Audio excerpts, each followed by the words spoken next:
Good evening, chat, and welcome to the stream.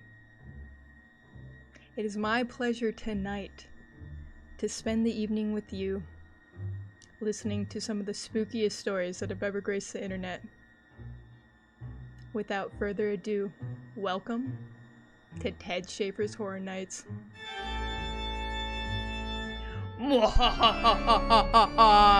Chat, hello! Hi, chat! Hello! Hi, guys! How we doing? It's spooky time! That was a jump scare? It was just my face! It was just me, though. Guys, this is horror music from SpongeBob. Did you recognize it? Alright, hello to everyone. Hello, Joker! Hello, Airly. Hello, Asyla. Hello, Loopy. Hi, Loopy. Hello, everyone. I wasn't expecting the eye contact right off bat. Did it make you scared? Hello, Kyrie. Hello, Hunter. Hello, Stitch Sleeping. Salt and Pepper. Gary Rhodes. The hash slinging. The bash binging. The mash minging. Alright, chat. Tonight, I'm super excited for this stream because we are gonna be listening to creepypastas. Hello, Goobs. I don't think I said hi to you. Did I say hi to you, Milo? I don't know. I'm losing track of everyone. Nick, hello, Nick. How we doing? Okay, so I have some stories set aside, okay? We got some classics that we're gonna be listening to tonight. Some that I've never read, I've never heard before, okay? Including...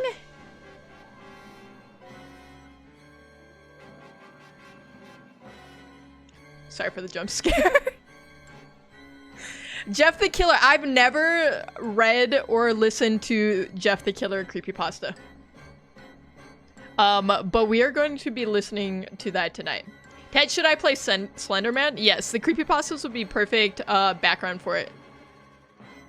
Oh, I should play Slenderman. I did play that like years ago. The Spaghetti-O Teeth Man. That's crazy. It's a crazy description of it, but honestly accurate. But chat, how we doing? Who's ready for freaking Halloween? It's on Friday. I think I'm gonna go live on Halloween. I wasn't sure at first. I won't be able to do my normal time slot because Loopy and I are gonna be giving out candy to all the children in our neighborhood. Is stream lagging for anyone else or is it just a personal issue? God, I hope it's not me. Oh, God, for the love of God. Please tell me it's not me. I won't be able to cope with it. Oh, thank God. Joker is confirmed. It is a personal issue. That is great to hear. I am gonna go live early on Friday. It's gonna be like probably, if I had to guess, like noon PST on Friday. I want to do a baking stream. I'm not like fully committing to that, but that is my tentative plan. Either that or pumpkin carving. And we'll do a nice early stream. We'll hang out, and then I'll go pass out candy to the kids of the neighborhood, and then hopefully everyone has a safe Halloween that day. Does that sound like a plan? I mean, it doesn't matter if you agree with it. I don't know if you knew this, but I am kind of the boss around here. Ted, I'll be at a party, so I may or may not see your stream. Oh my God, okay. We get it, you're popular. You have all your hair friends. Okay, you're too good for us on Halloween. I get it, Airly. My stream's gonna be stupid anyway. See if I care. See if I care. I don't care. I don't care, Airly. For early Halloween gift, I have candy for you guys. Please eat. Take and eat. Num num. Hairily is crazy. Okay, so I wanna jump into it. I really do. I've been excited to listen to some of these creepypastas. It has been hard for me to not listen to some of them because I was excited to listen to some. I had like my second monitor up at work and I was like, man, I could just pop one on. And I love a good scary story. I do. Even though it'll probably give me nightmares. And I probably won't sleep tonight. So, we're just gonna have to deal with that. Let's get the ambiance going here.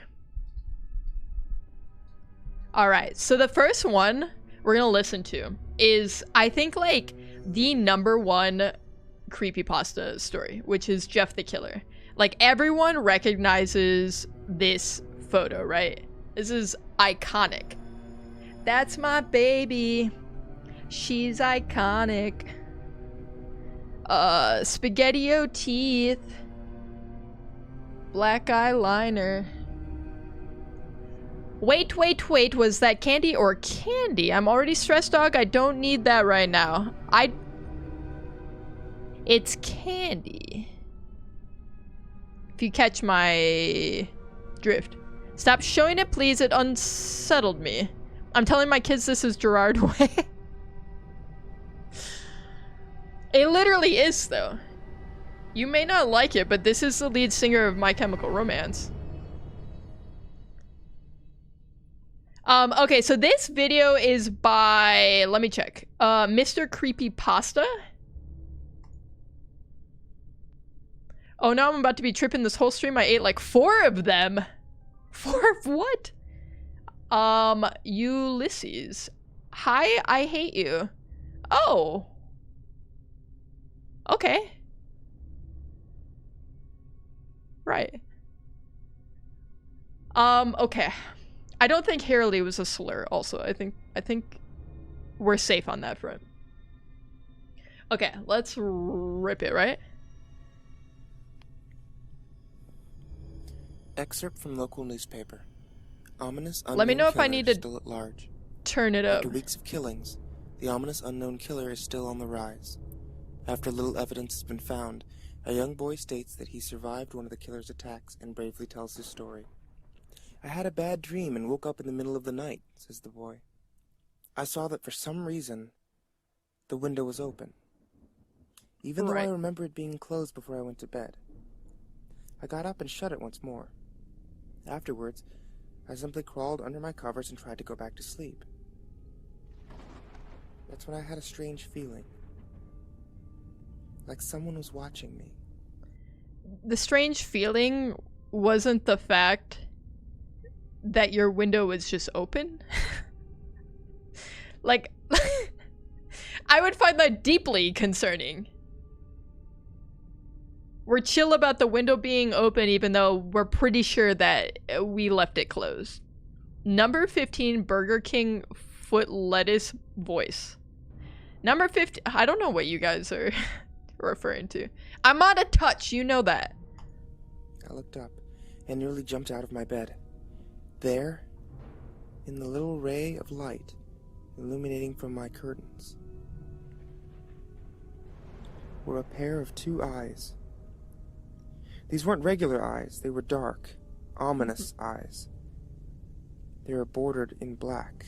And just plain out terrified me. That's when I saw his mouth. A long, horrendous smile that made every hair on my body stand up. The figure stood there, watching me.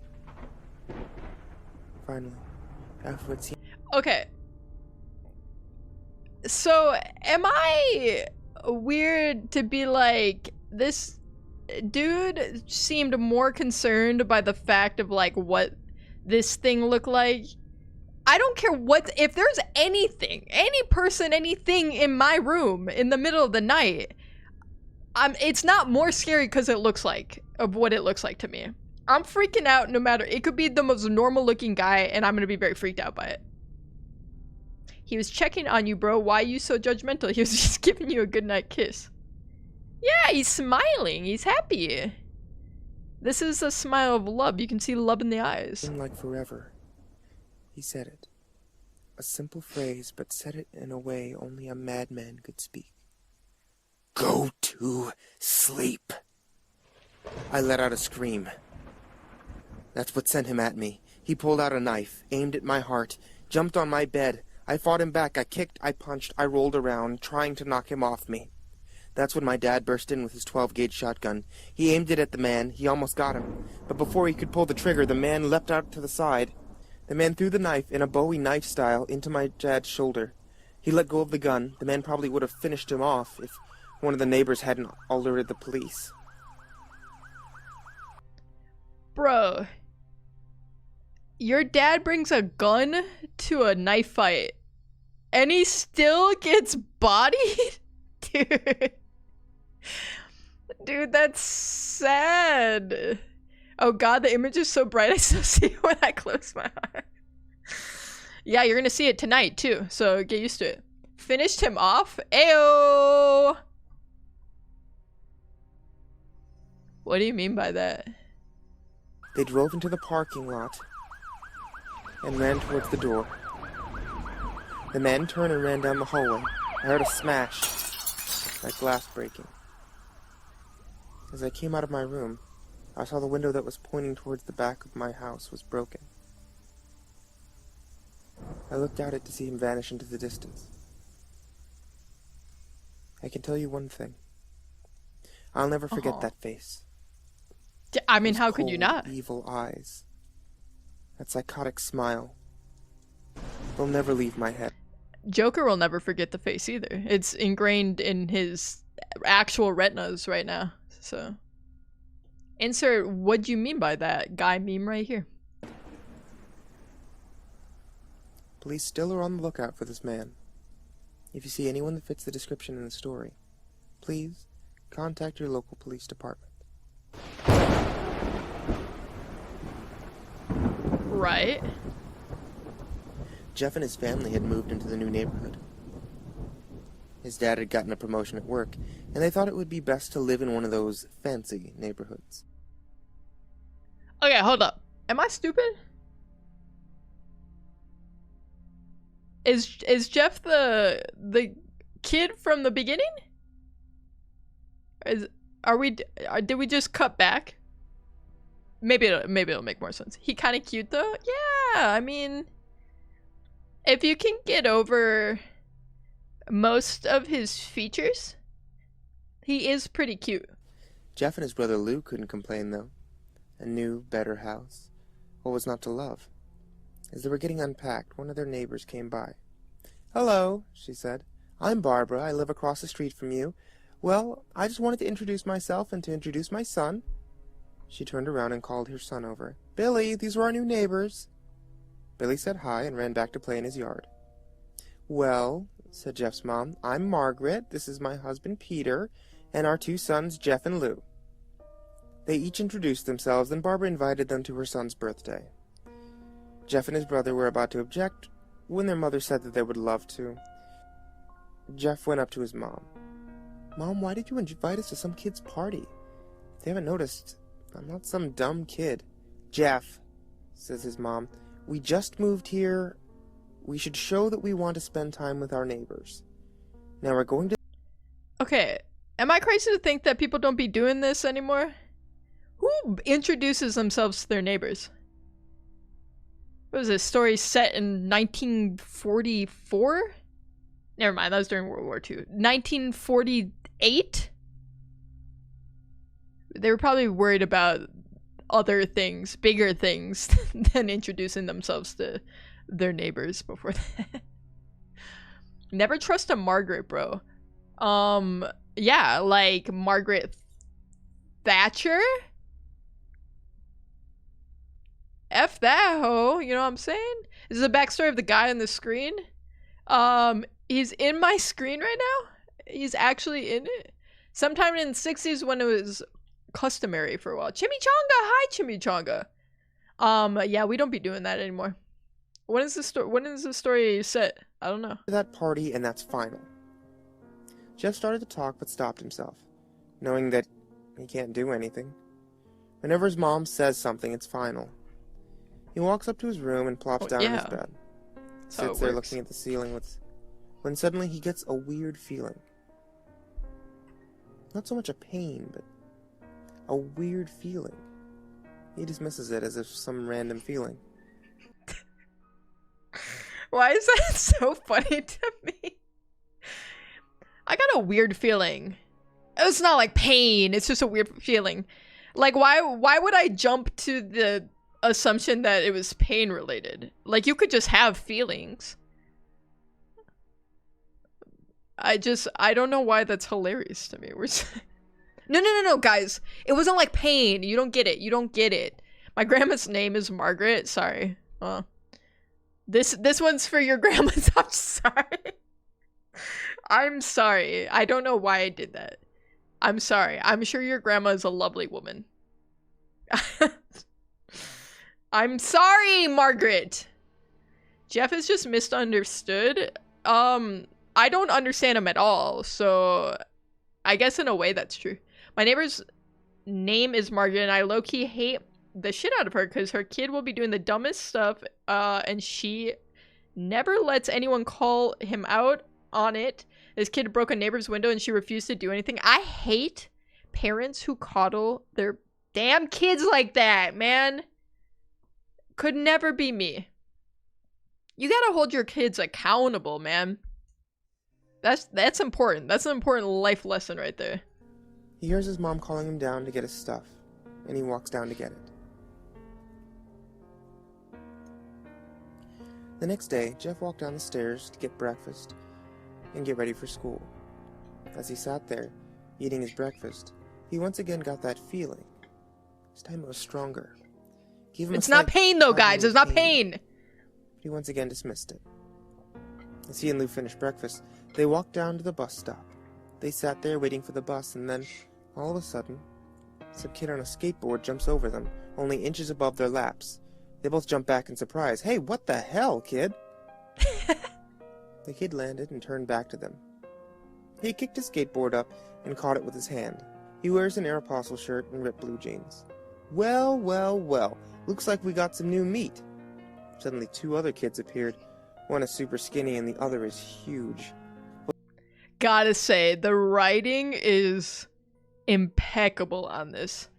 Really, really good. Really good. Great. Ted, let me get a sip. I require water. Alright, here. Here, Milo. Take a sip. Alright, there you go. R.I.P. Grandma Margaret, by the way. Gone, but never forgotten. Tumblr outfit? Who? What? Messy hair bun and Doc Martin. Oh, the character. Hey, watch it, bucko. I'm sitting here. Well, since you're new here, I'd like to introduce ourselves. Over there's Keith. Jeff and Lou look at the skinny kid. He has a dopey face that you would expect a sidekick to have. And he's Troy. They look over at the fat kid. Talk about a tub of lard. This kid looks like he hadn't exercised since he was crawling. And I, says the kid, am Randy. Now, for all the kids in this and I am Randy. Neighborhood, there's a small price of bus fare. If you catch my drift. Lou stands up, ready to punch the light out of the kid's eyes when his 2 friends pull a knife up at him.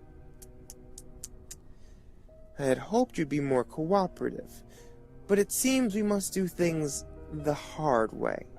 The kid walks up to Lou and takes his wallet out of his pocket. Jeff gets that feeling again. No, it's... What, you have the feeling of getting robbed? I mean, what are we doing here? Not pain, by the way, chat. So good. The writing is so good. I grew up in the burbs, says Randy. Truly strong. A burning sensation.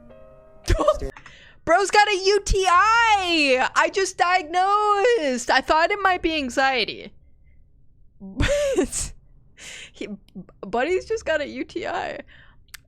We can do this 2 ways, mister. Hands up, but Lou gestures him to sit down. Jeff ignores it and walks up to the kid. Listen here, you little punk. Give back my bro's wallet or else. Randy puts the wallet. Dude, this is killing me. Hey, listen here, bucko. Give me back my bro's wallet or else. You don't want to see me when I'm angry, mister. This creepypasta is 17 years old. Give them a break? Bro. Like, The Great Gatsby was written 100 years ago. I mean, I'm not giving them a pass because of that. Wattpad quality fanfic. That's actually a compliment to the writing of this story to me right now. In his pocket and pulls a knife. Oh? And what you gonna do? Just as he finishes his sentence, Jeff pops the kid in the nose. Kid reaches for his face. Jeff grabs the kid's wrist and breaks it. Randy screams and Jeff grabs the knife from his hand. I didn't know Jeff got down like that. Dude, he's actually... I'm kind of on Jeff's side. He's kind of cool. Writing was invented 18 years ago? Damn. So they got in on the ground floor with this one, didn't they? That's kind of cool. Troy and Keith rush him, but Jeff's too quick. He throws Randy to the ground. Keith lashes out at him, but Jeff ducks and stabs him in the arm. Keith drops his knife and falls to the ground screaming. Troy rushes him too, but Jeff doesn't even need the knife. He punches Troy straight in the stomach. He goes down.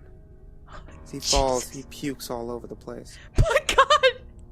Lou can do nothing but look in Holy. amazement at Jeff. Wow. Jeff, how did you... That's all he says.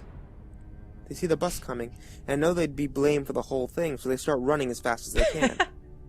As they run, they look back and see the bus driver rushing over to Randy and them. As Jeff and Lou make it to school, they don't dare tell what happens. All they do is sit and listen. Lou just thought of that as his brother beating up a few kids, but Jeff knew it was more. It was something scary. As he got that feeling, he felt how powerful it was, the urge. It wasn't pain, you guys. It was just a weird feeling. Get over it. To just hurt someone. He didn't like how it sounded, but he couldn't help but feel happy. He felt that strange feeling go away and stay away for the entire day of school. Even as he walked home due to the whole thing near the bus stop. Right. And how now he probably wouldn't be taking the bus anymore.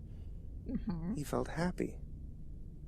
When he got home, his parents asked him how his day was. He says, in a somewhat ominous voice, "It was a wonderful day."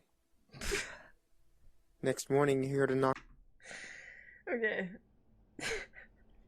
Like, 8 hours ago, Jeffrey was the dorkiest kid you ever heard of, okay? And now he's like a serial killer. You get in... This is what getting in one fight does to a mother effer, man. As SpongeBob would say, It's the best day ever. Knock at the front door. I don't think he'd say He that. walks down to find 2 police officers at the door. His mother looking back at him with an angry look. "Jeff, these officers tell me that you attacked 3 kids. That it wasn't a regular fight, and that they were stabbed? Stabbed, son." Jeff's gaze fell to the floor, showing his mother that it was true. His gaze?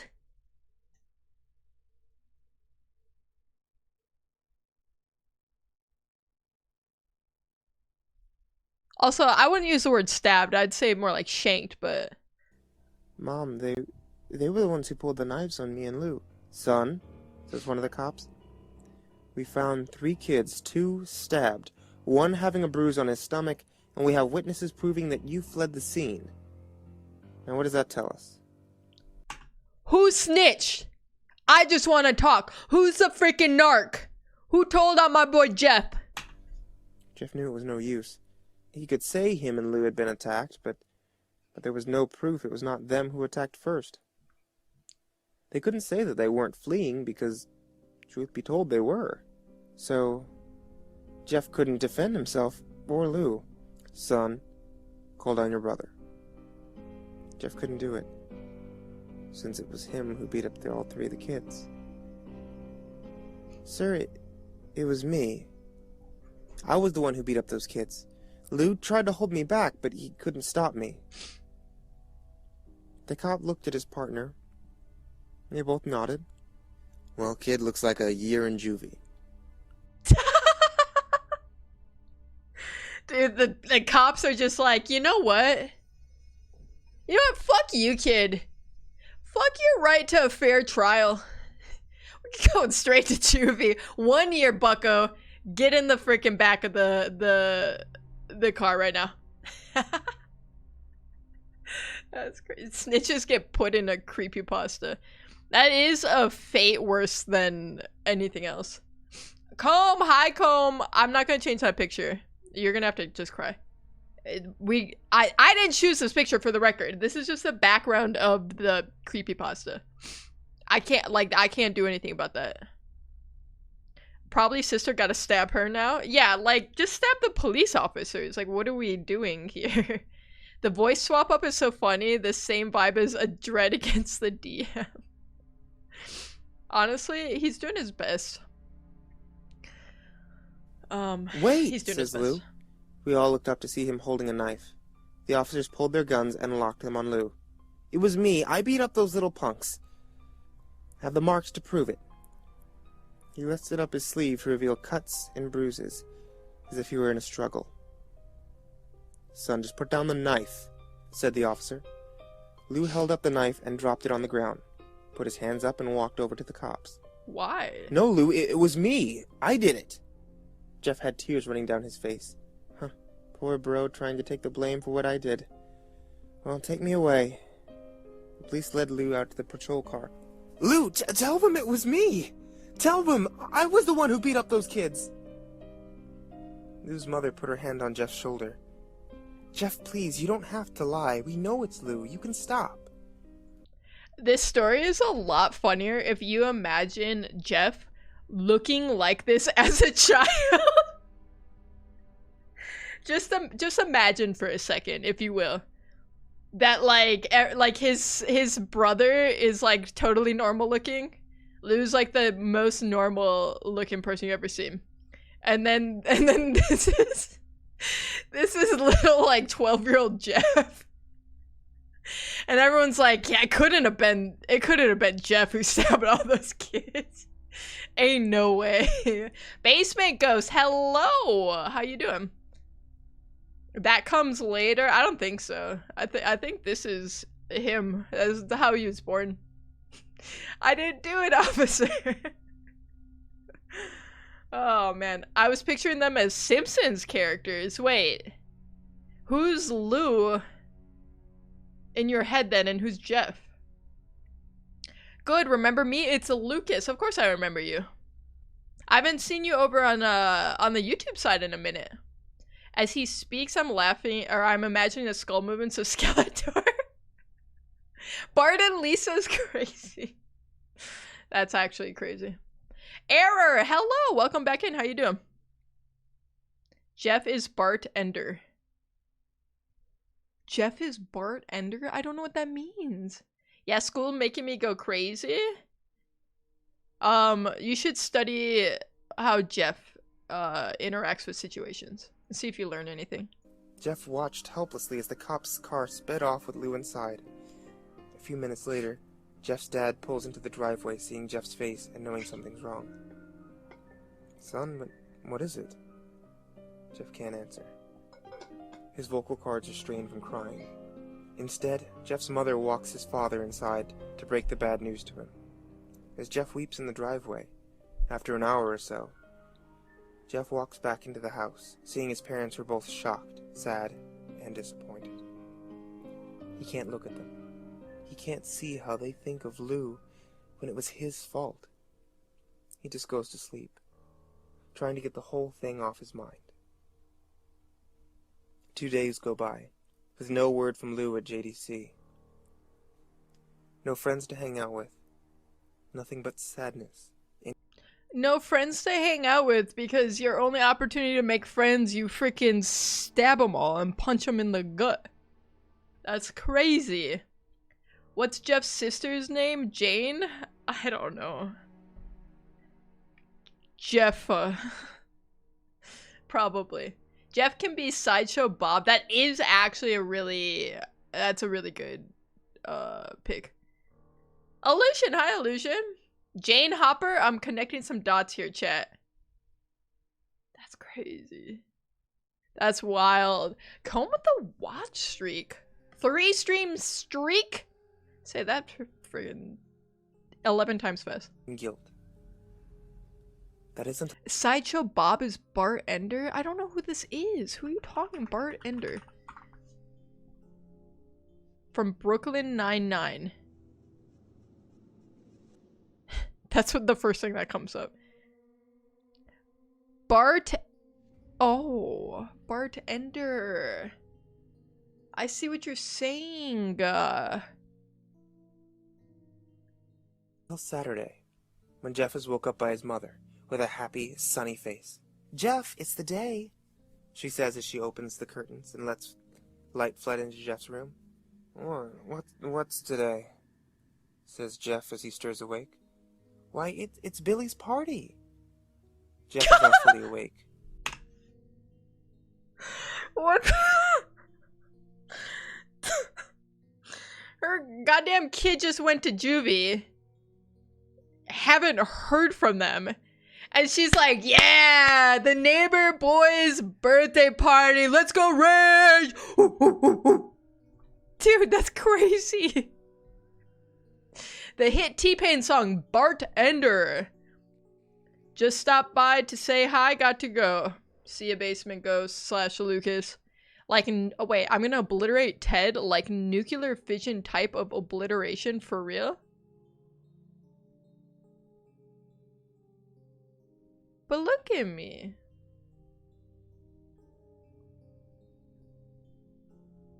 You're gonna obliterate me? That's not very nice. Mom, you're joking, right? I hope she's joking. You don't expect me to go to some kid's party after... Literally. There's a long pause. Jeff, we both know what happened. I think this party could be the thing that brightens up the past few days. Now, get dressed. It's been days! Jeff's mother walks out of the room and down to get herself ready. That's crazy. It's Jeff crazy. fights himself to get up. He picks up a random shirt, pair of jeans, walks down the stairs. He sees his mother and father all dressed up. His mother in a dress, his father in a suit. He thinks why they would ever wear such fancy clothes to go to a kid's party. Son, is that all you're gonna wear? Very weird. Says Jeff's mother. Better than wearing too much, he says. His mother pushes down the feelings to yell at him. Crazy. And hides it with a smile. Jeff, we may be overdressed, but this is how you go if you want to make an impression, says his father. Okay, it's an impression. That doesn't mean it's a good impression. If I invite my brand new neighbors to like my kid's birthday party and they show up in like a suit and tie and some like evening gown, I'm never inviting them to anything ever again because that would freak me out. What is wrong with you? Read the room. What? Jeff grunts No, thank and you. goes back up to his room. I don't have any fancy clothes, he yells down the stairs. Just pick something. Why was he so sassy with it? I don't have any fancy clothes. Mother! I'm low-key lost. I joined too late. Okay, so when it started, Jeff had just moved into the neighborhood, and the neighbors introduced themselves and invited the family to the neighbor kid Billy's birthday party. Jeff killed kids, and not even a week later, his mom wants him to go to the neighbor kid's birthday party. Literally. This is like days later. Well, Okay, I don't think, to be fair, I don't think he killed the kids. They didn't say that they were dead, right? So Sassy was actually Jeff the Slayer. Let me get the slays in chat. I'm just... I know I said it before, but the writing on this one is so good. Says his mother. So good. He looks around his closet for what he would call fancy, and he finds a pair of black dress pants he had for special occasions and an undershirt. He can't find a shirt to go with it, though. He looks around and finds only striped and patterned shirts, none of which go with dress pants. Finally... What? What, like, what does that mean? They're just, I'm assuming it's just a pair of slacks. You kind of just wear whatever with it, no? I mean, that's crazy to me. Commits homicide. Aw, honey, you're supposed to hide the body better. Try again at this birthday party. Watch them show up to a wedding in beach clothes, but it's in the middle of winter in Minnesota. Honestly, this family just doesn't understand a dress code. He finds a white hoodie. It's lying on a chair and puts it on. Are we for real right now? He walks downstairs to find his parents. There's nothing less fancy than a hoodie. I can't think of a more casual piece of clothing. And he's like, these patterned and striped shirts definitely don't go with these dress pants. But you know what would? You want to go hard with these dress pants? My freaking white hoodie. On God. He's not like the other girls. He only wears band tees and Carhartt pants. I think this is before the Carhartt era. I'm just gonna take a guess on that one. Are all ready. You're wearing that? They both say. His mother looks at her watch. Oh, no time to change. Let's just go, she says as she herds Jeff and his father out the door. Like, they're gonna be... Sorry, but I have to stop to, like, digest every sentence of this story. They're hurrying because, what, they're gonna be late to go next door? Are we being for real right now? They cross the street over to Barbara and Billy's house. They knock on the door, and it appears Barbara, just like my parents, way overdressed. As they walk inside, all we see is adults. No kids. The kids are out in the yard. Jeff, how about you go out and meet some of the kids? Says Barbara. Jeff walks outside to the yard full of kids, and they're running around in weird cowboy costumes and shooting each other with plastic guns. You might as well be standing in a Toys R Us. Suddenly, a kid comes up to him and hands him a toy gun and a hat. Hey, mister, you want to play? He says. No, kid. What was that? What was that? Hey, mister. You wanna play?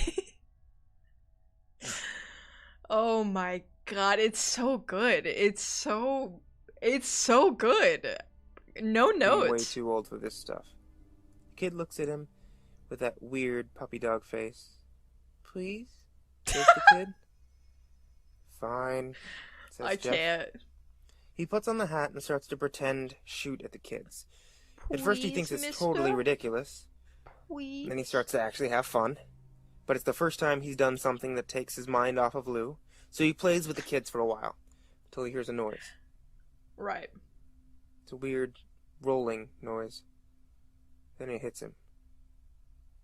Just as it does, Randy, Troy, and Keith all jump over the fence on their skateboards. Jeff drops the fake gun and rips off the hat.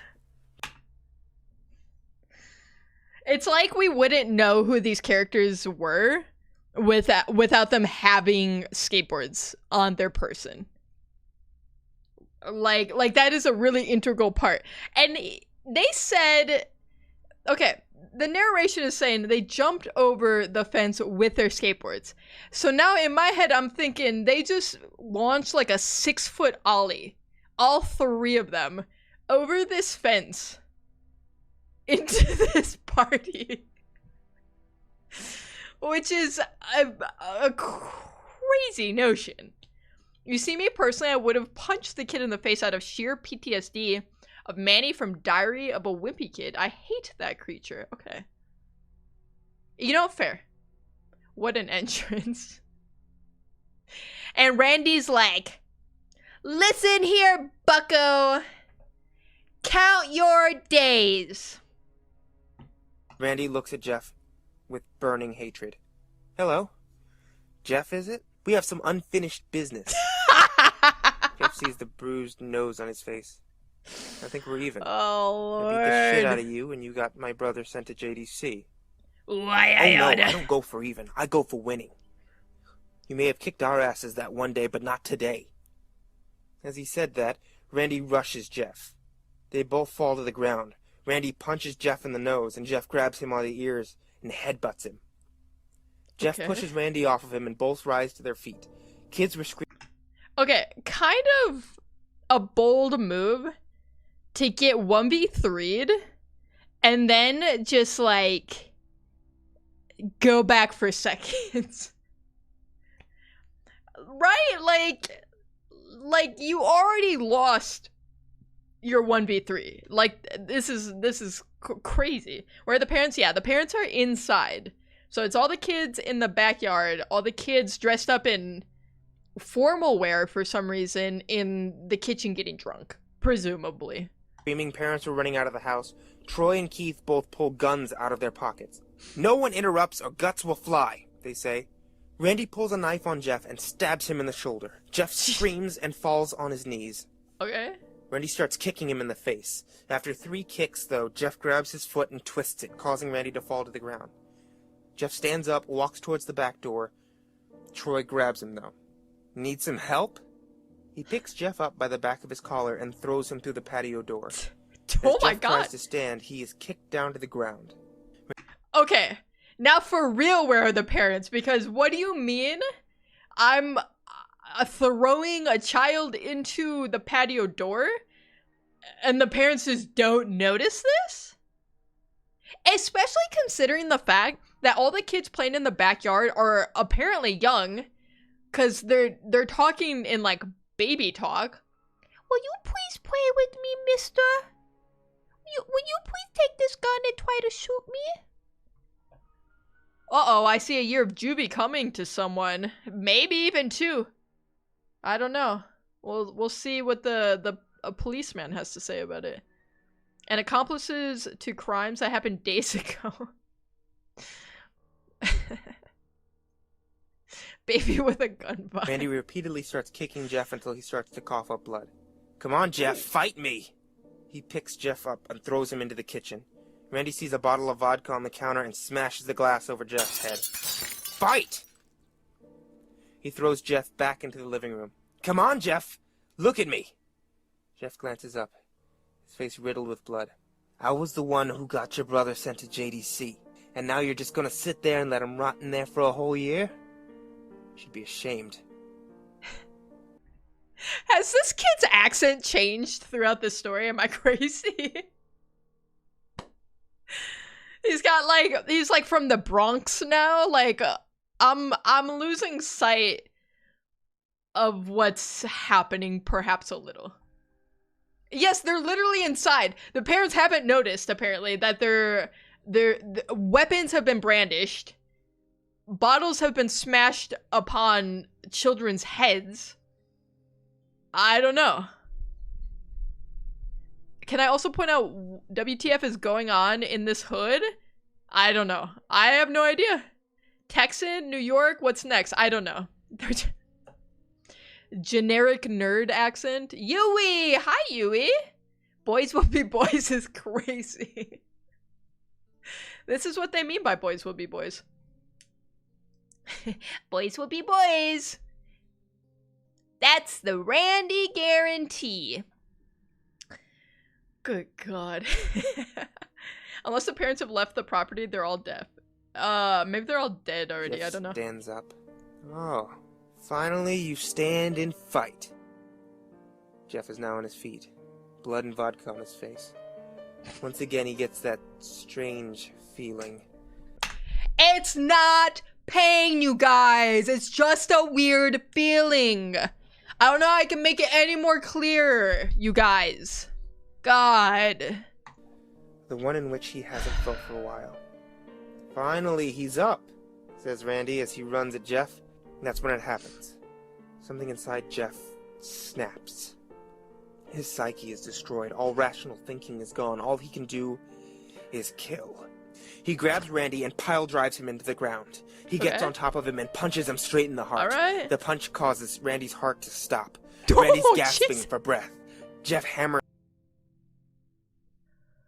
What? Is this like One Punch Man? What do you mean his heart stopped?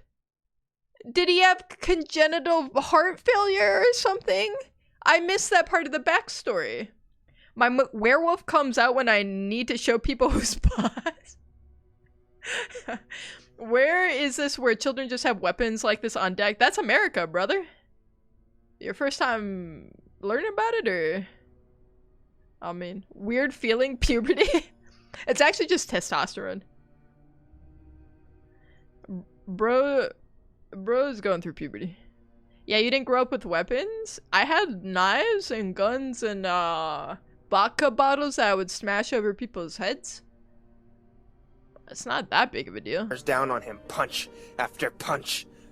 Blood gushes from Randy's body until he takes one final breath Uh-huh. and dies. Oh, he didn't die Everyone's at looking at Jeff now. he didn't die at his whole heart stopping thing like that. Maybe I don't know how death works. That's possible. Parents, the crying kids, even Troy and Keith. Although they easily break from their gaze and point their guns at Jeff. Broke from his what?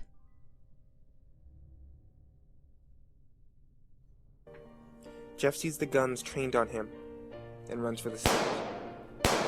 Jesus He runs, Christ! Troy and Keith let out. Dude, that jump scared me so bad. That was so loud, I wasn't expecting that. Oh my god. Dude, that was the only thing that scared me in this story so far. I grew up with weapons. I personally have a M1A2C Abram tank in my closet.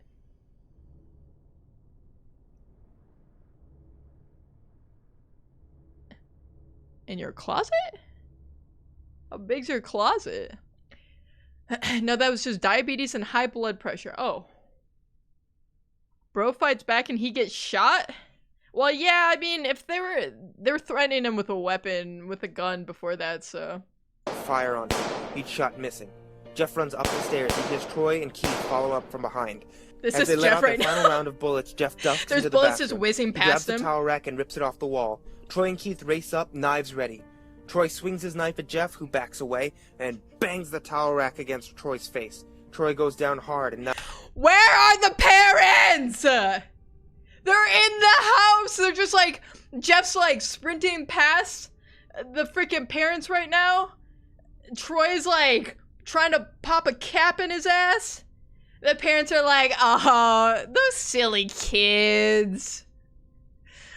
Man, boys will be boys. Just let them play. That's crazy. Jeff in the Matrix. Ultra Instinct Jeff. That's crazy. He is clearly built different. I Now don't all know. that's left is Keith. He's more agile than Troy, though, and ducks when Jeff swings the towel rack. He drops the knife, grabs Jeff by the neck. He pushes him against the wall. A thing of bleach falls down on top of us from the top shelf. It burnt both of them. They both started to scream. Jeff No. wiped his eyes as best he could. He pulled back the towel rack, swung it straight into Keith's head. As he lay there, bleeding to death, he lets out an ominous smile. Oh. Okay. What's so funny? Why so serious? Asks Jeff. Keith pulled out a lighter and switches it on. It's funny, he says, is that you're covered in bleach and alcohol.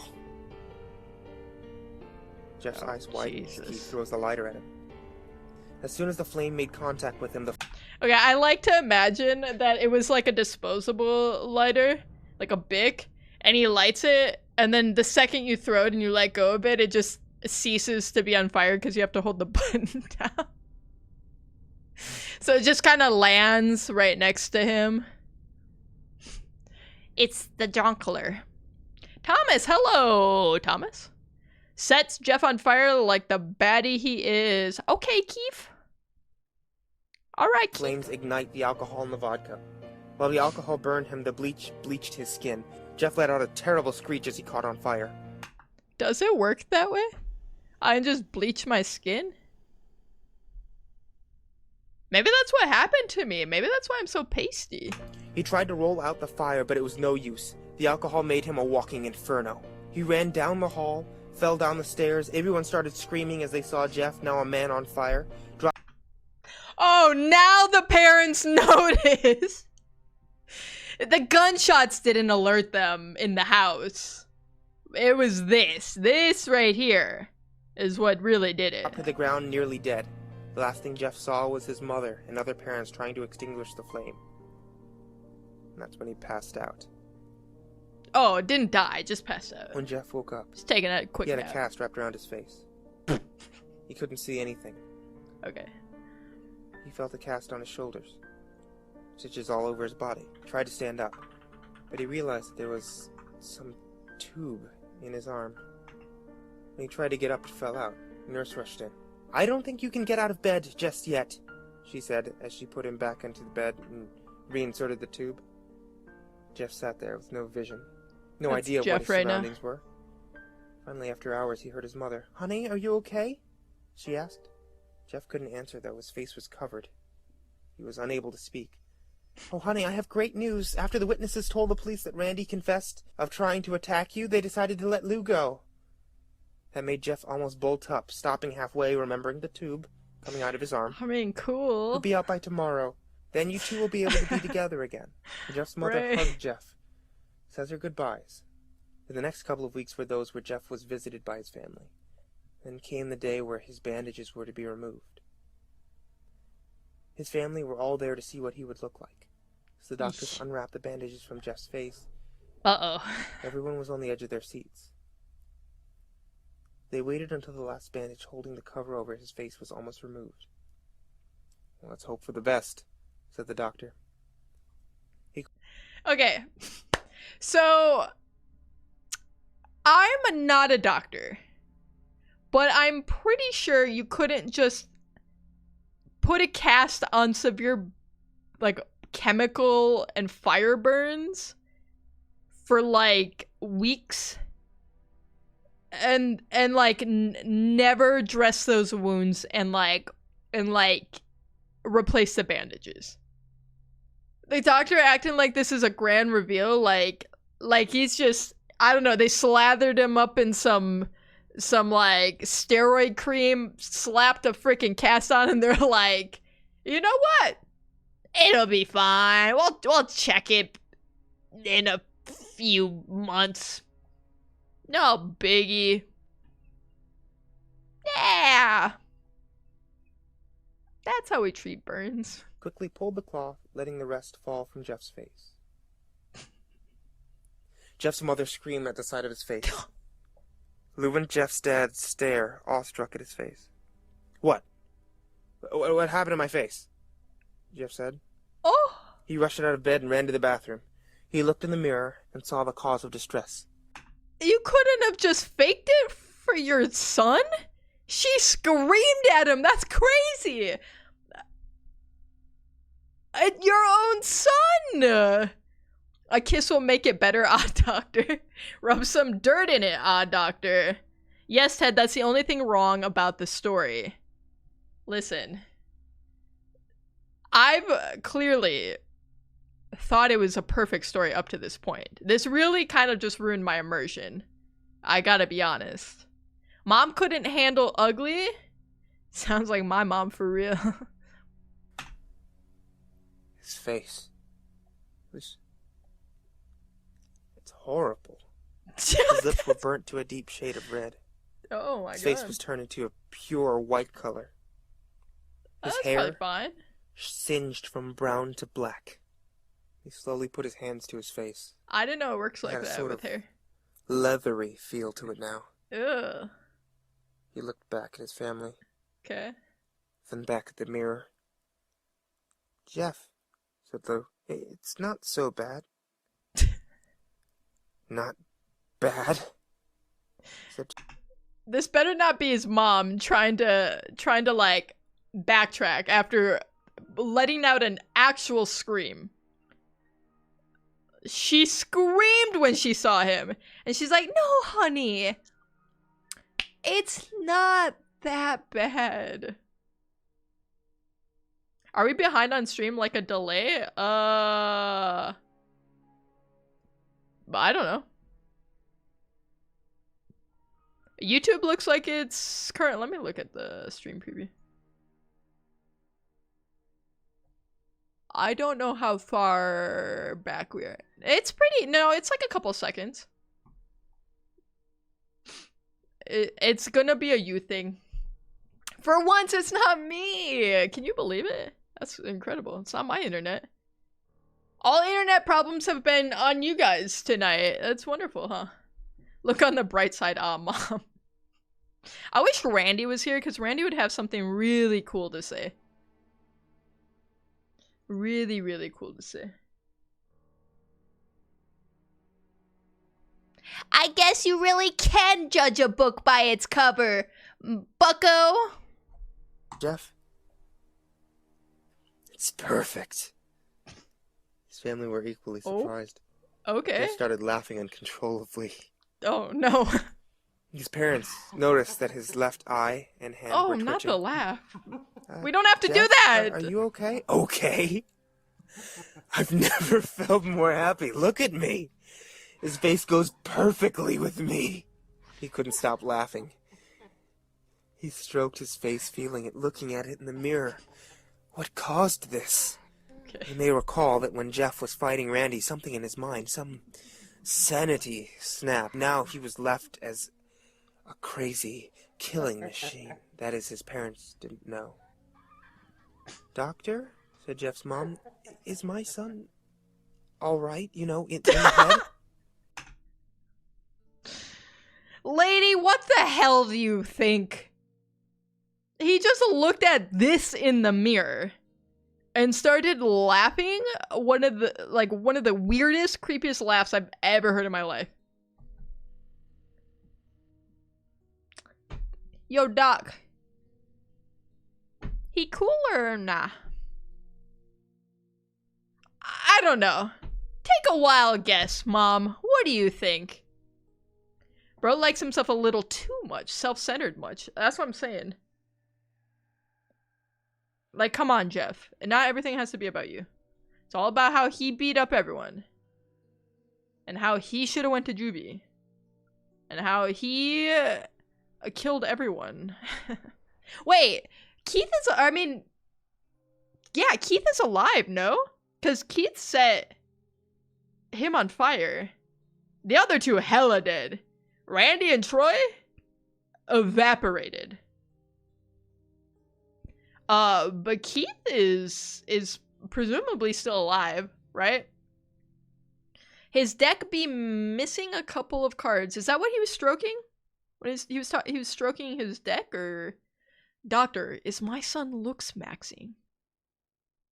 He's mewing, obviously, you can tell. Look at that jawline, honestly. Oh yes, this is typical behavior for a patient that's had a very large amount of painkillers. If his behavior doesn't change... The laughing in the background? The doctor's like, yeah, that's fine. He's like,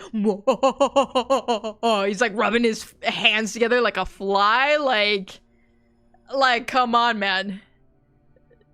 Who is this doctor? Where did he get his medical license from?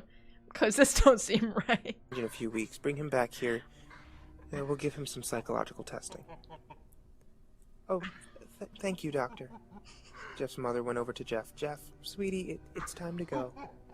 Jeff looks away from the mirror. Oh my god.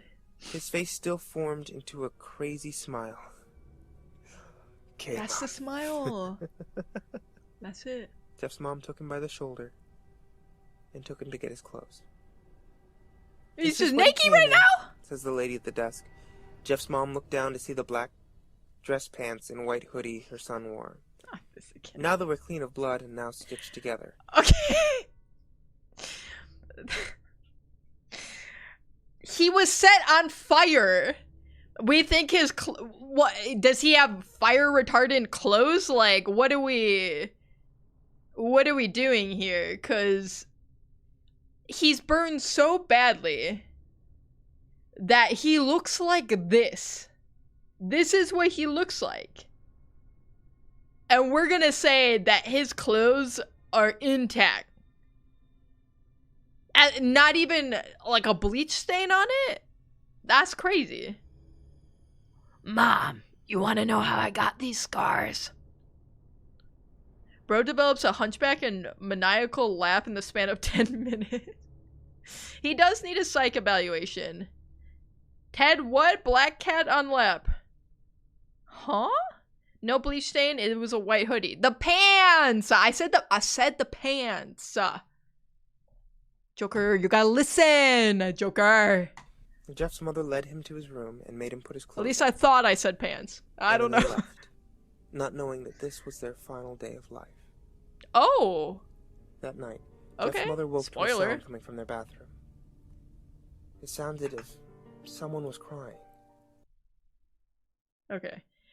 I'm just gonna say, if you are the mother of a teenage boy, you should not be listening to the noises happening in the bathroom, probably. Right? Like, playing a dangerous game here. Ted, is your brain powered up? Why? Wanna know how I got these scars? I fell off the monkey bars and it was one of them playgrounds with wood chips. Mama, I'm cooked. Dude, why did they ever think that was a good idea though? Or like the tire, like, okay, when it's like shredded up tires and then it gets to be like 1,000 degrees in the sun. Yeah, I want 3rd-degree burns when I go like play in the playground. That's crazy. She slowly walked over to see what it was. When she looked into the bathroom, she saw a horrendous sight. Jeff had taken a knife and carved a smile into his cheeks. "Jeff, what are you doing?" asked his mother. Jeff looked over to his mother. I couldn't help but... I couldn't help... I couldn't keep smiling, Mommy. It hurt after a while. Now I can smile forever. Jeff's mother noticed his eyes, ringed in black. "Jeff, your eyes!" His eyes were bordered by black, seemingly never closing. I couldn't see my face. I got tired and my eyes started to close. I burned out the eyelids so I could forever see myself, my new face. Jeff's mother slowly started to back away. Meanwhile, the doctor in the corner being like, no, that's normal. Don't worry about that. That's all part of the healing process. Don't you sweat it, Mom. Seeing that her son was going insane. "What's wrong, Mommy? Aren't I beautiful?" Yes, son," she said. Yes, you are. Let me go get Daddy so he can see your face." She ran into the Dad comes out with the shotgun. Good Lord. room and shook Jeff's dad awake from his sleep. Honey, get the gun. She stopped as she saw Jeff. I was just joking. Dude, she's like, you gotta pop a cap in this kid's ass, man. I don't like this. Just don't like his vibe. Gotta take care of in him. the doorway holding the knife. Crazy. "Mommy, you lied." The last thing they heard is Jeff rushed them with the knife, gutting both of them. Oh. His brother Lou woke up, startled by some noise. He didn't hear anything else, so he just shut his eyes and tried to go back to sleep. Dude, what is with everyone in this story just not being able to hear things? That's crazy. That's so funny. First, the adults don't hear a literal gun shooting inside the house that they're all in. many adults of many, like, parents of many children, okay, don't hear gunshots, okay? And now, literally, this kid's parents are getting stabbed, murdered, in, like, the next room. And he just kind of stirs, he, like, wakes up, he stretches, he's like, oh, must have been the wind. And just goes back to bed. I'm sorry, what? As he was on the border of slumber, he got the strangest feeling that someone was watching him. He looked up before Jeff's hand covered his mouth. He slowly raised the knife, ready to plunge it into Lou. Lou thrashed here and there, trying to escape Jeff's grip. What? Shh, I said. Just go to sleep. Bro. What the what did I just listen to? What is this? Dude. Why would he kill his brother? He was like okay, his brother that he didn't want to go to juvie on his behalf for. He was so, like, broken up over him being gone. The parents, I understand, because they were trying to come at him and kill him. Especially the mom, laughing at her son like that. Chat, we gotta talk about this before I can rate it. Alright, we need to have a chat about this. Because what did I... For real, what did I just listen to? Okay, let's revisit the plot points here. So Jeff and his family move into a new neighborhood, right? They get invited to this birthday party of, like, a small child, apparently, because I got the impression that when they actually went to the party, Jeff was so much older than all of the other kids there, which is kind of weird, no? Like, I'm like, I don't know, 13 years old and there's a bunch of, like, 6-year-olds and I'm gonna go to their birthday party? That's kind of odd.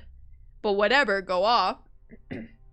Prior to the birthday party, Jeff and his brother are just chilling, having the time of their life, waiting for the bus.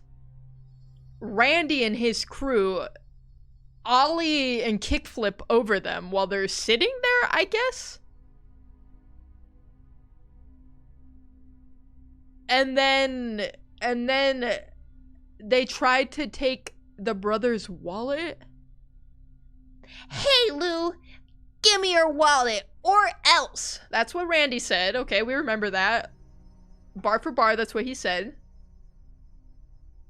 And then Jeff said, over my dead body. Right? So then, and then we're like, everything's breaking out into like chaos. They almost, Lou, I don't know what he does in this story. What are you guys talking about? What the hell is what, Loopy? Are you saying this is Loopy? Because Bucko. Hey, Bucko. Guys, Loopy has been out of town. Ted is in danger. Why am I in danger? What do you mean? Why am I in danger? Please stop. You're scaring me, chat. What is happening?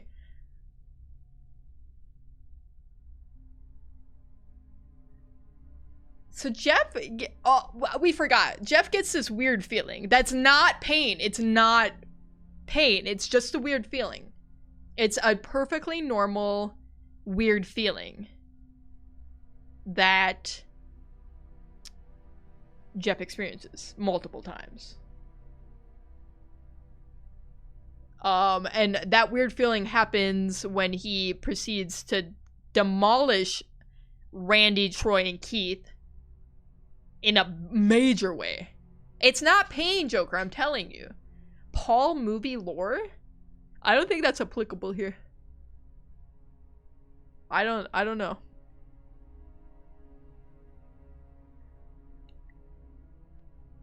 So then Lou takes the fall for whatever reason, gets sent to juvie, which is hilarious also, by the way, because the police officer literally comes and is like, we know it's you, Jeff. We know. We have witnesses, Jeff. If that even is your real name. We're sending you to juvie.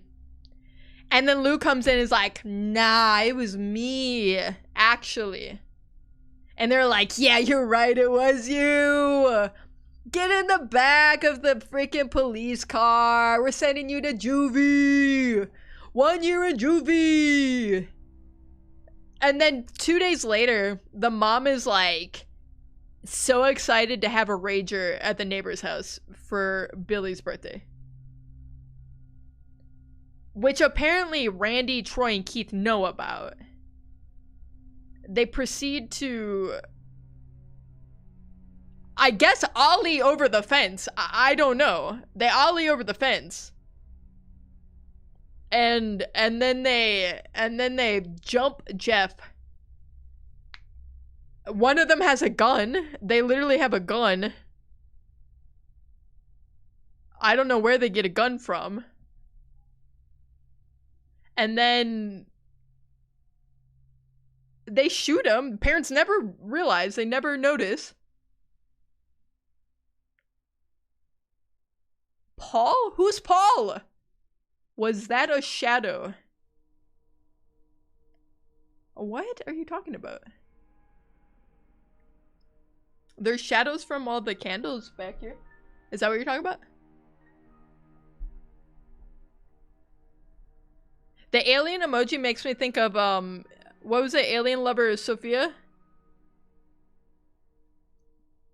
You gotta do a knife with it, though.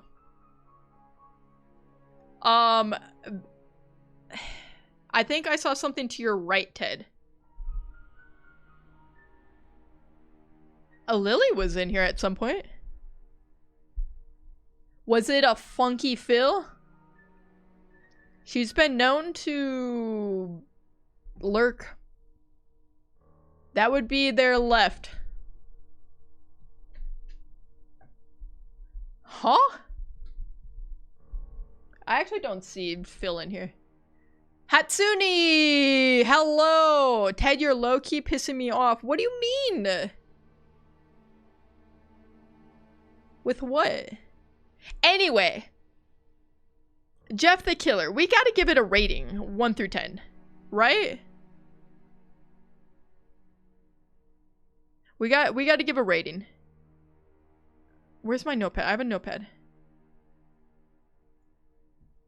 Okay, I wanna see what you. I have a number in my head. Okay, I want to see what you guys think though. What are you giving? Oh my!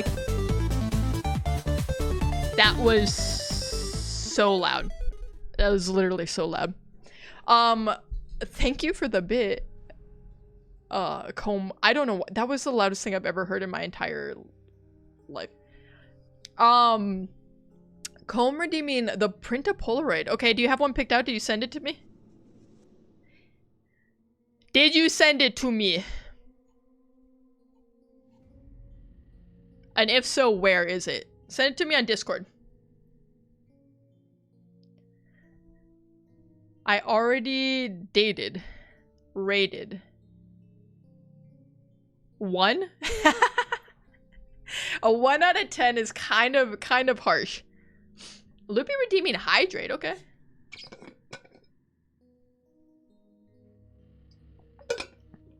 Comb! I just asked you what you wanted!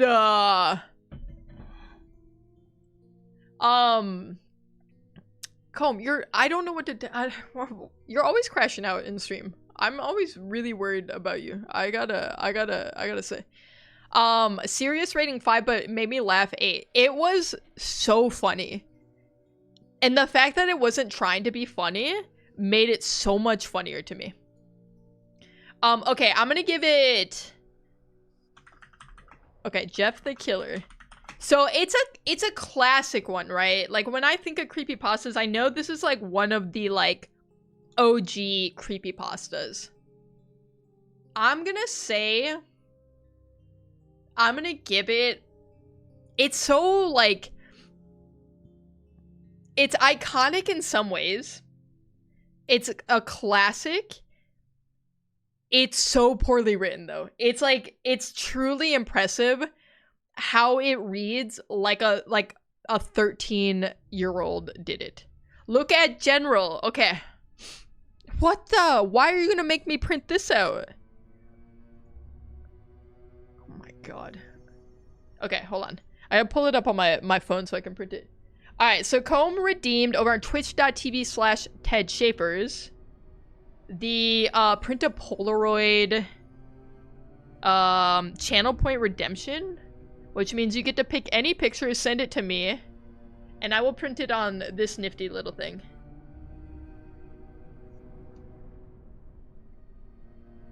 So let me pull up that picture, which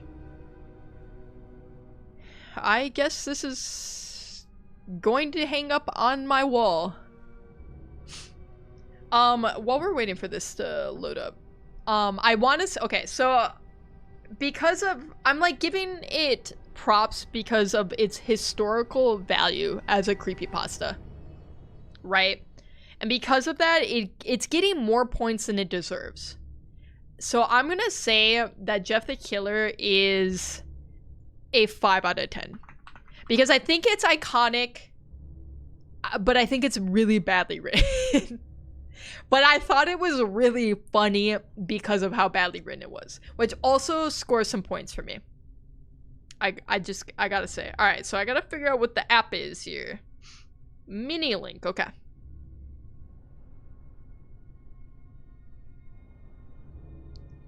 Six plus messages missed, by the way. That's why I'm crashing out. I don't think I missed that many. Unless they're really long ago. I don't know. I'm sorry. Sonic.exe next. Wait, I actually have that one saved. Because I saved a handful that I wanted to go through. And that is one of them. We have the Sonic emotes in chat. So you'll have to spam them. Ted, I thought I were lagging because you answered messages so slowly. Okay, but to be fair, it's because we're listening to the story. So I tried to respond to messages in chunks. Is that not fair? Okay. It's gonna cut off the fish shoes a little bit, which is not gonna make much sense until you guys are able to see the whole thing here. Okay, I think that's good. I cropped it the best I can. Alright, we're waiting for it to print. It's printing time. Where's my yap? There we go. Ah. Ted has read all of Comb messages. It is possible, but maybe not. I do miss messages. I'm human and I read slow. God forbid. Should have printed a picture of Jeff's face. I actually would be genuinely terrified to have that in my house. Do you still have Man-O-Noodle image on your door? I sure do. The room's a little dark right now, so you can't quite see it. But it is the 1, 2, 3. It's the third one from the right. I wanted to print this since last week, but I couldn't cause dumb-ass CD. A dumbass compact disc? Alright, we can start to see it a little bit. Man, why you guys make me print the dumbest shit? What is this? What is this, man?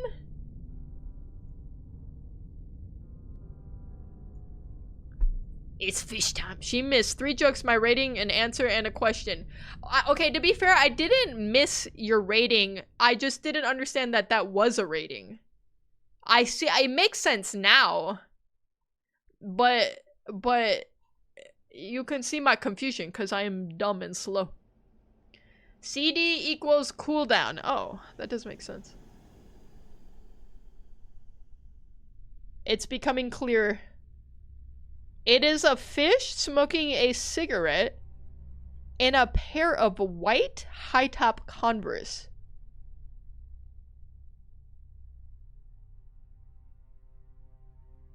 I guess.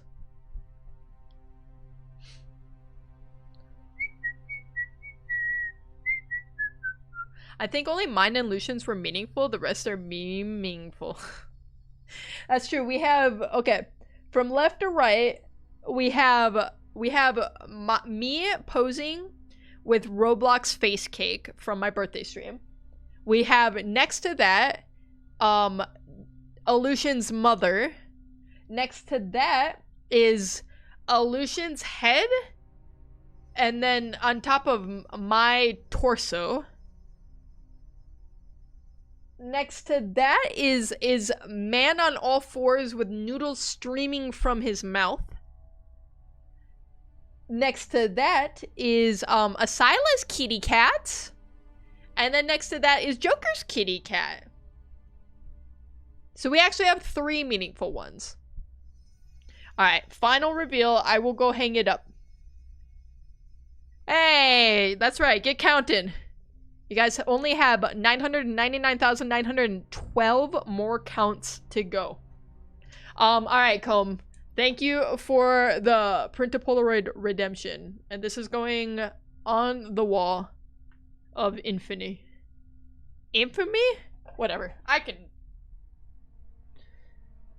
I know how to speak.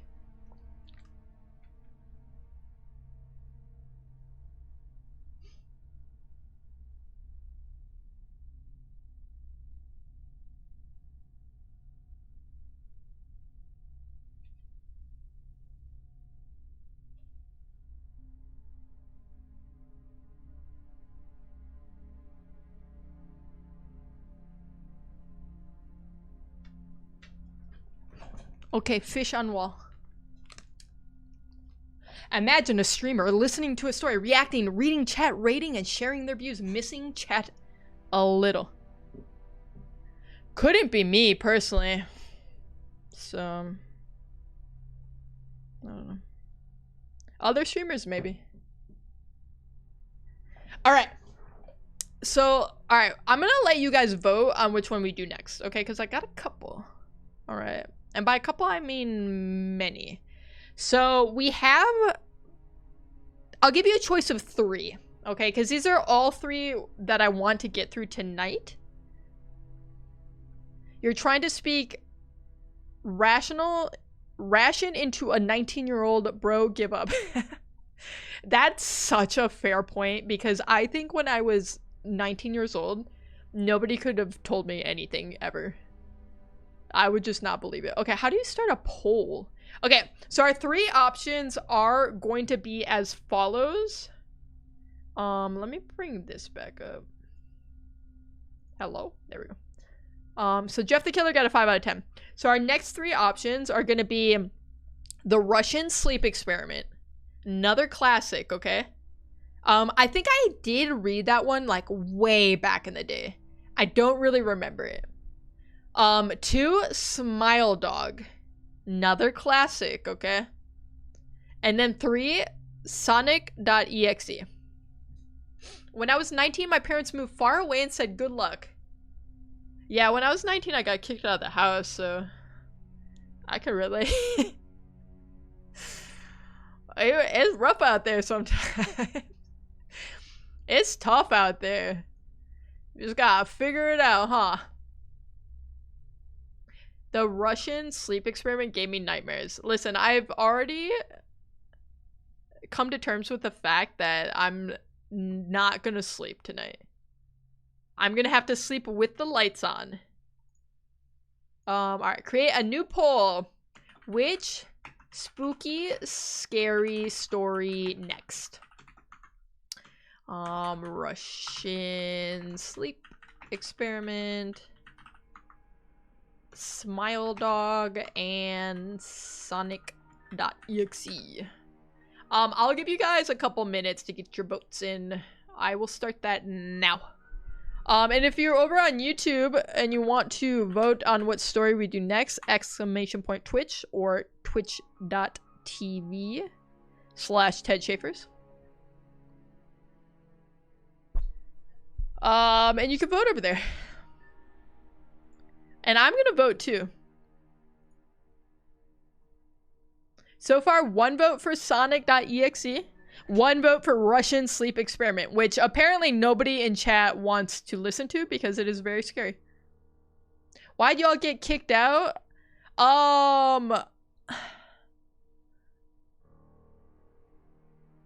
It's a long story.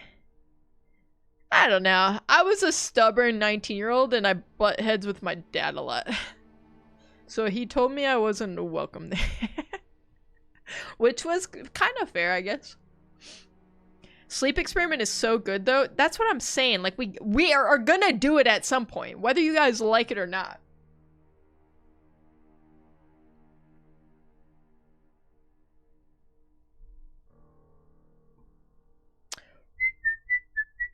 Aren't you in middle school, Milo? He's a senior in middle school. Just kidding. We got 3 votes for Russian sleep experiment. We got 2 for Sonic.exe. Nobody's messing with Smile Dog, apparently.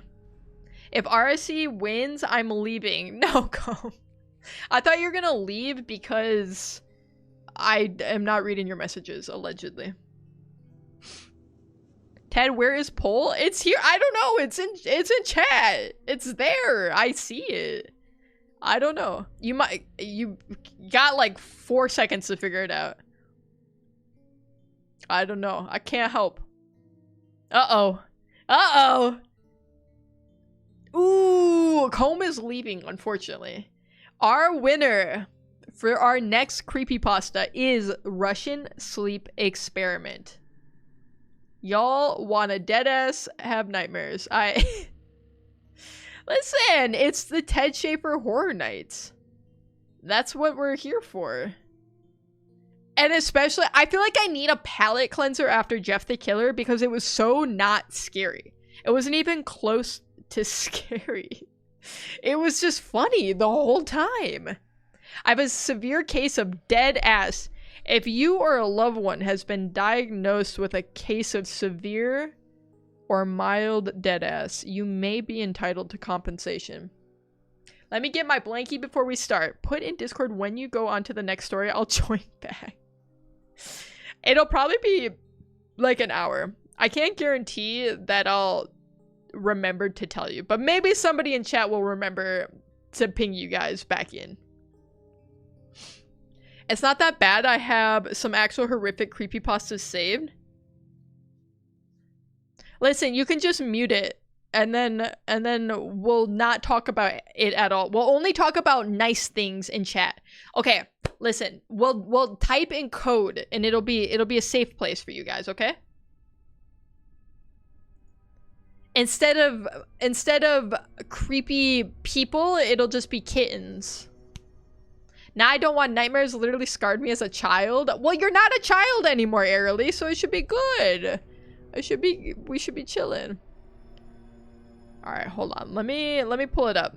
I'm excited for this one because, like I said, I think I read this like 12 years ago. I don't know how old it is, but I remember reading it like a long time ago. Ted, you're gonna have to throw on some SpongeBob before the stream ends so we don't get nightmares. We'll have a palate cleanser at the end. How about that? I can commit to that. Alright, let's pull up this story. Some of these have music, some of them don't. Let's see if this one does. Is it really only 15 minutes? Okay. Hello? Make that full screen? Watch a meme sheep video. We'll watch a like funny cat videos. And that'll be that. The old Cossacks who could sleep in the saddle, who called the others just passengers on a horse. The old man tells them what old men who can ride can do to beat Hitler. One Russian city after the other was overrun by the invaders. Oh. By summer of 1942, new posters were appearing in the streets of Moscow. Posters that greeted and welcomed their allies. Allies whose help was already arriving in Russian ports. Russian researchers in the late 1940s. Okay. But come on, man.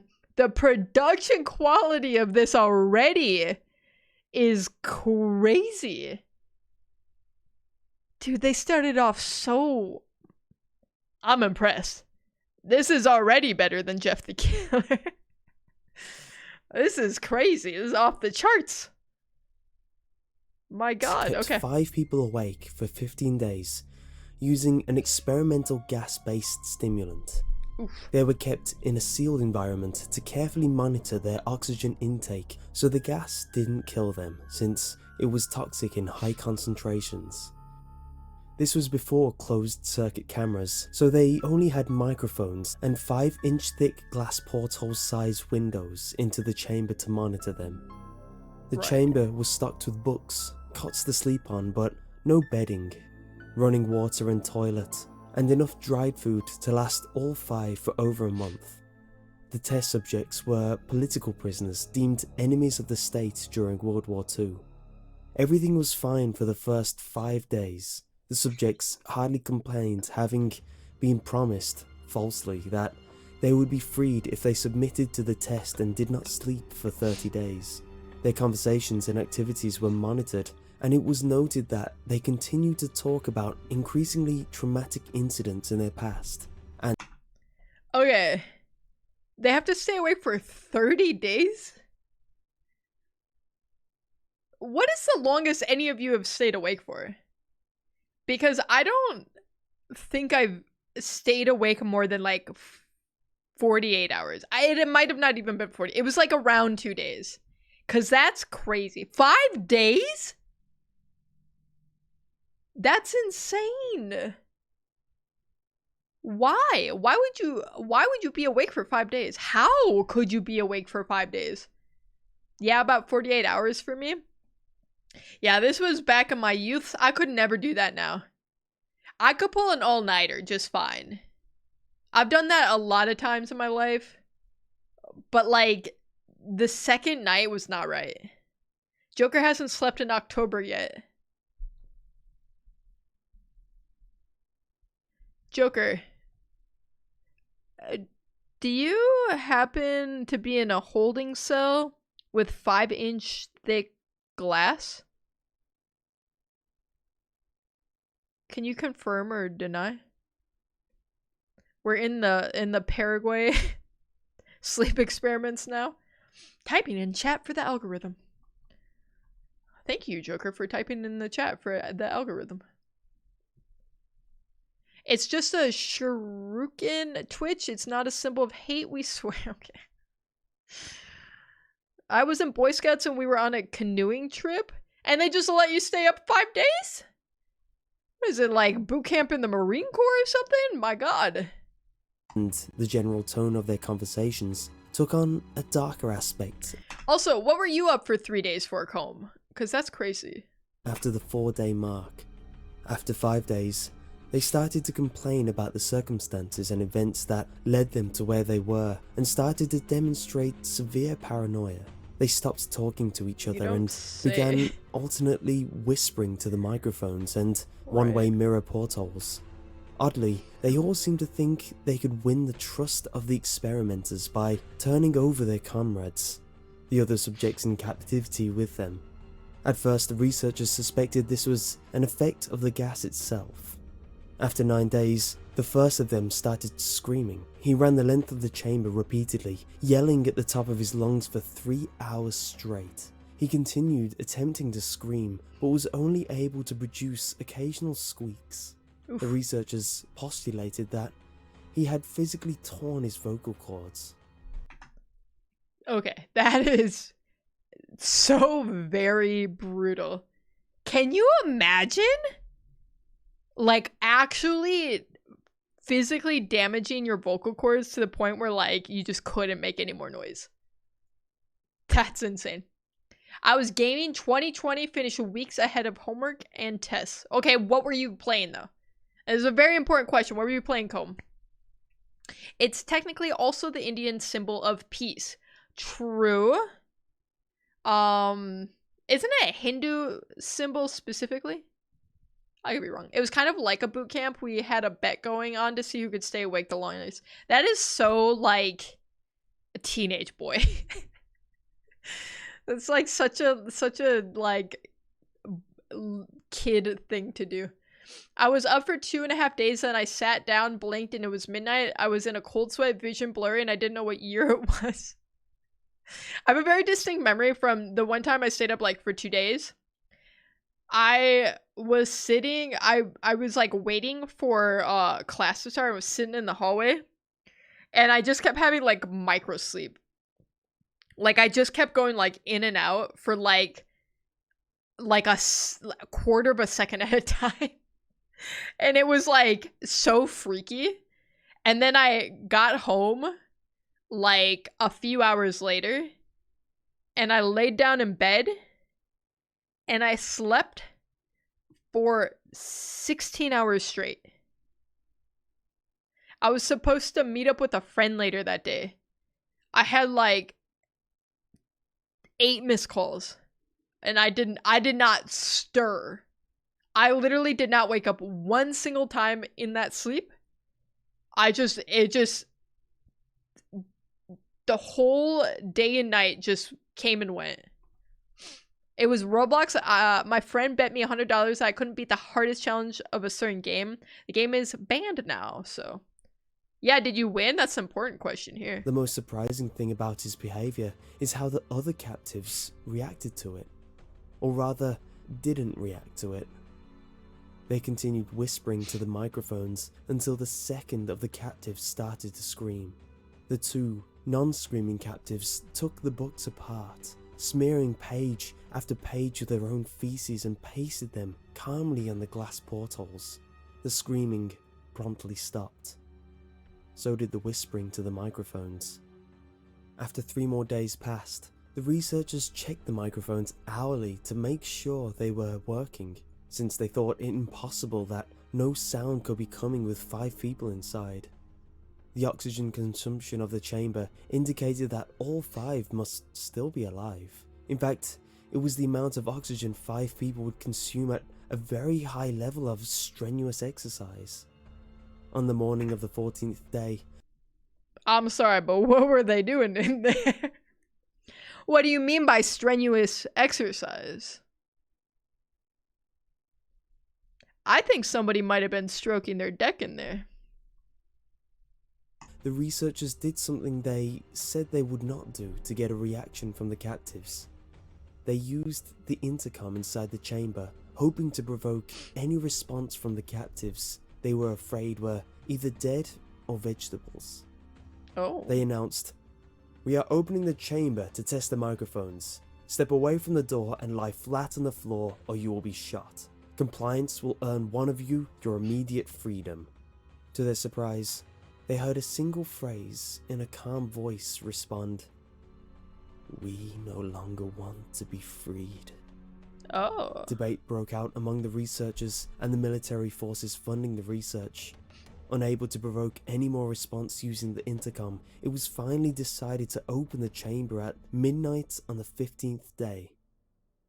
The chamber was flushed of the stimulant gas and filled with fresh air, and immediately voices from the microphones began to object.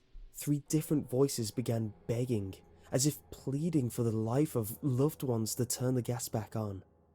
The chamber was opened and soldiers sent in to retrieve the test subjects. They began to scream louder than ever, and so did the soldiers when they saw what was inside. I mean, in all fairness, enough sleep deprivation, you're gonna just start feeling like you're Jesus or something, right? Like you're gonna succumb to whatever's going on. Like you're not gonna be mentally well, that's for sure. God, I hope so. Joker, get off the El Freakerino arc. El Freakerino is actually so good. That's honestly legendary. Flora! Hi, Flora. I'm doing wonderful. How are you? We are listening to scary stories, so be warned. God, I hope so.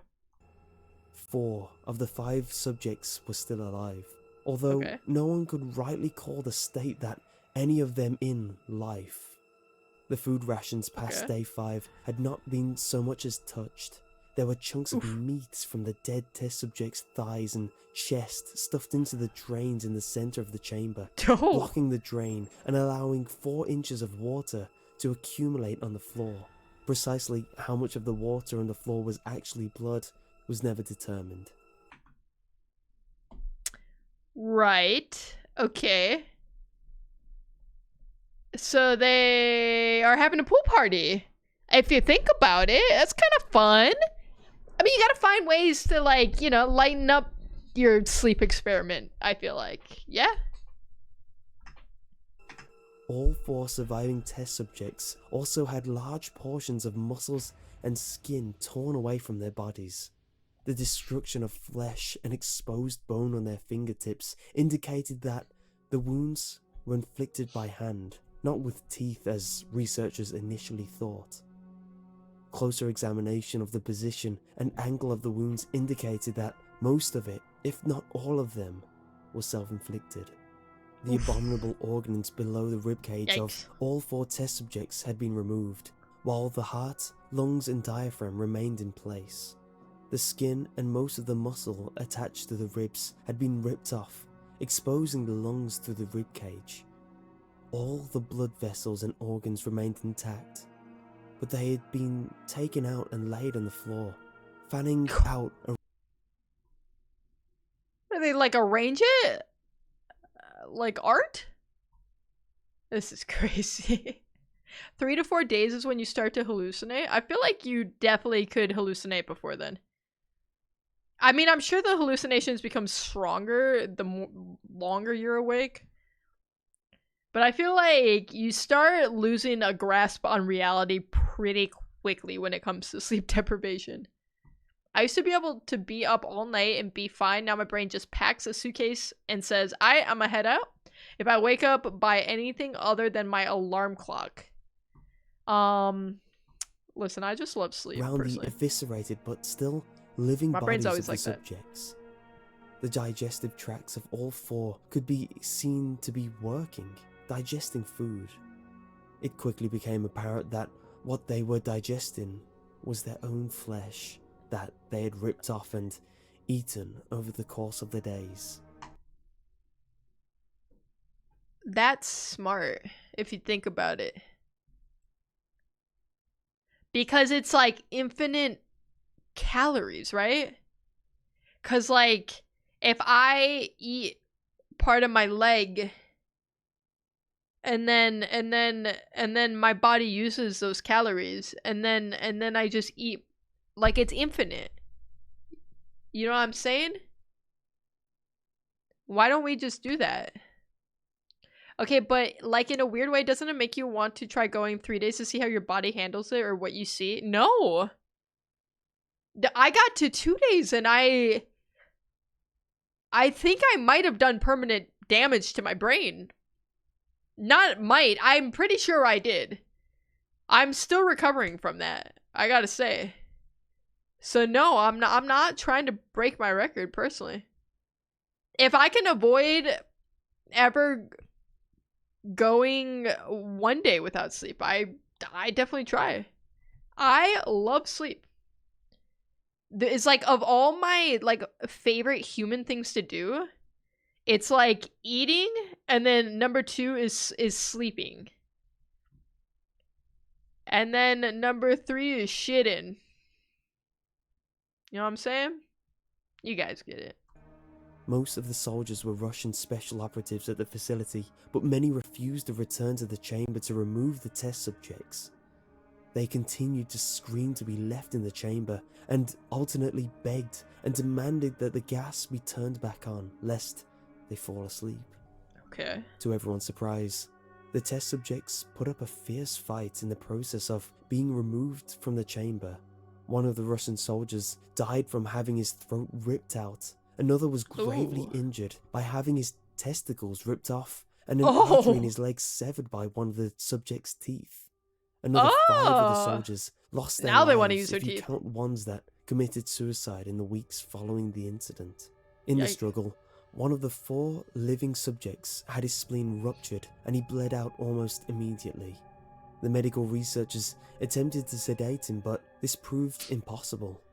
He was injected with more than 10 times the human dose of a morphine derivative and still fought like a cornered animal. Okay, this is really random. This has nothing to do with the story. But did you guys know that redheads take more anesthesia to knock them out? It's like a whole thing. And more like they need more pain medicine. It's like a genetic thing.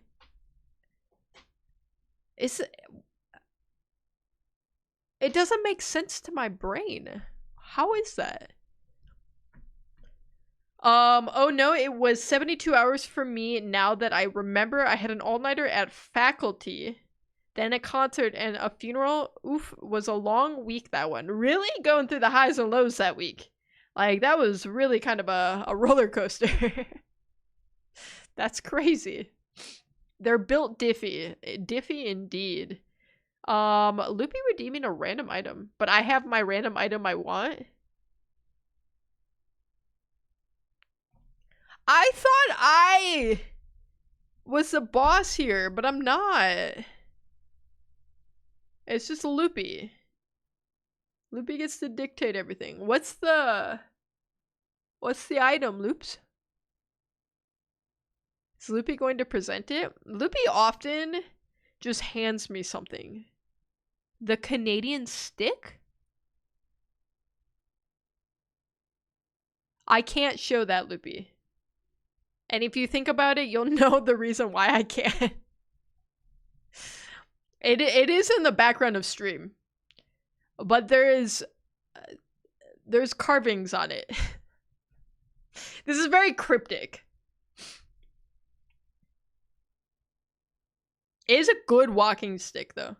You can hide that portion. Loopy, you're making this so complicated. Or just hold it. You can see it back there. It's right behind the litter box. Fine, I will go get it, Loops.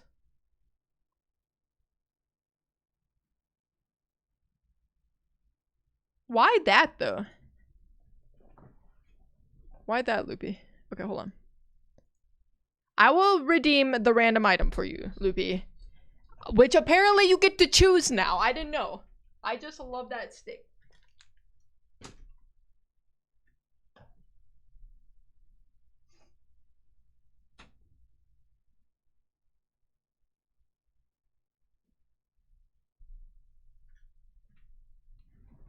I have to hold, so you can't see the carving on it. But it is a formidable stick. Look at this stick. Perfectly straight, too. We found this when we were in Vancouver. I'm just holding it off screen. It is a nice stick. It really is.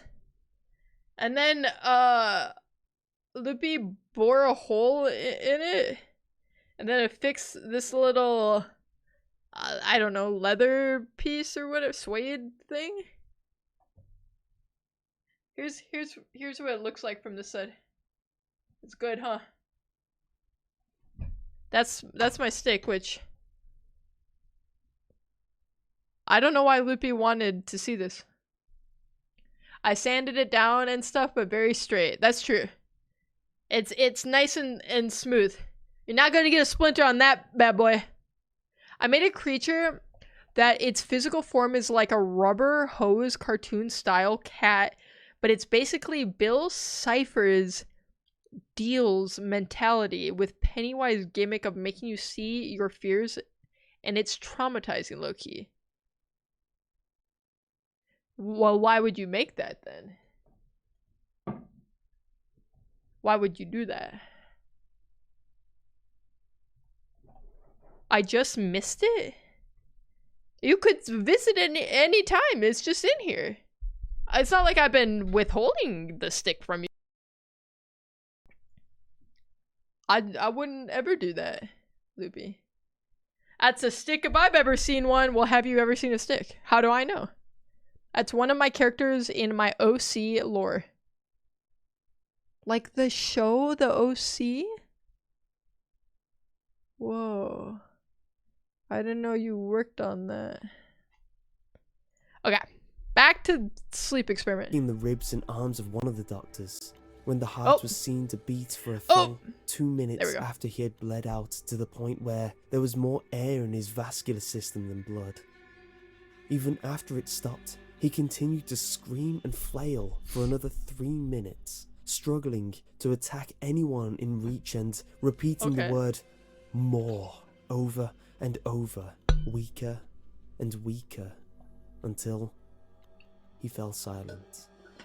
Okay. The surviving 3 test subjects were heavily restrained and moved to R.I.P. a that medical guy's facility. spleen. The 2 with intact vocal cords continuously begging for the gas, demanding to be kept awake. The most injured of the 3 was taken to the only surgical operating room that the facility had. In the process of preparing the subject to have his organs placed back within his body, it was found that he was effectively immune to the sedative they had been given him to prepare him for the surgery. He fought furiously against his restraints when the anesthetic gas was brought out to put him under. He managed to tear most of the way through a 4-inch thick wide leather strap on one wrist, even through the weight of a 200-pound soldier holding that wrist as well. It took only a little more anesthetic than normal to put him under, and the instant his eyelids fluttered and closed, his heart stopped. In the autopsy of the test subject that died on the operating table, it was found that his blood had tripled the normal level of oxygen. His muscles... What? When they weren't exposed to oxygen for how long? What? My homie just needs that gas. He'd be puffing that oxygen. that were still attached to his skeleton were badly torn, and he had broken 9 bones in the struggle to not be subdued. Most of them were from the force his own muscles had exerted on them. The second survivor had been the first of the group of 5 to start screaming. His vocal cords destroyed, he was unable to beg or object to surgery, and he only reacted by shaking his head violently in disapproval when the anesthetic gas was brought near him. He shook his head, yes, when someone suggested, reluctantly, that they try the surgery without anesthetic, and did not react for the entire 6-hour procedure of replacing his abdominal organs and attempting to cover them with what remained of his skin. Okay. They're saying it like it's this crazy notion that these people who peeled all of their skin off with their bare hands and removed their own organs, that it's like, it's, whoa, sat through a 6-hour surgery. They have no nerve endings left. They're all gone. They ripped them all out. He's not gonna feel anything. This is the least surprising thing to me. Are we kidding here? The surgeon proceeding stated repeatedly that it should be medically impossible for the patient to still be alive. One terrified nurse assisting the surgery stated that she had seen the patient's mouth curl into a smile several times whenever his eyes met hers. When the surgery ended, the subject looked at the surgeon and began to wheeze loudly, attempting to talk while struggling. Assuming this must be something of drastic importance, the surgeon had a pen and paper fetched so the patient could write his message. It was simple. Keep cutting.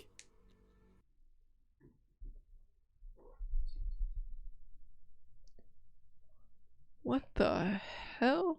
The other 2 test subjects were given the same surgery, both without anesthetic as well, although they had to be injected with a paralytic for the duration of the operation. The surgeon found it impossible to perform the operation while the patients laughed continuously. Once paralyzed, the subjects... So, of all the organs they removed, apparently their lungs weren't one of them. Or their diaphragm. You know what? Just the ones we don't need. Like, you can take... I'm gonna rip my gallbladder and my appendix out. The rest are gonna stay, though. We need a picture of this creepypasta pulled up. Pause.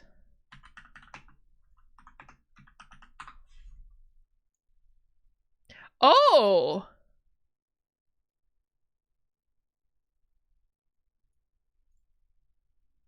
Right.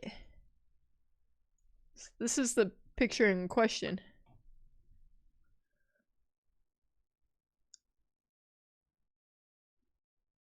Uh-huh.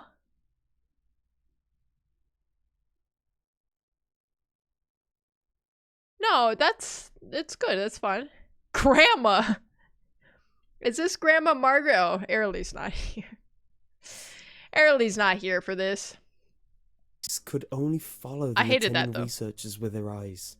The paralytic cleared their system in an abnormally short period of time, and they were soon trying to escape their bounds.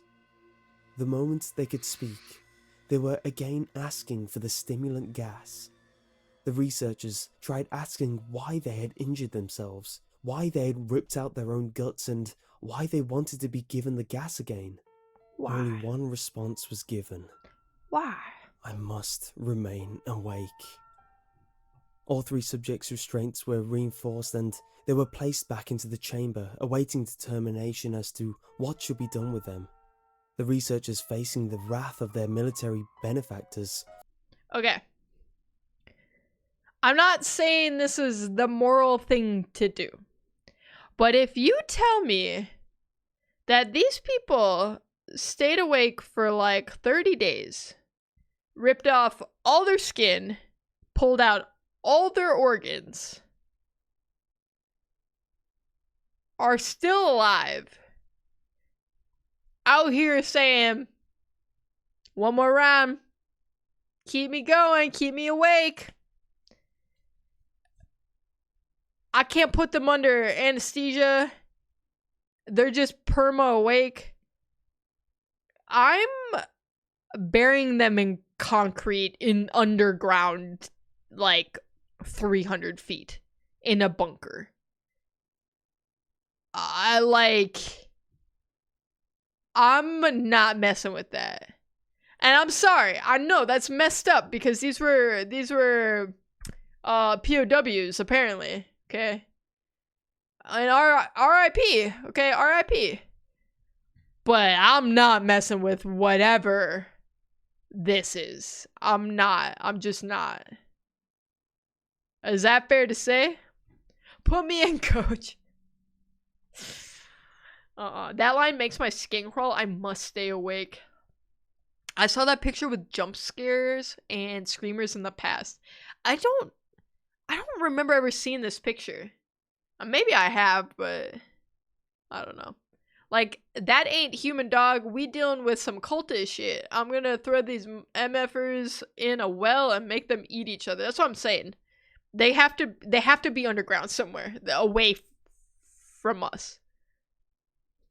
I just gotta say. For having failed the stated goals of their project, considered euthanizing the surviving subjects. The commanding officer, an ex-KGB, instead saw potential and wanted to see what would happen if they were put back on the gas. The researchers strongly objected, but were overruled. In preparation for being sealed in the chamber again. Okay. So we saw what happened when they were given this gas. It is horrific. It truly couldn't have gone worse as far as a human experiment goes. Okay. When we're talking on the scale of like crimes against humanity, this is like pretty high up there, okay? And then this guy's like, you know what? What if... Now hear me out. What if we just gave him more of the gas? Let's just see what happens. There's no way it could be worse, right? There's no way. Let's start pumping that gas back in that chamber. Put him in. Sounds like Mans was about to make super soldiers. Seriously, like what are we doing? It's not gonna make the problem better. I fail to see how it could actually make things worse. Now I think about it. What's worse than somebody peeling their skin and organs out. I don't know, but I have a feeling in these next 3 minutes we might find out.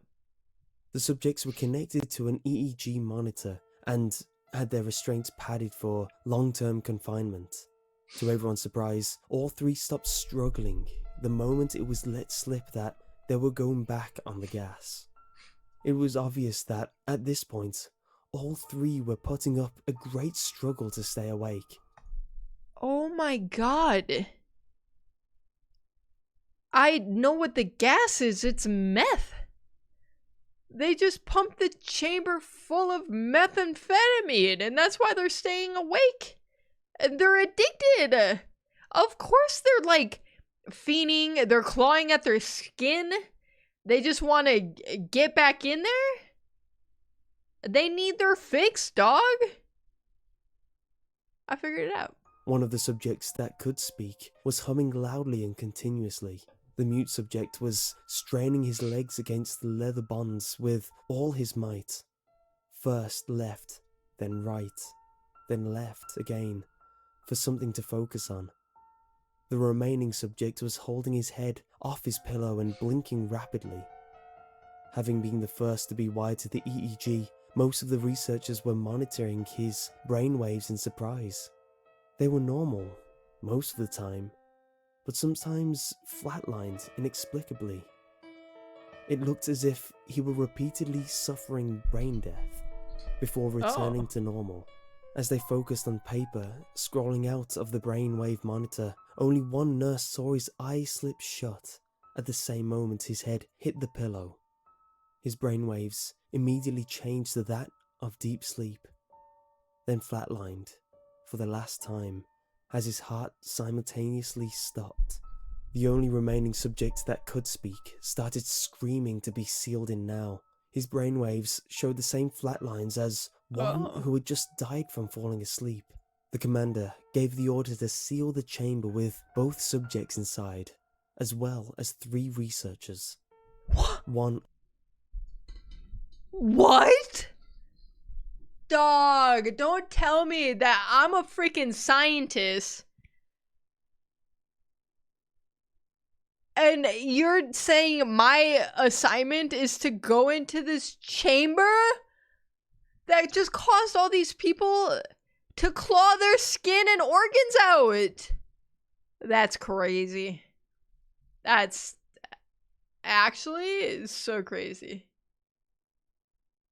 Ain't no way. Did they volunteer for this? That's crazy.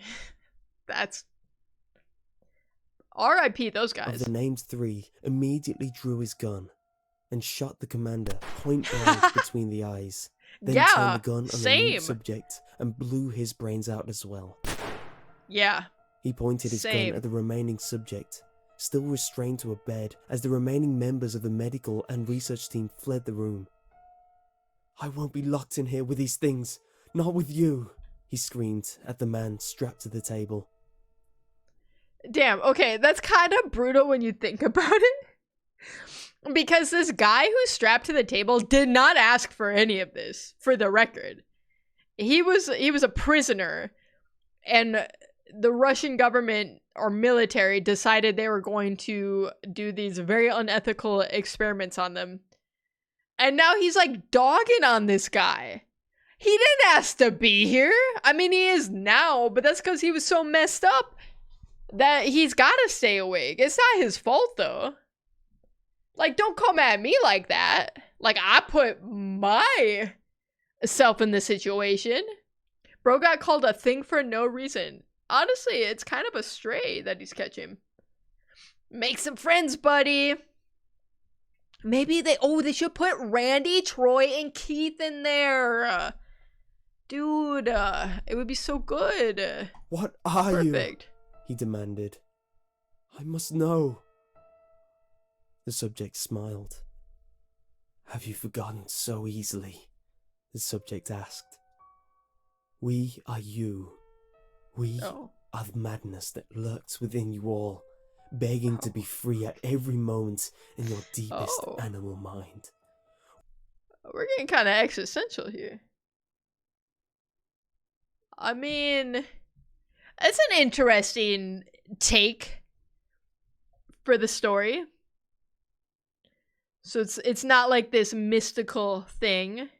It's more so the evil resides within us all type beat. Which is interesting. I don't hate that. We are what you hide from in your beds every night. We are what you sedate into silence and paralysis when you go to the nocturnal haven where we cannot tread. The researcher paused, then aimed at the subject's heart and fired. The EEG flatlined as He couldn't handle the truth, man. He asked a question. He said, "What are you?" He answers, and this is what we get. He shoots him. M. Night Shyamalan type twist. If I heard that from one of them, I'm grabbing a gun and forcing them to log off the Earth servers. Okay, so he's alleging. Hold on, let me just finish the last 10 seconds. Weakly choked out. So nearly free. Okay. Right. Voice Right. Let's get what's a good still? Give me those. Give me the planes. Okay. Okay, so basically they're saying that when you stay awake long enough, you essentially unearth this evil within you. You're like freeing this evil within you, which based on the conversation at the end, the guy is saying like, oh, you're only able to keep it at bay because you go into your nocturnal state, you sleep, and then the evil can't get there. So I don't know what the evil's doing the other like 16 hours of the day. Apparently that's not enough time for the evil to take over, I guess. But the 24 hours, count your days, cause it'll get you then. Okay, so let's talk for a second about Russian sleep experiment. Okay, because we gotta give it a rating. It's a better story than Jeff the Killer. It's right off rip, we can say that. The evil has a 16-hour cooldown. A CD for short, that we learned that. Watching Sesame Street, probably. Yo, babe, I'm getting kind of tired. Gonna hit the nocturnal haven. Good night, babe. If Loopy told me that, I would divorce her. I'd have to. Like, who talks like that? Well, I guess if I was an evil sleep monster who's also part of me, maybe my soul, it's part of my brain, I don't know. Like, are we thinking like maybe the evil's like my thalamus or something, and The rest of my brain is like keeping it at bay. I don't know the logistics. I'm not a doctor, you guys. I'm not a Russian sleep doctor. I don't fully understand.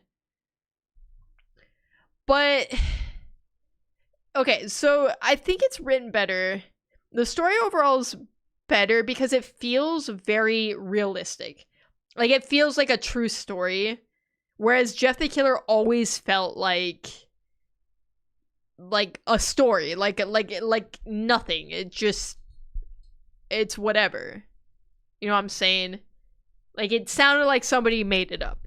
This one, the Russian sleep experiment, sounds like a documentary style of stuff that happened during like World War II, which makes it really cool. It makes it way more compelling and interesting. It makes it creepier because there's that element of like, oh, like this could have happened. And in fact, in a lot of ways, I mean, not this specific thing happened, but human experiments have happened a ton. Like, they happened a lot in Nazi Germany during World War II, in Japan, like the Nuremberg trials, like this is a thing. This isn't like a made up thing. Like, it's happened in the USA too. Like, I mean, they literally injected people with syphilis. Like this, so it's kind of like more realistic in that way because stuff like this has happened and probably is currently, it's 100% probably still happening currently at this moment, right? That's all to say that I like this one a lot more. Goobs is giving it 8.5. I didn't find this as scary as I thought I would. I think if I do kind of remember reading this still when I was younger. I think I was probably more scared of it then. Reading it now, I wasn't like super scared by it, but it was creepy. I mean, it's creepypasta. I guess it's not scary pasta. I'm gonna give it, it's kind of peak creepypasta, I feel like. Well written, realistic enough that it makes it feel very unsettling. I'm gonna give it a 9 out of 10. I would give it a 10 out of 10 if it was just like a little bit more scary. I do agree, Joker, that the picture made it scarier because this, if I had this image in my head when I was getting described the people, I would have been way more terrified. I'm gonna be honest. But just having my dull little brain to come up with imagery, it wasn't that scary. I kept thinking of, I will show you exactly what I was thinking of actually.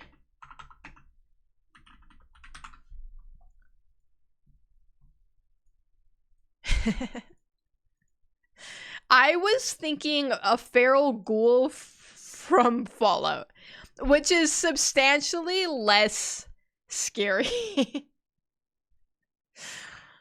Like, creepy still, but kind of funny too, you know? But this, in my head, is what's happening. Raccoon, hello! Hello, hello. Mama Coco. Alright. Do I need to tell the kids it's safe to come back in?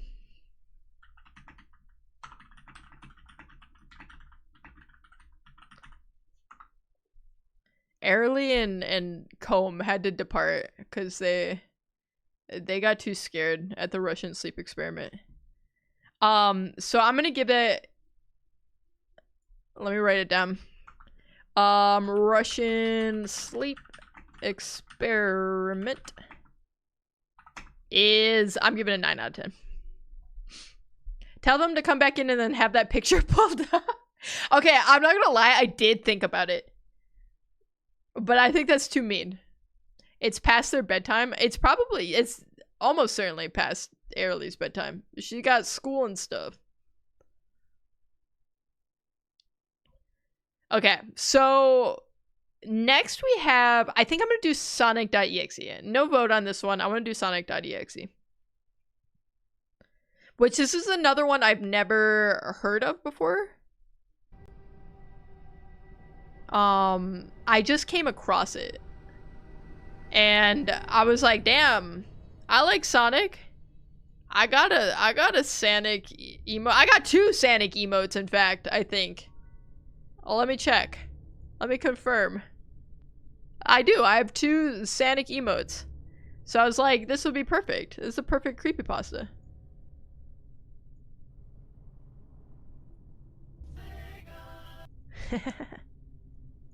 Dude, why am I kind of nervous for this one? I don't know what to expect. Do it. Yippee! I'm a Sonic fan, so this is fun. It'll be really fun, I'm sure. It's gonna be a lot of fun, for sure. I recommend Ben Drowned if you've never heard of it. I'm willing to hear suggestions. The thing is I can't watch anything too long. So depending on the length, I may or may not be able to do it. Hello, I don't know how to pronounce your name because I don't know what language script that is, but hi. I wouldn't say it's scary. What would you say? Creepy scary? It looks like the Ben Drowned. I'm seeing one that's like an hour and a half. There's one shorter that's like 45 minutes. It's a little long. We'll see how we're on time after this one. I wanted to at least get 3 stories down tonight. With all the pausing and the yapping, it takes a little bit longer. Okay. Let's get this started. Hi, lady. Un placer. What does un placer mean? You could just say, my name is Rose. Hello, Rose. How are you doing? I can't remember the length. It might be a little long. It seems a little long. It's just like, imagine how much of a horror movie Friday the 13th or Scream is. Okay, so it's kind of like camp horror is what we're saying here.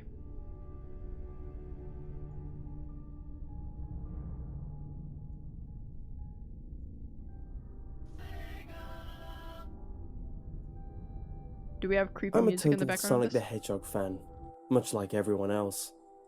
I like the newer games, but I don't mind playing the classics.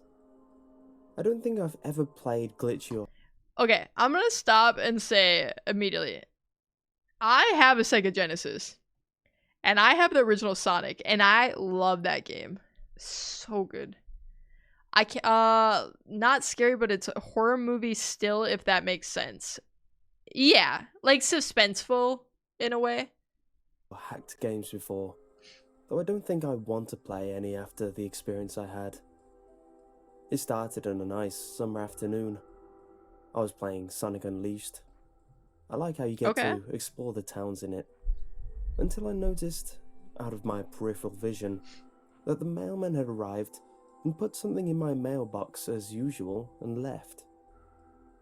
I paused my game to go see what I got in the mail. The only thing in the mailbox was a CD case for computers and a note. I took it inside. Okay. I looked at the note first and realized it was from my dear friend Kyle, whom I hadn't heard from in 2 weeks. I know that because I recognize... Why was that? It just caught me off guard. Oh, my dear friend Kyle. I haven't seen him in 2 weeks. I thought it was gonna be like 2 years or something. A couple weeks goes by. Kyle's sending me stuff via mail? Do people do that?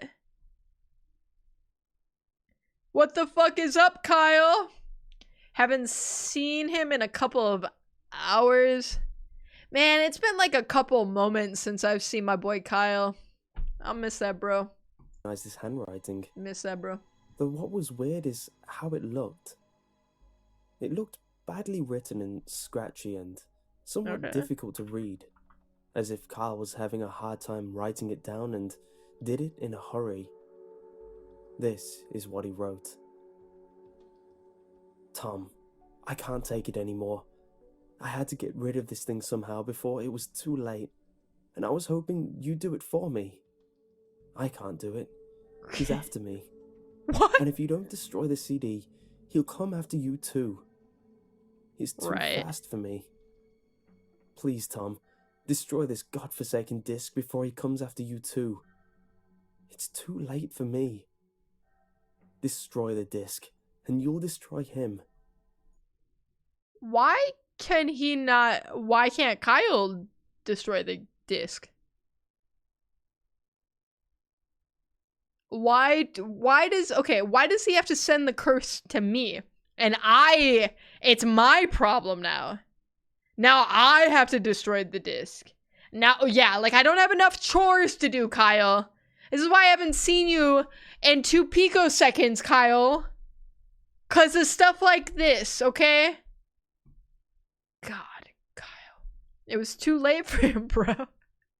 He had enough time to go get like a mailer from the post office, package everything up nicely, buy some stamps, slap some stamps on it, go back to the post office, mail it out, but did not have time to just destroy the disc. It was too late.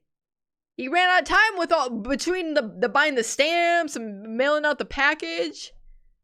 It was too late. I would kill Kyle myself if I survived. But do it quick. I think Kyle might be otherwise he'll dead. catch you. Don't even play the game. It's what he wants. Just destroy it. Please. Signed, Kyle. Okay, Kyle. Right. Well, that was certainly weird. Yeah. Even though Kyle is my best friend and I hadn't seen him in 2 weeks. Oh, did you guys hear? He has not seen Kyle in like 2 weeks. Dude, no way. And he's your best friend? Yet you haven't seen him in 2 weeks? Your best friend, Kyle. Come on. 2 whole? He hasn't seen him in 2 whole. Damn, that's I crazy. didn't do what he asked me. I didn't think that a simple gaming disc would do anything bad to him. After all, it's just a game, right? Boy, I was wrong about that. Anyway, I looked at the disc, jeez. and it looks like any ordinary computer CDR disc, except it had black marker on it written Sonic.exe.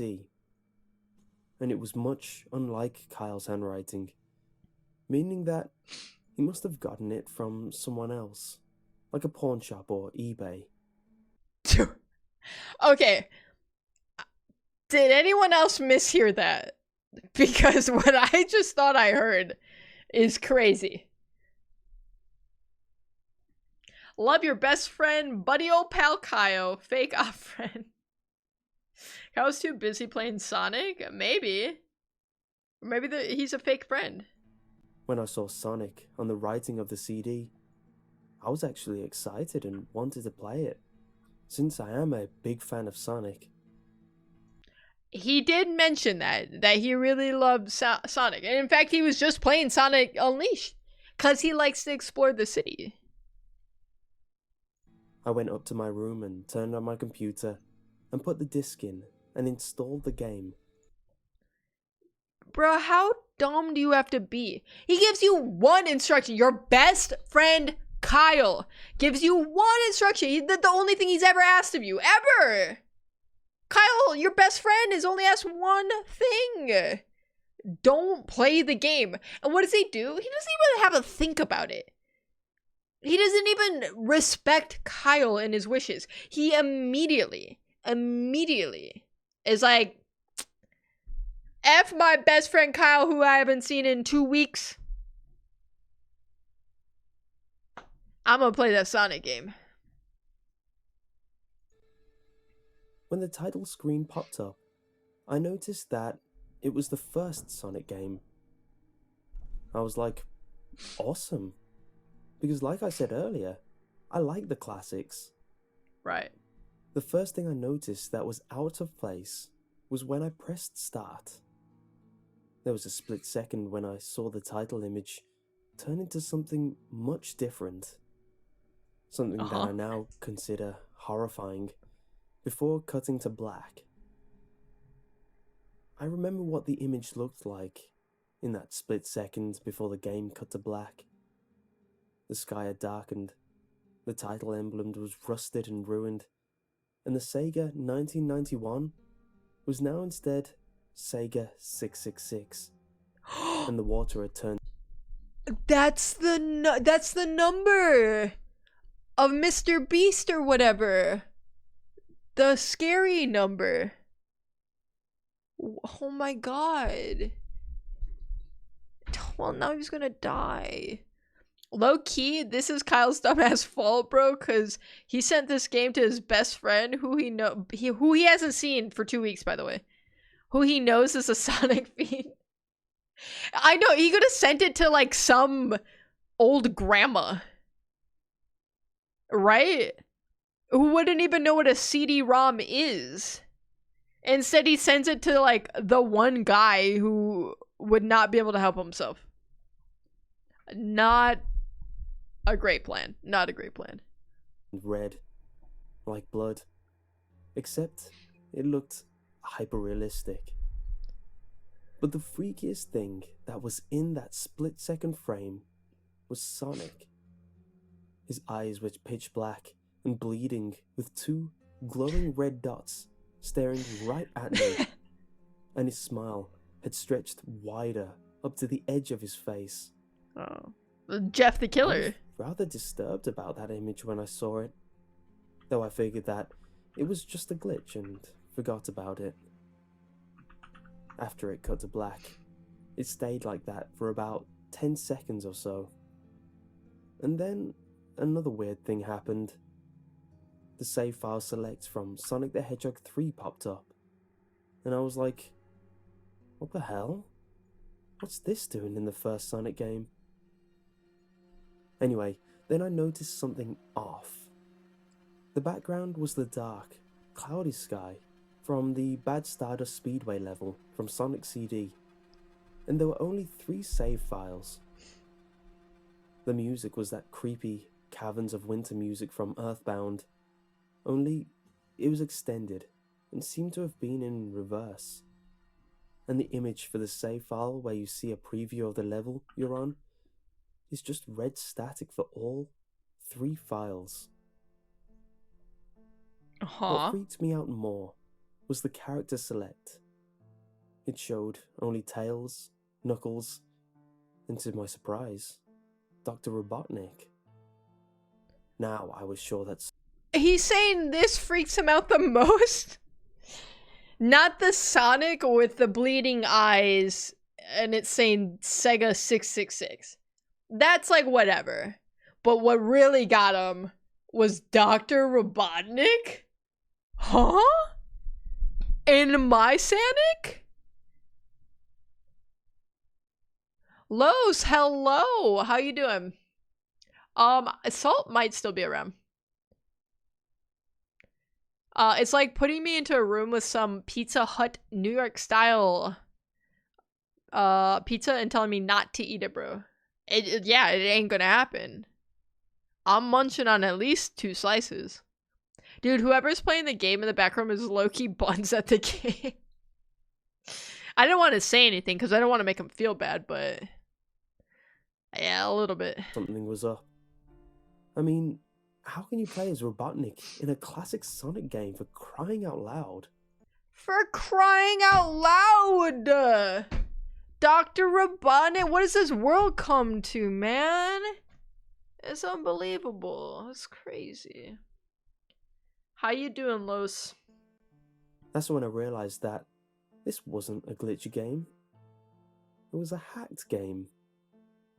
Yeah, it definitely looked hacked. It was really creepy, but... he really got to the bottom of that one, wow.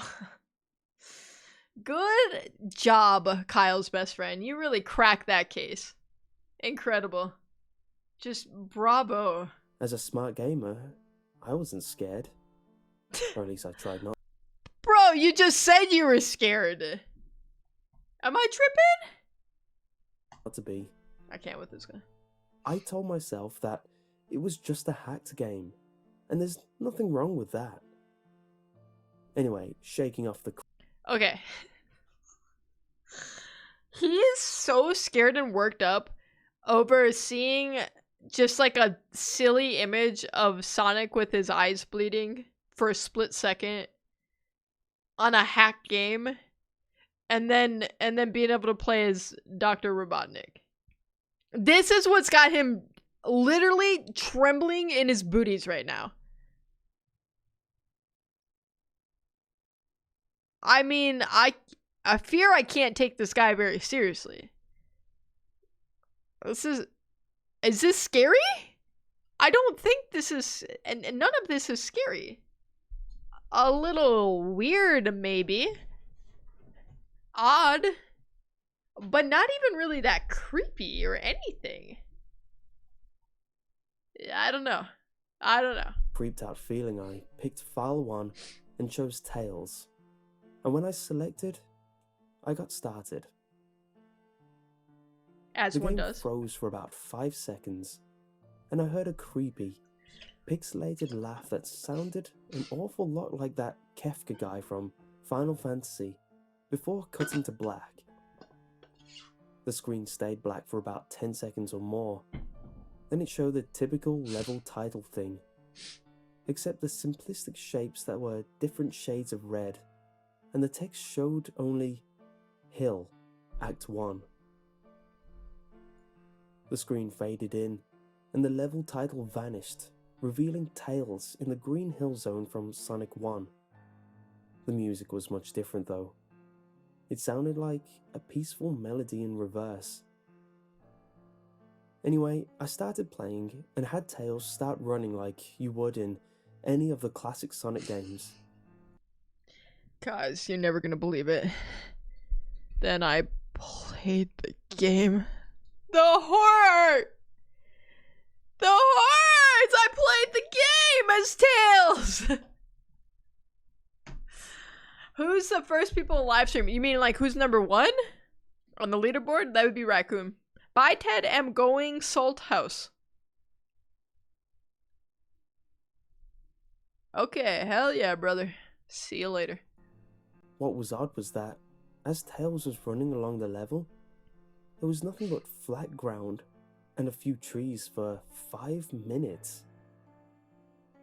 That was when the peaceful music started to lower down into slow, deep tones, very slowly as I kept going. I suddenly saw something, and I stopped to see what it was. It was one of the small animals lying dead on the ground, bleeding. Oh. That was when the music started to slow down. Okay. Tails had Right. a shocked and saddened look on his face that I never saw him have before. So I had him move along, and he kept that worried look on his face. As he kept moving, I saw more dead animals as Tails moved past them, looking God. more and more worried as the music lowers. You're He moves next, past Tails. More dead animals. I was shocked to see how they all died. They looked like somebody killed them in What the? rather gruesome ways. A squirrel was hanged on a tree with what appears to be his entrails hanging out. A bunny had all 4 of his Okay. limbs torn off. And a Oh! duck had its eyes gouged out and its throat slit. Oh my I god! felt sick to my stomach when I saw this massacre. Yeah, apparently, I don't blame So you. did Tails. Yeah, After true. a few more That's seconds, crazy. there were no more animals, and the music seemed to have stopped. I still kept Tails to continue. After a minute passed, after the music stopped, Tails was running up a hill, and then he stopped. It wasn't until I saw why. I stopped pressing the controller. Ah! Sonic was there, on the other side of the screen, with his back against Tails, with his eyes closed. Okay. Tails looked happy to see Sonic, but then his smile faltered, obviously noticing that Sonic wasn't responding to him, if not acting as if he was totally oblivious of Tails' presence. Right. Tails walked slowly towards Sonic, and I noticed that I wasn't even moving my keyboard to make him move. So this had been a cutscene. Suddenly, I began to have Was a it? growing feeling of dread as Tails walked closer to Sonic to get his attention. I felt that Tails was in danger, and something bad was going to happen. Tails is I so heard dead. faint static growing louder So as dead. Tails was but inches away from Sonic, and stopped, and stuck his hand out to touch him. That foreboding feeling in my gut was growing stronger, and I felt the urge to tell. And it wasn't pain, you guys. It was a different weird feeling in his stomach. Okay? Could you gather this much detail from a simple 16-bit game? How could you tell? I mean, you could see a lot with 16-bit, but like, you're not seeing detailed expressions, right? Like, let's look at Sonic 1.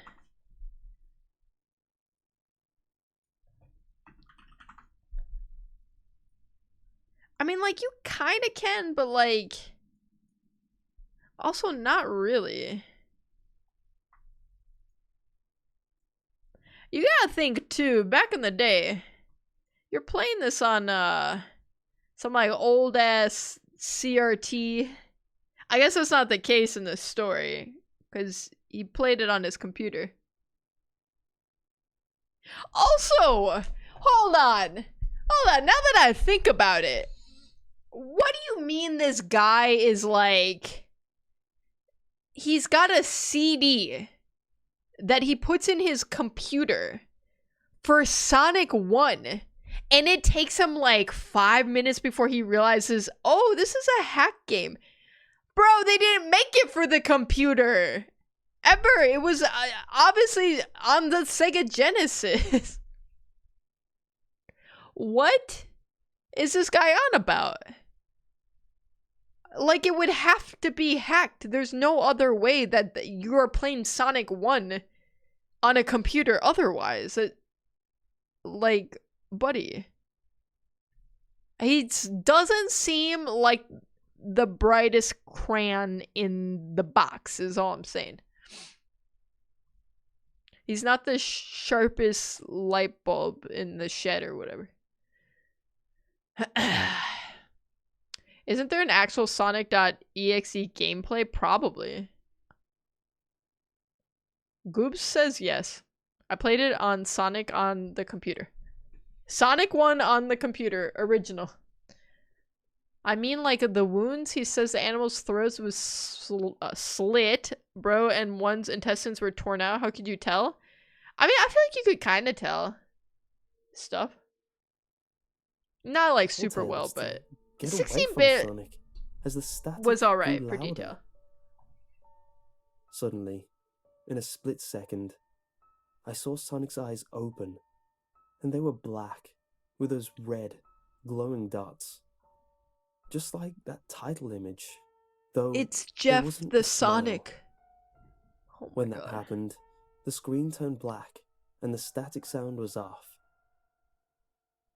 It stayed black for about 7 seconds. Chat, what Sonic game is in the background right now? I feel like I remember playing this on the Dreamcast. What freaking game? Who knows? Somebody knows in chat. I swear one of you has to know. It's a story, it's about the vibes, not the accuracy. Well, I'll say it's definitely not about being intelligent or being a good friend to your best friend Kyle, who you haven't seen in 2 weeks. I think Randy made the hack. Randy mentioned. Actually, it's a ROM. I don't know, but watching them play this hurts my soul because they're ass. Listen, they're not the best. That can be agreed upon. And then white text appeared. Oh, it's Sonic Adventures 1? I did play this game a fair bit, but I played Sonic Adventures 2 way, way more. Forming a message saying, "Hello. Do you want to play with me?" Oh. Ayo, what? At this point, I was creeped out. I didn't want to continue the game, but my curiosity got the better of me when I was taken to a different level, with the level title now saying, "Hide and Seek." Oh. This time, I was in the Angel Island level from Sonic 3, and it Right. looked like everything was on fire. Tails looked as though he was scared out of his wits at this time. Poor Tails is just going through it over there. I want to know what's Dr. Robotnik up to. Why couldn't he play as him? Why was he so scared about it? I need answers to these questions, man. That's when you burn your house down. My house is already burnt down. Because of the candles. He actually looked at me and made frantic gestures to me, as if he wanted to get out of the area he was in as fast as possible. I was starting to get freaked out by this. I mean, Tails was actually breaking the fourth wall, trying to tell me to get him out of there. So I pressed down on the arrow key as hard as I could, and made him run as fast as he could. A pixelated version of that creepy theme when you meet Shadow at the Ark as Robotnik from Sonic Adventure 2 was playing, as I made Tails trek through the desolate forest, trying to help him escape from whatever he was trying to run. Sorry, I'm getting distracted. You are right. His gameplay is cheeks. Ran right into the freaking spike, man. Amateur hour. From. Suddenly, I heard that creepy laugh again. That awful Not again. Kefka laugh. Right after, 10 seconds had passed as I helped Tails run through the forest. And then, I started seeing flashes of Sonic popping up everywhere on the screen. Again, with those black and red eyes. The music we got a changed bot. to that suspenseful drowning jingle. Everyone wave as I goodbye see to the Sonic bot. behind Tails, slowly gaining up on him, flying. Sonic wasn't running, he was actually flying.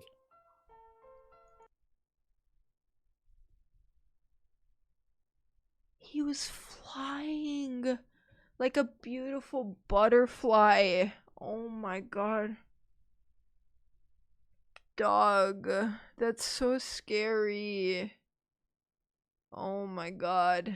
The flying pose his sprite I can't go on. was in made him look very similar to Metal Sonic's flying pose in Sonic CD, except it was just Sonic, and he had the black and red eyes again.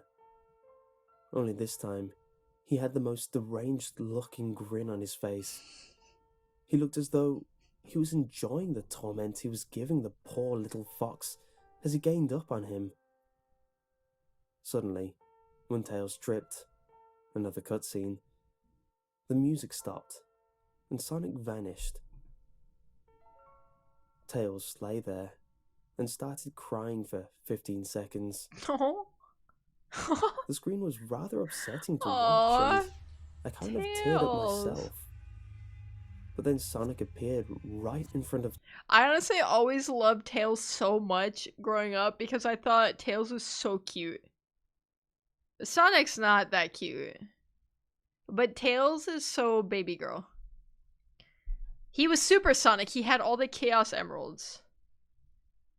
He had them in a glove. And an infinity of sorts. He's adorable in the movies, he is. And in the games and everything. He's perfect. I watched that bot get sniped by FaZe Joker. You wish I had mods around here. One day, maybe I'll make somebody a mod, but I feel like I've kept the streak up this long. Why give in? Tails. And Tails looked up in horror. Blood started to come down those blackened eyes of Sonic's as a grin slowly grew from his face as he looked down at the horrified fox. I could do nothing but watch.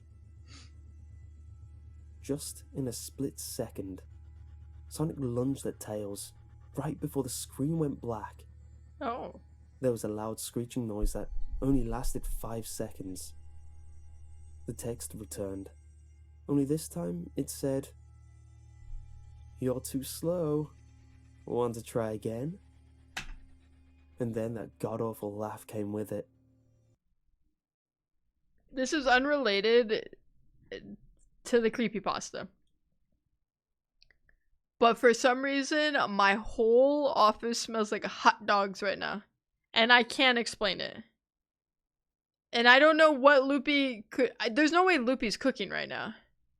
It's too late. She's probably sleepy right now. We don't have hot dogs in the house, I'll tell you that much. So why does it smell like hot dogs in here? The true creepypasta is the hot dogs you smell in your office along the way, is all I'm saying. I was so shocked by what had happened. Did Sonic murder Tails? No, he couldn't have. He and Tails are supposed to be best friends, right? Why did Sonic do that to him? I shook the shock off as I was brought back to the character select. The save file that had Tails was different. Tails was no longer in the box itself, but in the TV screen itself, which was flickering with that red static. Sonic.exe is hacking your computer making chili dogs. Imagine if we had smell-o-vision. Actually, you know what?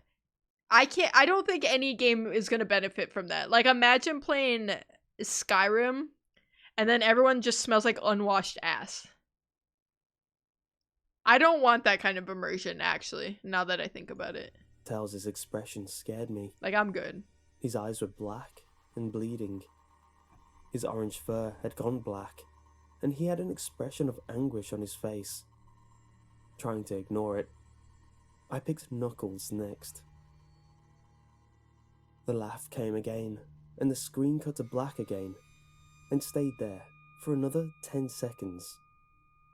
This time the level said, "You can't run." I was really freaked out by now. Oh, that was it? I thought there was gonna be more to the ominous message. You can't run, ... No, that's it, just... I don't know. Maybe Kyle's best friend is paraplegic. So maybe Sonic was actually making a really ableist comment to him. It's kind of messed up. Sonic's kind of a dick. Imagine playing the TMNT beat 'em up games running through the sewers. Okay, I'm imagining. Now what? I couldn't tell if this was a glitch or a hack. Guys, it smells like pigs in a blanket right now. I want. That sounds so good. Or some kind of sick, twisted joke. Or anything, really. But despite my fear of what happened next, I kept playing. The next level looked much different.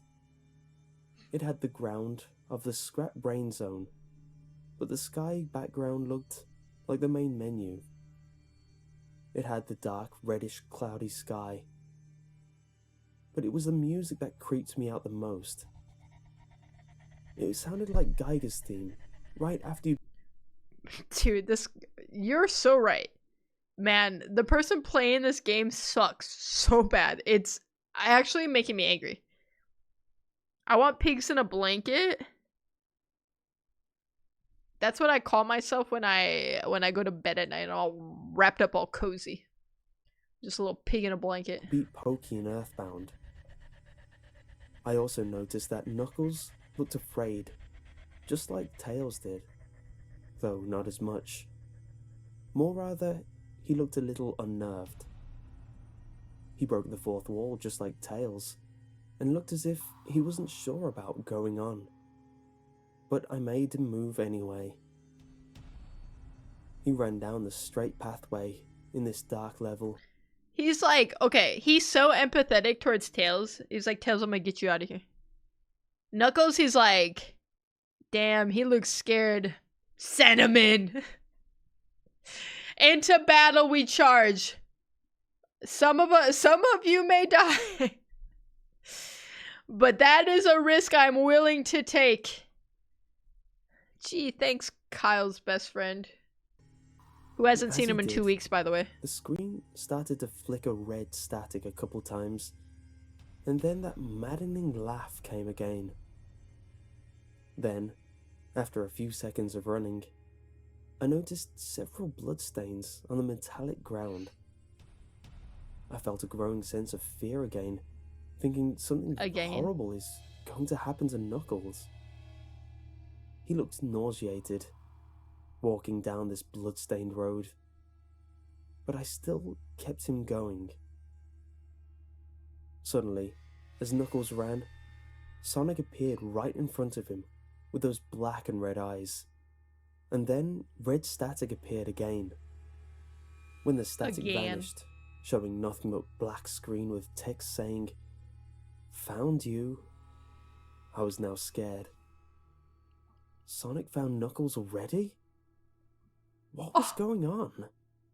What was going Anyway, on? red static came again, and then Again. I was back to the level. Knuckles looked like he was panicking, and Sonic was nowhere to be found. And this time, that high-pitched squealing from the Silent Hill 1's final boss was playing. Was this some kind of boss battle with Sonic? I hoped to God it wasn't, honestly. Suddenly, Sonic appeared right behind Knuckles, in what appeared to be pixelated black smoke. I made Knuckles turn, and then punched Sonic. But Oh, you could do that? Yeah, I just made him punch him. You can do that, apparently. In Sonic 1. Sonic vanished in black pixelated smoke before I could even land a hit.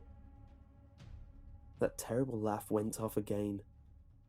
Then, Sonic appeared behind Knuckles again, and then I made him punch again. Again. Then Sonic vanished again, laughing. Again. Knuckles was panicking even more, and even I felt like I was going crazy. Sonic was practically playing with us. He was playing a sick, twisted little mind game with me and Knuckles. That sick little Sonic. Another cutscene played as Knuckles fell to his knees and clutched his head, sobbing. Right. I felt his agony. Sonic was actually driving us both crazy. And then... Does bro not understand he can just turn off the game? This game is gonna drive me insane. Dude, this is a toddler who finally got to play with a controller plugged in. Yes, and he has the ability to just unplug the controller and not play. The Dodgers lost. Blue Jays are, what is that, 3-2 in the series? Holy moly. Also, high 36%. Y'all need to learn about suspension of disbelief. Suspension? What is this, a physics class? I hope the Blue Jays take it. Loopy! We have to root for the Dodgers. We have to. Shohei? Out here doing things nobody's ever done before?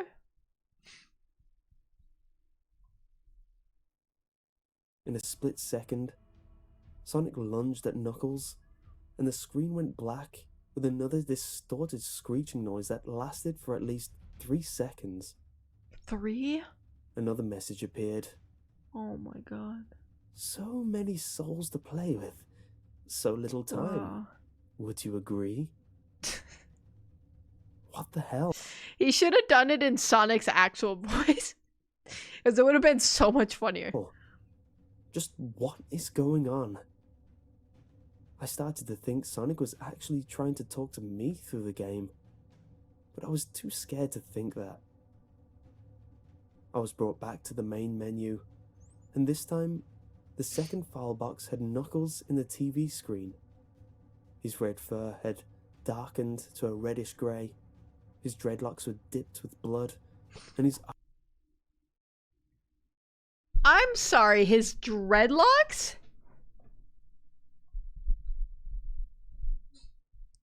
He's a hedgehog. These are obviously his spikes. Dreadlocks is crazy. To say Sonic the Hedgehog has dreadlocks like he's a goddamn Rastafarian is so funny. What are we doing here? What are we doing here? Eyes were black and bleeding too, and he had a look of sadness on his face. I began to think that those are the actual characters trapped inside those TV screens on the save files. But I couldn't believe it. I didn't want to believe it. This guy's a little slow, right? I feel like we all collectively figured this out like 20 seconds in to him playing the game. And then now he's like, dang, I think these people can actually feel pain or something. I don't know. This is crazy. Ladies, leave me alone type shit.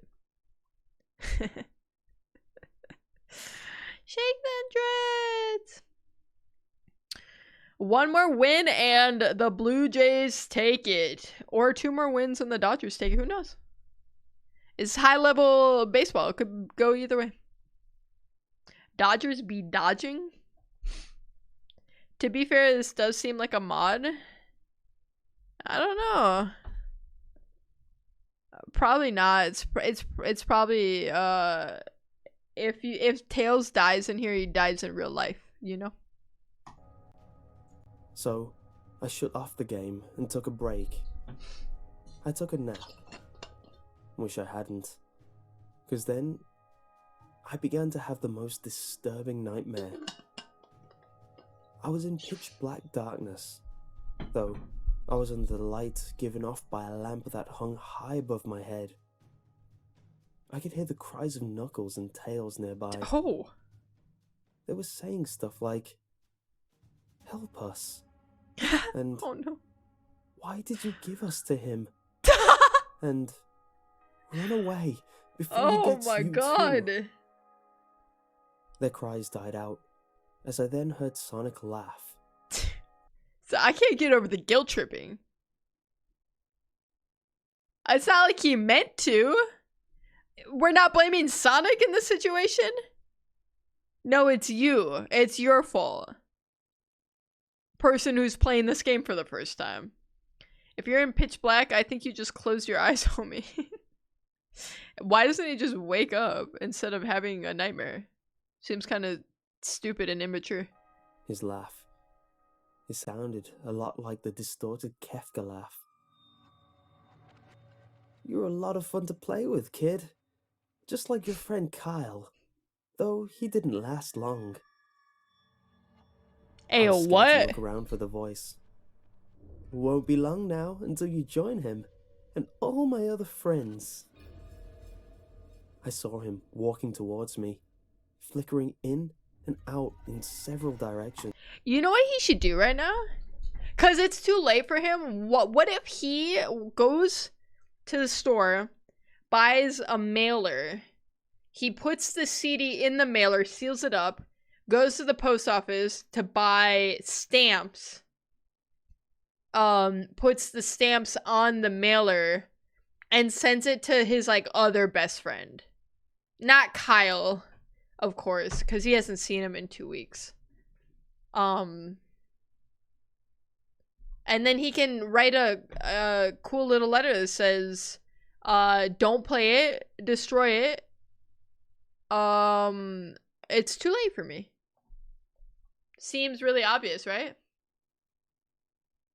And make sure the friend loves Sonic. Yes, Milo. Yes, that is actually really important to the whole thing. Kyle needs a blue chew. You can't run, I don't know what that means. I'm gonna be honest. kid. You're in my world now. Just like the others. When he grabbed me, I saw his bleeding, black and red eyes, grinning face. I woke up with a fright. After a I woke couple up of with a hours, fright. I decided to continue playing the game.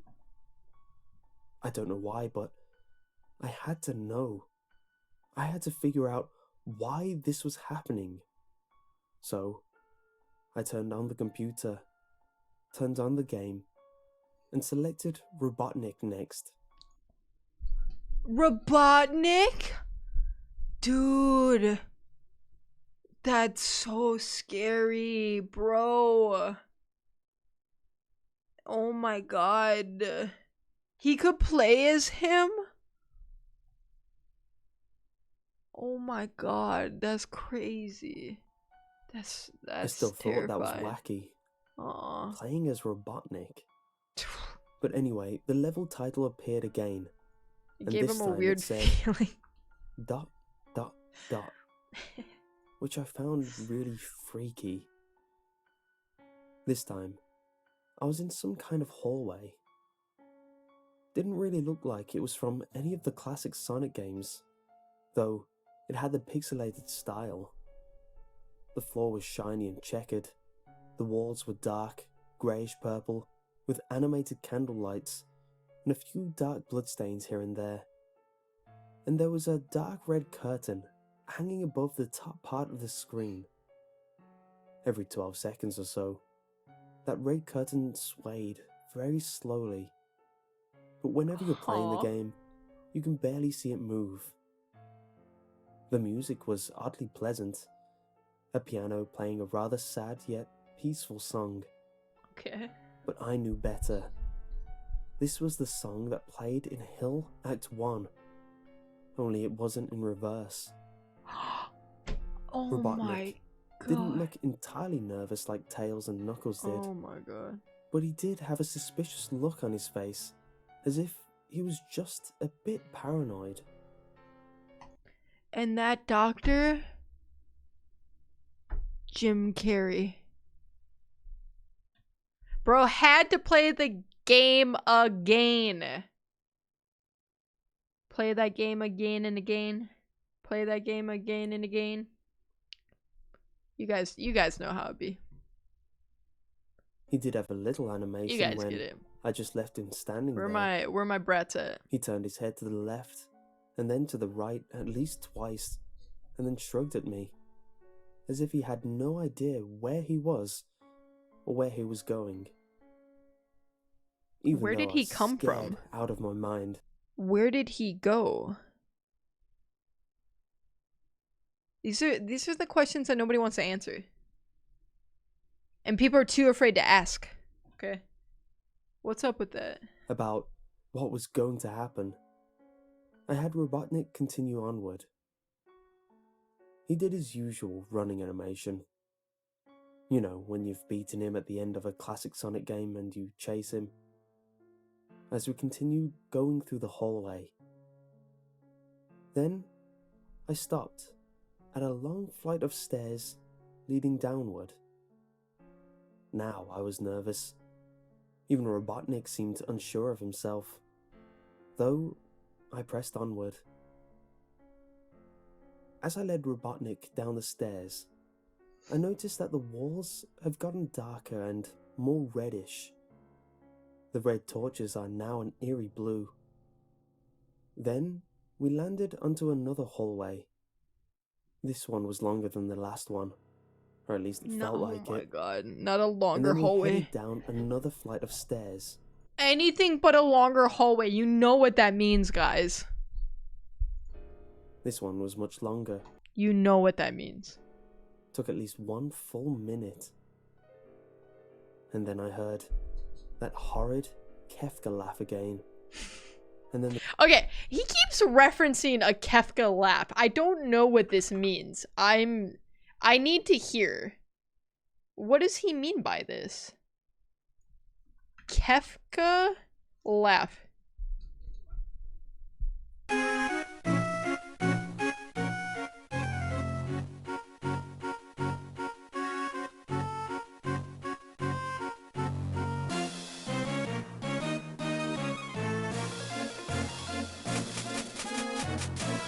Why is this a 10-minute long video here?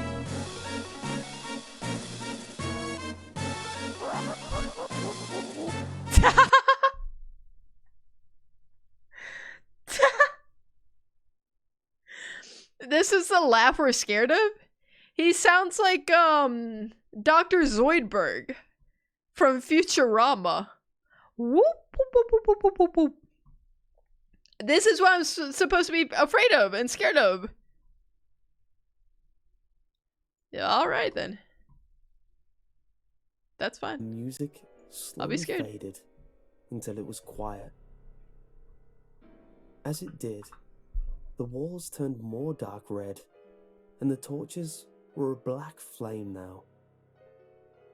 When Robotnik landed onto the third hallway, I noticed he now looked really creeped out, though he tried to hide it.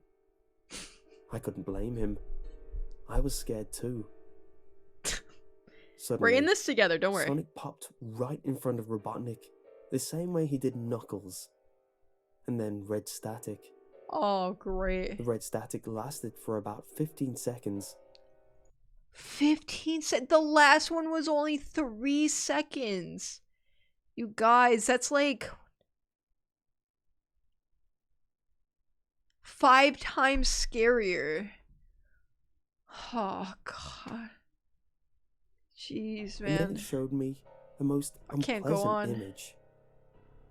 The image showed a hyper-realistic of Sonic standing in the darkness where you can only see his face, while his head and torso faded into black. And when I say hyper-realistic, I mean like he looked so real, you could actually see the lines in his blue fur.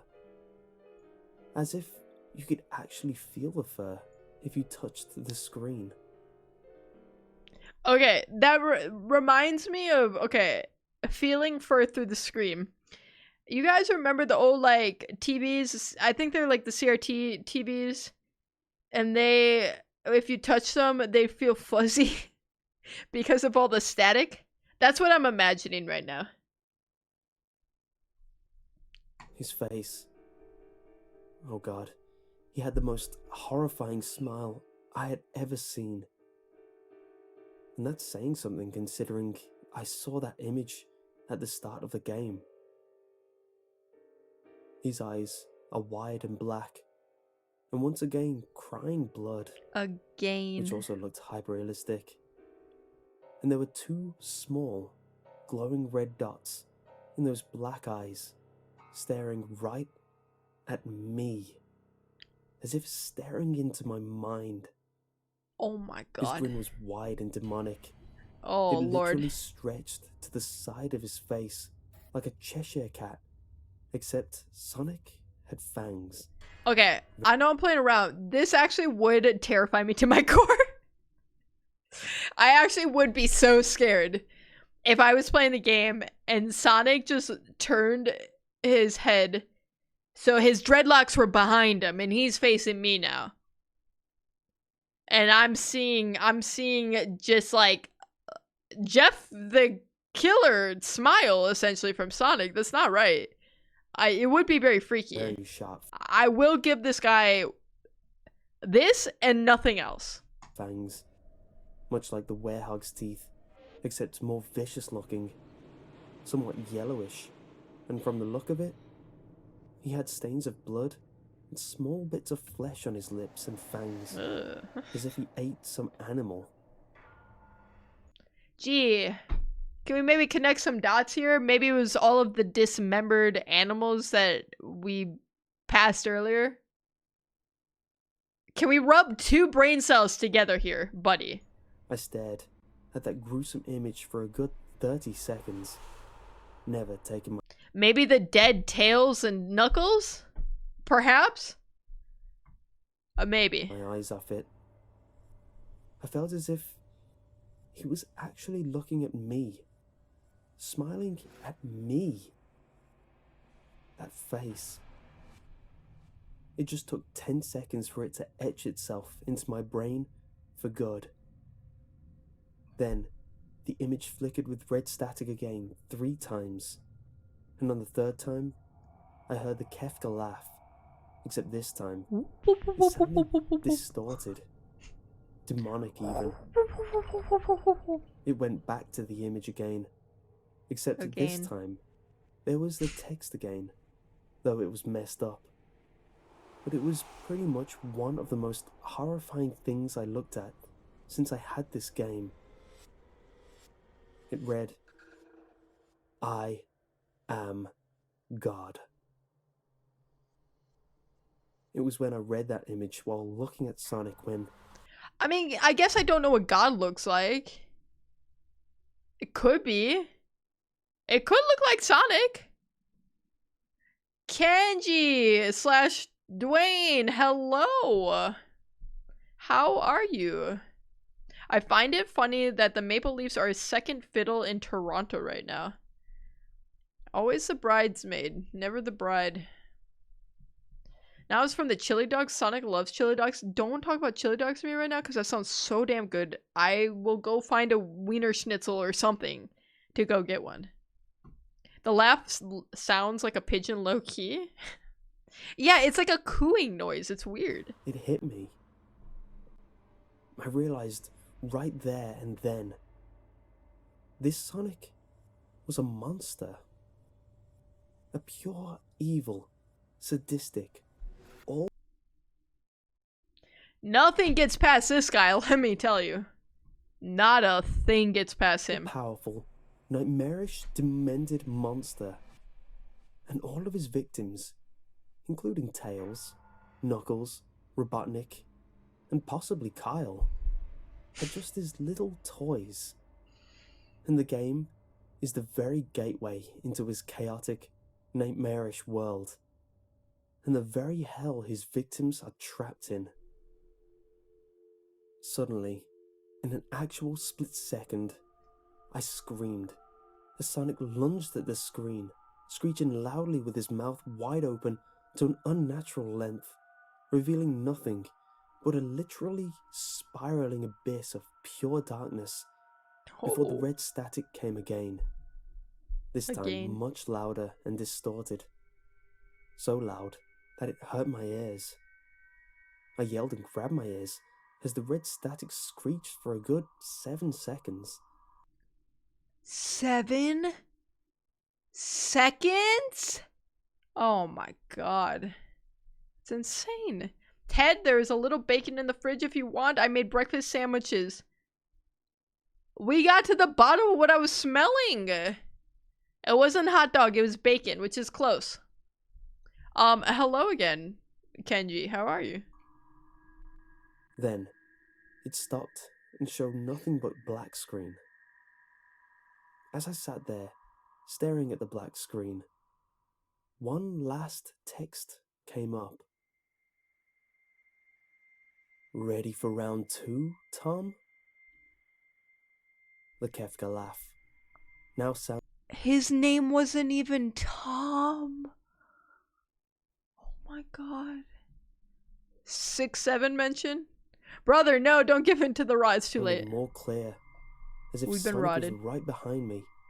Played again 3 times, as I looked at that Played text again. in shock and confusion.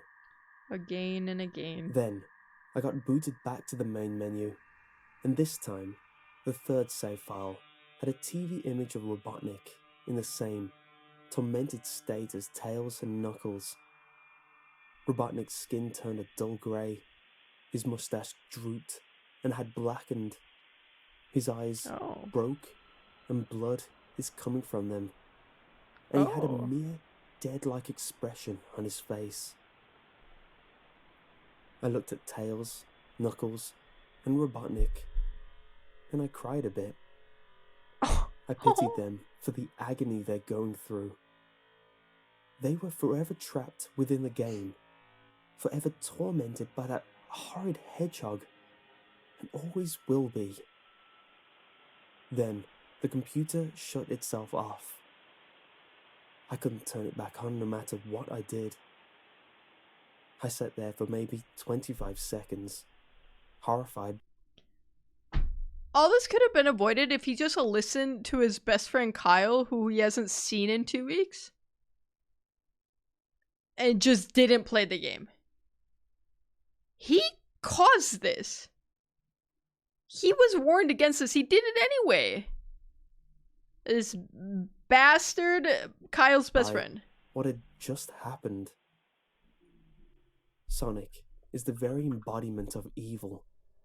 He tortures people who play his game in more ways than one. And then, when he gets bored, he drags you into the game. Literally, drags you to hell. Oh my where god. He can play with you, always, as his toy. Ayo, what? I Ayo, can't what? get the game out of my computer. I think it's stuck in there. But at least I managed to turn it back on now. After I sat there for 25 seconds. This guy and his very, like, specific number of seconds that things happen. What is that? That's 5 whole seconds. I heard a voice right behind me, like a whisper. Try to keep this interesting for me, Tom. I turned around to see where the voice came from, and what I saw made me scream.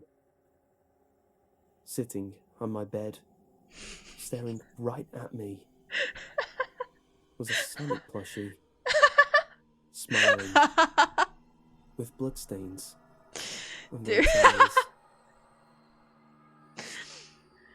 Not the plushie on the bed, dog.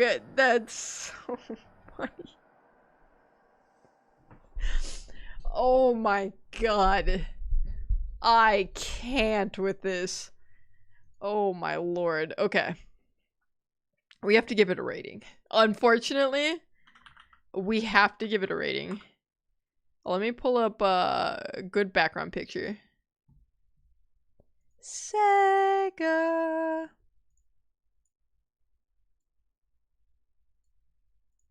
What the hell is happening?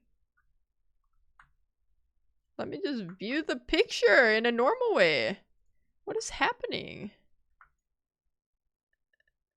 What the hell? I don't know what Reddit's on about here. Okay, let me close that. This is the picture we're gonna look at. Okay, chat. What did we think about Sonic.exe? Because I have thoughts. Nura, hello. Am I late? Yes. What did I miss? You missed several creepypastas. These are the creepypastas in question. We listened to Jeff the Killer. We listened to Russian Sleep Experiment, and the latest one was Sonic. I did not spell that right. Sonic.exe. Okay. I'm gonna be honest. I was halfway through this video. It was like the 15-minute mark, and I could not believe that there was another half to the video. They dragged it on way too long.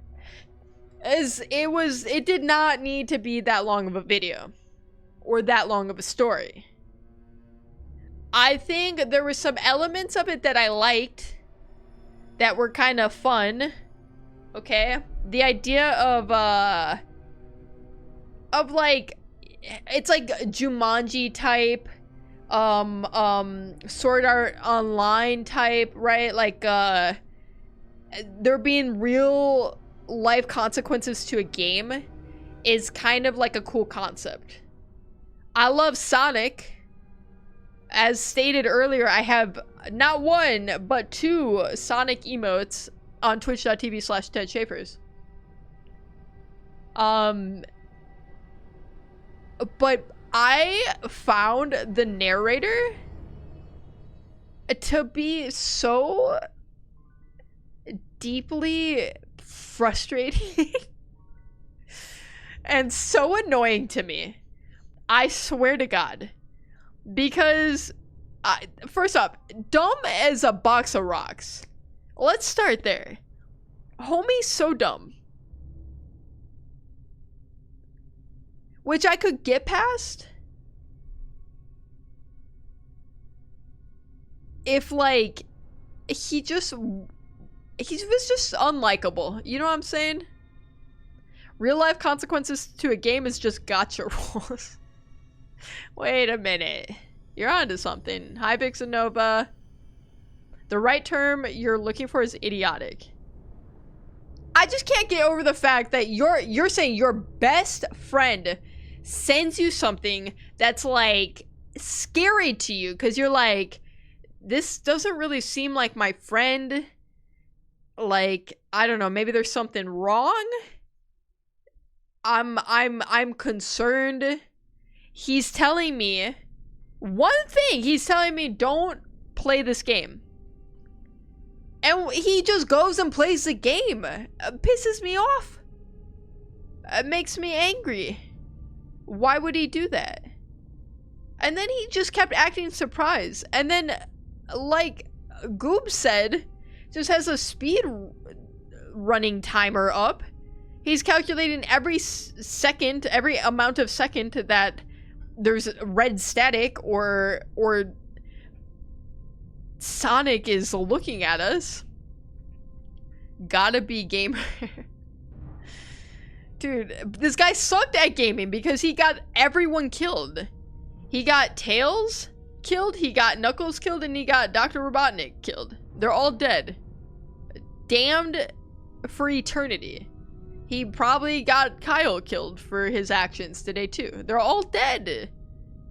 There's nothing to be said. And I really, okay. I could maybe forgive everything else. I could forgive how much I dislike the narrator. I could forgive how just kind of cheesy and lame it was. He called Sonic's spikes on the back of his head dreads. I can't get over that. That's crazy. It's so funny to me. I'm not over that. Can I also point out the narrator described all the blood in the main screen to be realistic and the blood on the face is the blood in question. Look at how realistic this blood is. You don't think this is realistic? Okay. Cut you open and it's gonna look just like that, Milo. That's not a threat. For legal purposes, that's not a threat. Okay, I think this was too long. The narrator was deeply unlikable. It wasn't that scary. The concept was just okay. I honestly give this a 2 out of 10. And that might even be a little bit generous, okay? I'd take Jeff the Killer over this any day of the week. Because at least that was very funny. It was... I got some great laughs out of that. Microsoft Paint looking up. Well, it's 16-bit. They did the best they could with what they had. Which was... Carry the 2... 16 bits. Okay, that's not a lot. Okay. It is getting a little late. So I don't think I'm going to watch another full one. But what I wanted to watch is some of the, like, very, like, early creepypasta type videos that I remember watching way, way back in the day. Okay. And this, of course, is Marble Hornets. Okay. And if you don't recognize the name Marble Hornets, you might recognize it by its more popular name, Slenderman. So this was a YouTube channel. The first videos coming out 16 years ago, so this is like 2009. I remember watching these as they came out. Okay, I'm ancient. All right. And I remember being so terrified of, because like part of me thought like, oh, is it real? I'm like this dumbass kid. I'm like, I don't know, it's pretty convincing. It's like Blair Witch Project-esque, okay? Can we see Cat Ghost? I have no cat ghost. I have no cat, I have no ghost. So I cannot help you with either, unfortunately. I wish I could, but I cannot. Relaxing car drive video. No. We're not doing that. So I just wanted to watch these until we get to maybe we'll do like the first 14 or so. Yeah, we'll do the first 14. I wonder how much of this I'm going to remember. Noodles! Hi, Noodles! Big fan of cats and ghosts, to be fair. Is it to be fair or to be frank? Did you get a haircut? Noodles! This is a sensitive subject for me, okay? Last stream, I gave the details of what happened when I went to go get my haircut, okay? Because yes, to answer your question, yes, I did get a haircut. This is not the haircut I asked for. They just took some creative liberties, that's all. It never is. It usually is. It's usually close enough. When I ask for a haircut, it's almost like always close enough, okay? But instead, she just took off all my length in the back. It's just all gone. It's just not there. It took me so long to grow it out. I mean, it is what it is, you know? I'm going to go to bed, though, because it's getting late. Snoozers, goobers. Night, Milo. Thanks for hanging out. Cat Ghost is a creepy ARG. It's on YouTube. I'll put it on the list, because I'm not 100% sure what I'm doing for Friday stream yet. I want to do a baking stream, but there's logistics involved in that. Like a Halloween, sort of a baking stream. But that's not confirmed. So I could also do more like creepypastas or something like that. Well, we'll figure it out. I don't know. I got all 2 days to decide. It will be an early stream though. It's gonna be noon PST probably. It's not a hard noon, but it's gonna be early. I want to do it before Halloween, before like it gets dark, because Loopy and I are gonna pass out candy. We're getting pizza. We're gonna pass out candy. It's gonna be fun. Can we get real pasta? I got real pasta hanging up on my wall back there. Pasta spewing out of a man's mouth as he's on all fours. If you've seen the picture, it makes more sense. Actually, no, it doesn't. It doesn't make more sense if you see that. Okay, so we're gonna watch some of the Marble Hornets videos. These are what we've rated so far. Jeff the Killer, 5 out of 10. Russian Sleep Experiment, 9 out of 10. Sonic.exe, 2 out of 10. God, that one was tough to get through. I'm not gonna lie. I was struggling at times. Wanna go fight them? I'll do it. I'm very sensitive about haircuts. Reverse mullet. Okay. It's not that bad. The haircut itself is actually fine. And that's why I'm not that mad about it. And I'm not overly precious about my hair since I cut it all off at some point. I liked it at the length it was at, and it's gone, and I spent like a couple days mourning the loss of it, mostly because I wasn't prepared for it. I didn't ask for it.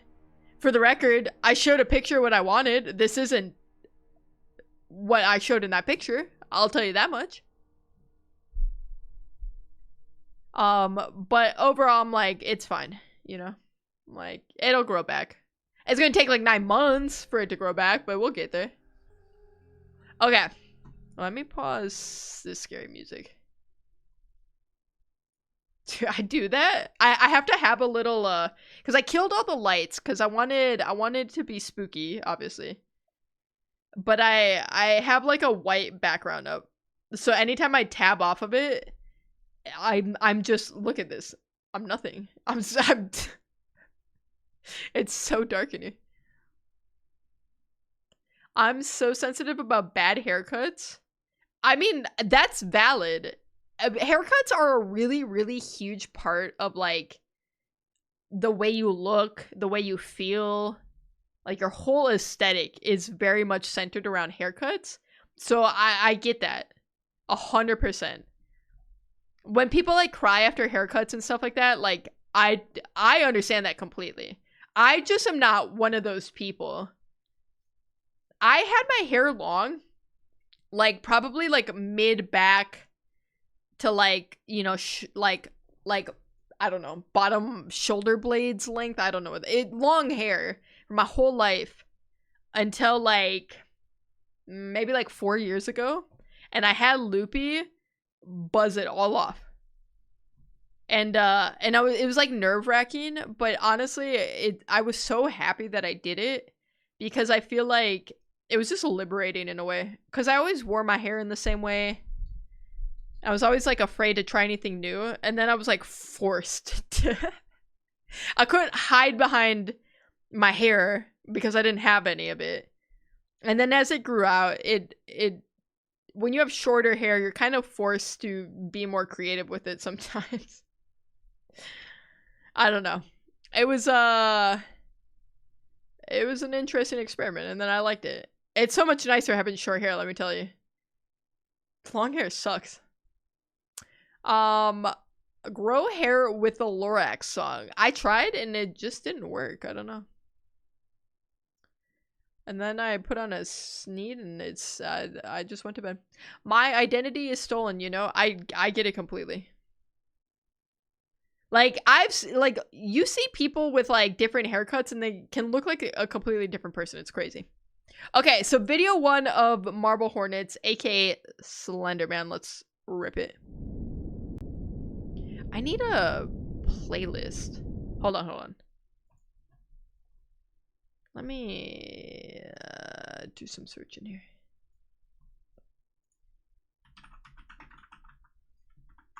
I said I'll go to 14.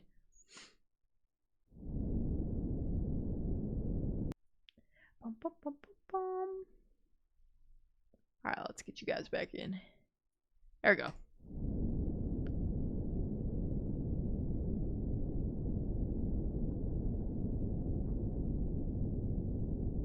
Alright, Alex, what you got for us?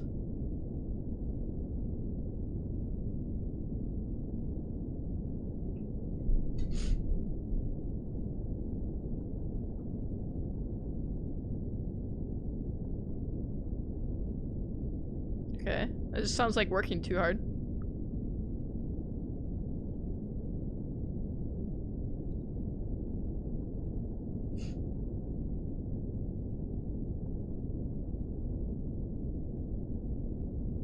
Unworkable conditions? Bro, you make the conditions. You're making the movie. Okay.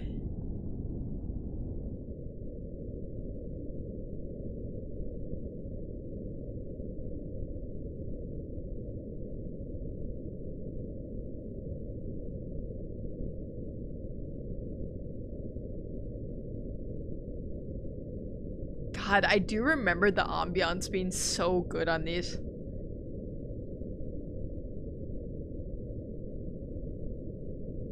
Because it's so good to just kind of pique your interest. It's like just creepy enough. And even this, it's like there's nothing explicitly creepy about what he's saying. Like, this sounds like a burnt out college student who just had a bad experience trying to make his film and is like, you know what, F it, I don't care about this movie, like, I just want to move on. And then like that's it, right? Like, there's not much that's like in this intro that's like, oh, this is scary, like this crazy Slender Man was around or whatever, right? Yet, like, there's something about that, like, ambient noise in the background and it just being like text over these like scenes with like no context to like what you're actually seeing. Like, it's just something kind of unnerving about it. He's been sitting on these for 3 years.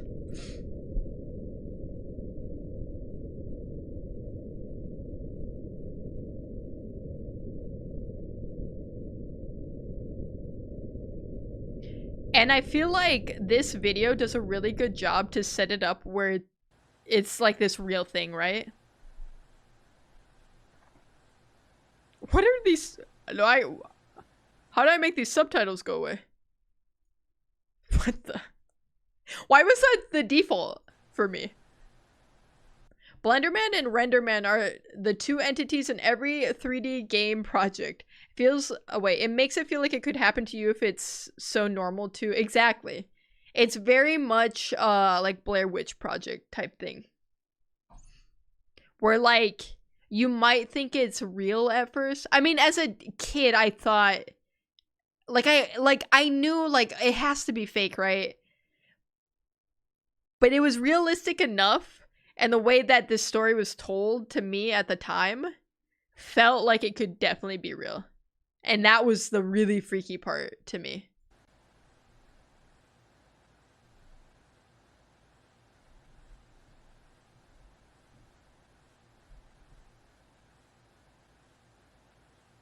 Right.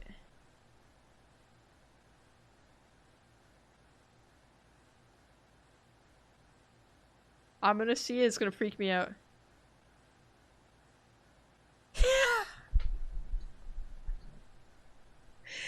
Dude. The way that terrified me as a kid, but it's so funny looking now. Because obviously it's just a guy in a suit and a bodysuit underneath. I remember it looking so much scarier than that. That's so funny. Do we get sound on this one? Late tonight, and I was taking Rocky for his walk about 20 minutes ago, so around midnight. This was near the set of Marble Hornets. A little bit farther down the road, we saw this really tall guy standing in the middle of the street, just completely still. For whatever reason, this really set off Rocky. And okay. One thing that actually benefits us a lot is the fact that it came out 16 years ago. Because what quality are we rocking? 480. 480 makes this so much more terrifying than if it was 1080p. If this is coming out today in 4K, this isn't scary. It's laughable.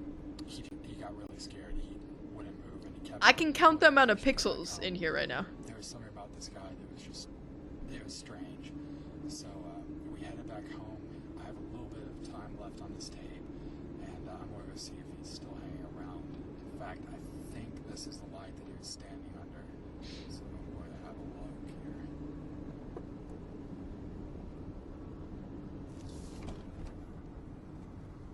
And I'm not pulling over, for the record. Okay, you can't really... Is this the original upload? It is. Dude, the quality is so much worse than I remember it, I swear. I don't see anyone around here, so I guess he's moved on. But yeah, there's just something about that. And then he died.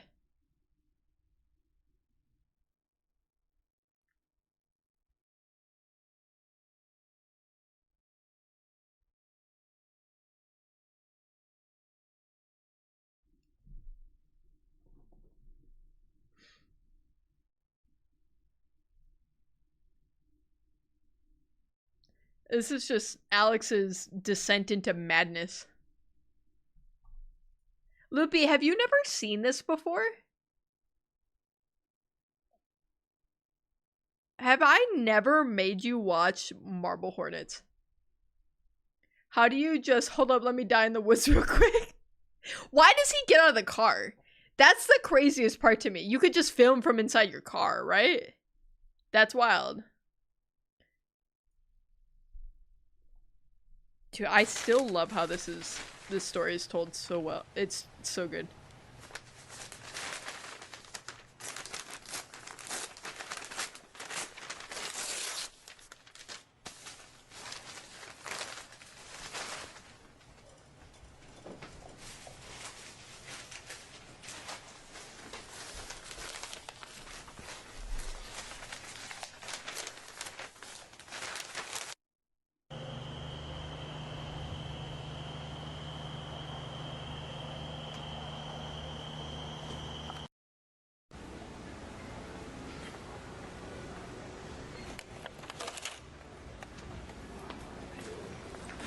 Is he buying film?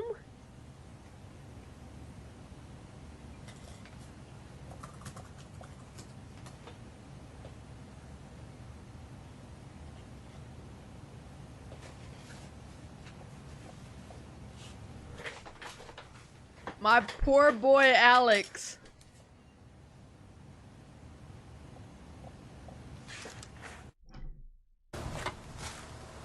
In America, we don't have Slender Man, we have mildly obese man.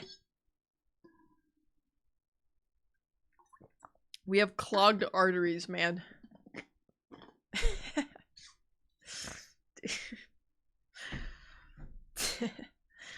That shit's funny.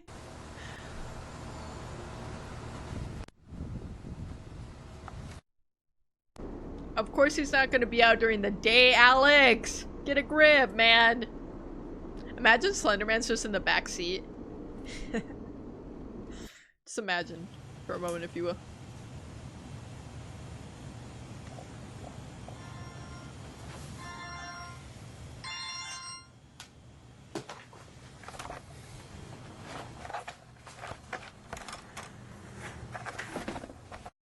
Damn, this is really how YouTube videos used to be back in the day. It's so crazy because I remember all of this looking so much better and so much more clear. Dude, I can't see anything. McDonald's, man.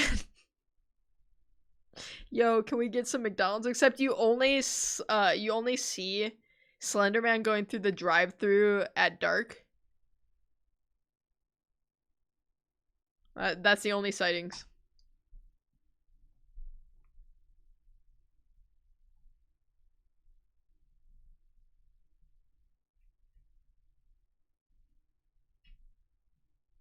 Alex didn't give him any info about this. He's like, here's these tapes. Good luck.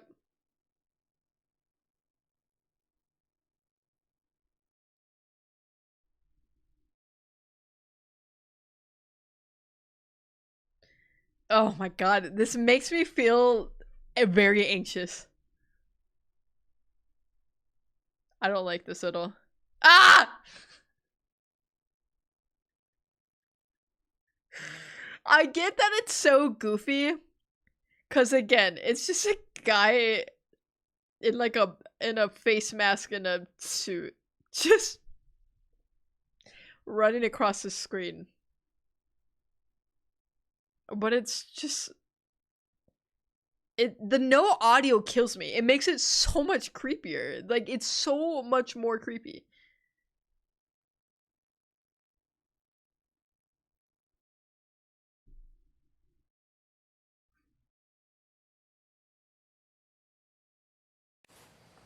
Alright, it's recording. Okay. This is the gazebo where I want Brian to come back and reflect. Later in the movie, this will probably be about 3/4 of the way through. This will just be by himself, right? Yeah. I'm thinking about maybe putting it. Okay, I'm not trying to dog on this guy, but why does he have the posture of Roger from American Dad? McDonald's man haunts the ice cream machine at 3 a.m. That's why it's always down.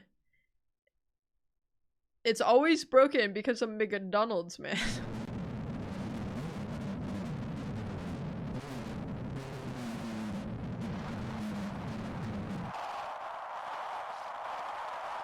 He was trying to send a message. Slendy said, do not film here. This is my turf. Where do we suppose Slenderman sleeps? To actually go back to Sarah, try to win her back. And we got a good number of shots here. We have the stream down there. Yeah, I guess you could call that... I guess you could call that a stream, technically. Yeah, why not? Slender Chan. I don't know what that means.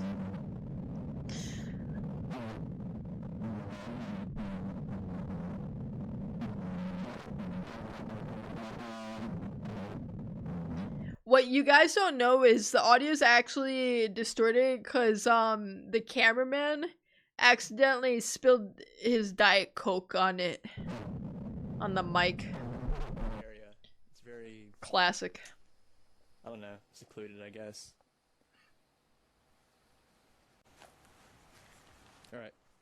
Alright, this is going to be near Sarah's hunting camp.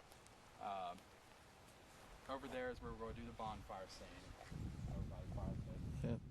I also want to have a shot of the next day where Sarah and Brian, I might also have Tim there at some Breaker point, 1-5. are sitting around thinking about the past, you know, just talking about days gone by. I really like this place since we have the tree line that basically blocks off our entire shooting area, and we also have these really tall trees right in the middle, which personally I just think are really cool. What's that tall red thing over there? Yeah, that's like an old climbing wall, or I can't remember if it was a climbing wall or if the fire department. Why is that so creepy though? I hate that structure just being in the middle of all this. It's not right. Maybe the Slender was the friends we made along the way. That tall grass were all level, or we had more of it, it just kind of abruptly stops over there. But I'm sure we can work a way around it.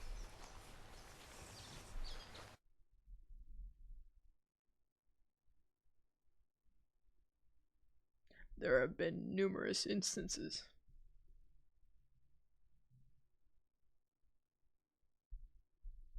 That God, man, because that's also what made it so freaky. The no audio, the distorted audio. Because that makes it just so much more...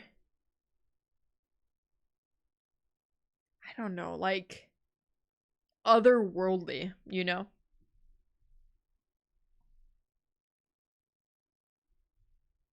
How many tapes did he say he got?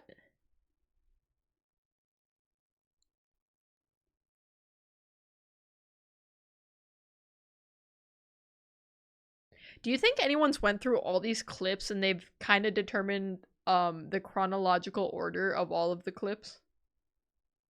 See, that one's good. That one is just creepy enough. Ah, God, no! I remember this one being so scary. This one is so well done. I hated that. I still hate that. That is nightmare fuel.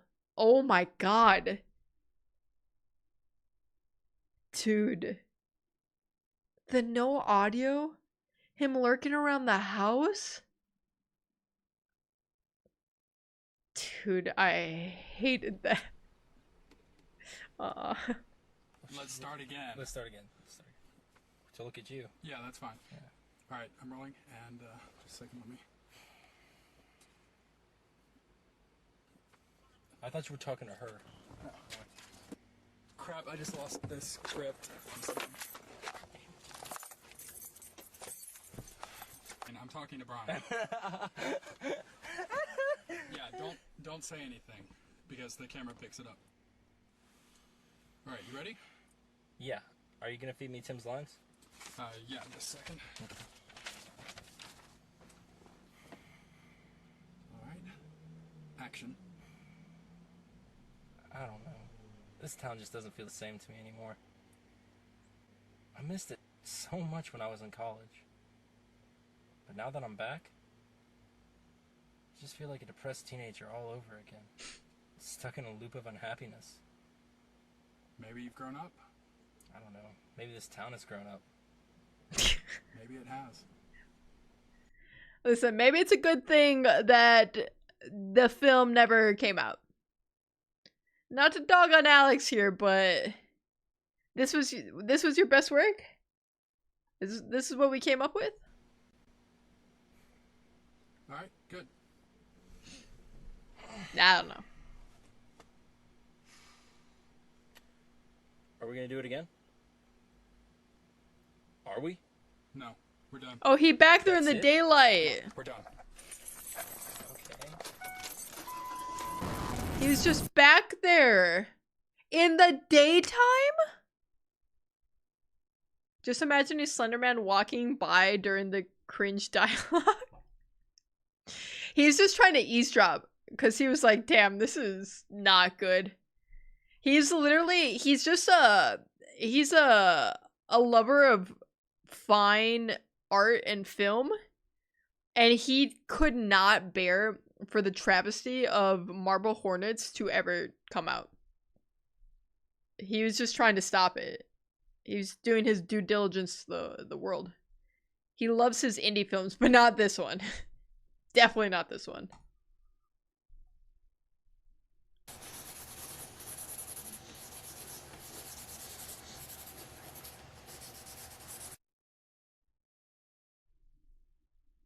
He got the charcoal out.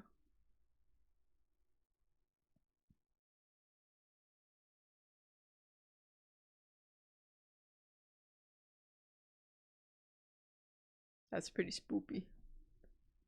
Guys, the way to fend off creepypasta is to be extraordinarily cringe.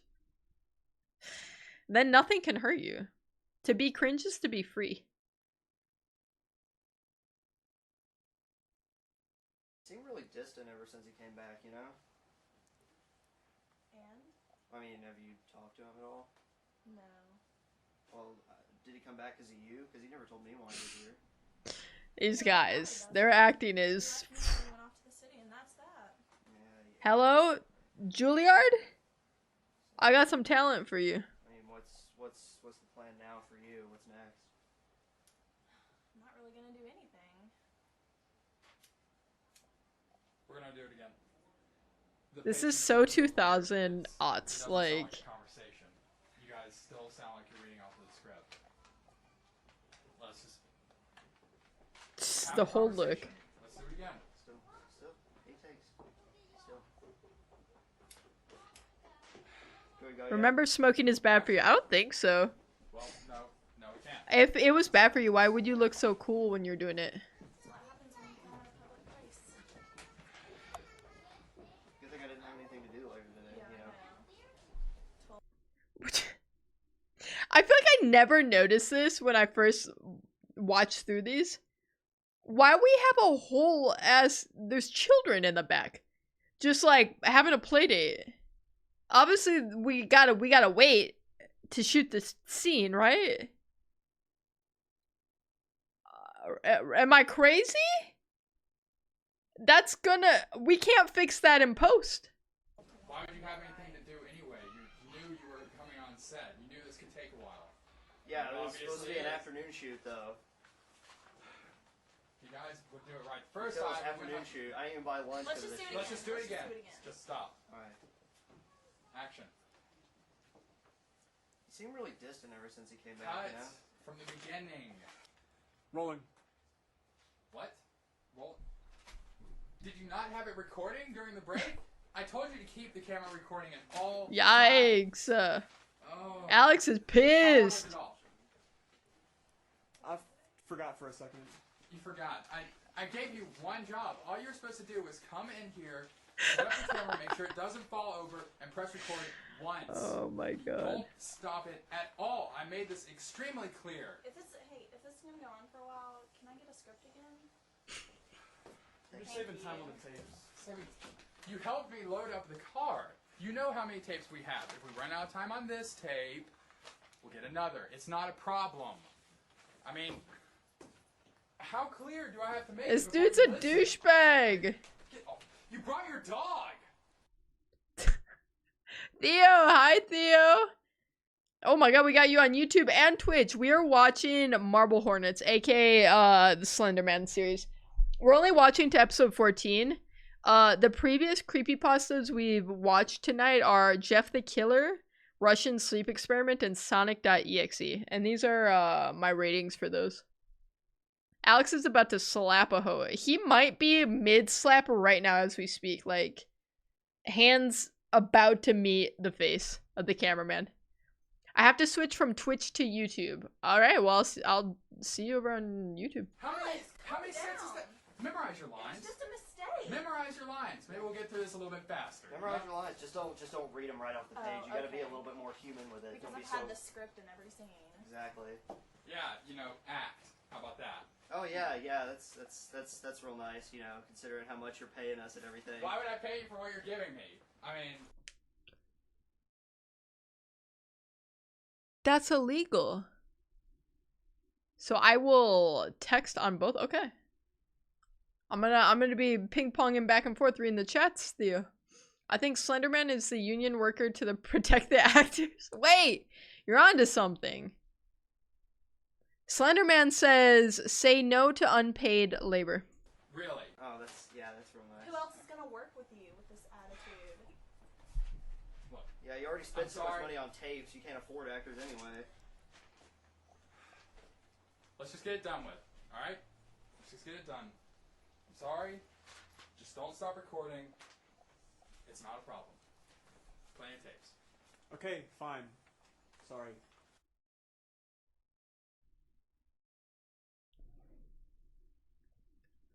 Anthony, hello. Welcome in. I feel like this is just the way Alex is. I don't know. He just seems like the type. What? What does this mean?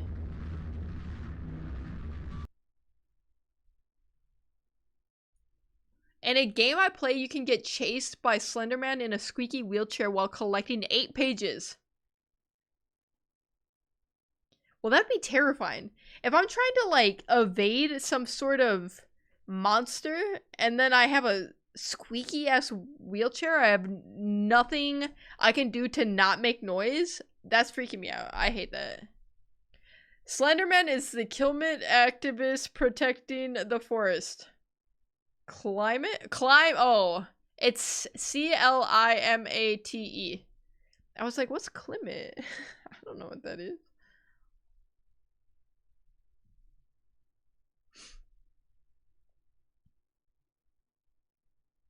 Alex right now.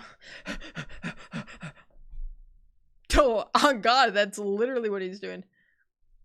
Sorry, English isn't my language. That's okay, Theo. We'll get there together. You were close on your second guess. It's a C, and then there's an E at the end. I'm sure if I could see more than 5 pixels, this would be scary.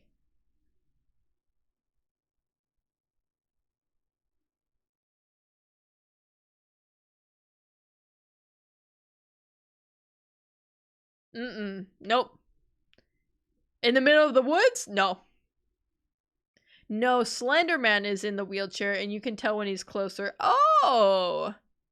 Well, that sounds way less scary. So he can't sneak up on me, is what you're saying. That's perfect.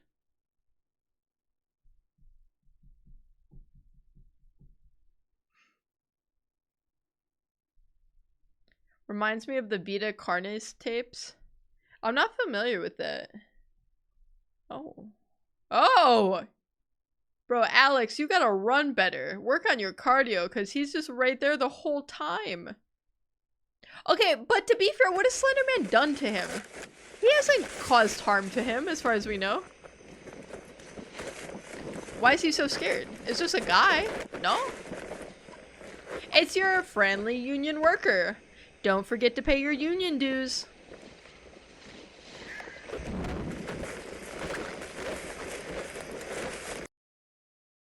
These ones freak me out too. Because what's going on? Slenderman just protecting nature. Slenderman's kind of a liberal. I'm not gonna lie to you guys.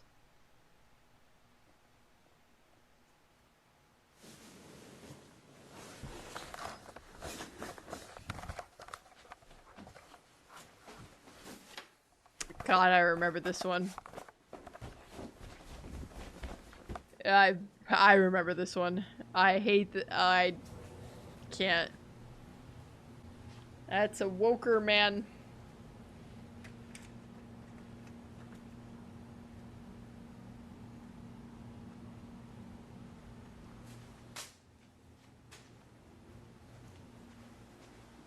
I know it's coming and it's still gonna scare me. That's the worst part.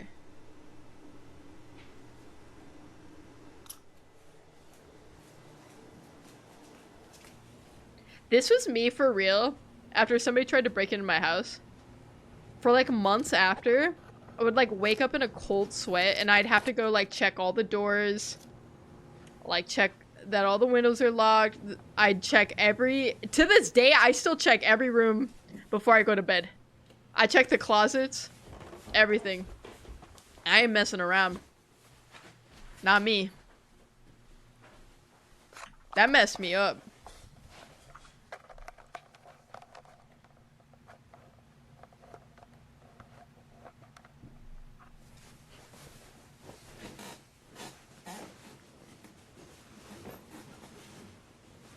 The ads saved me.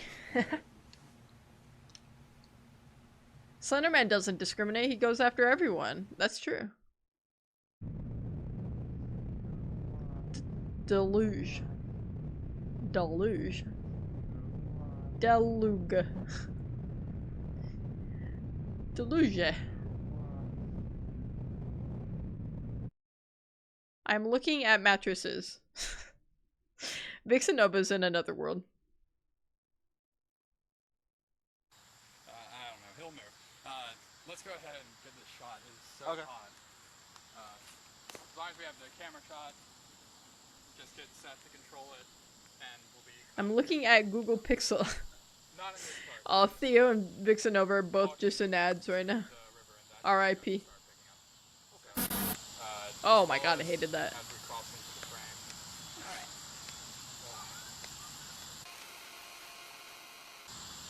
I hope so. And that's about as far as we're gonna go. We don't want that. Dude, can they not get a better mic? Oh. Let's get him off the set. I hope he's not angry at it. Hey, buddy. I'm looking at a fertility cycle tracker app. Well, welcome back. You didn't miss too much.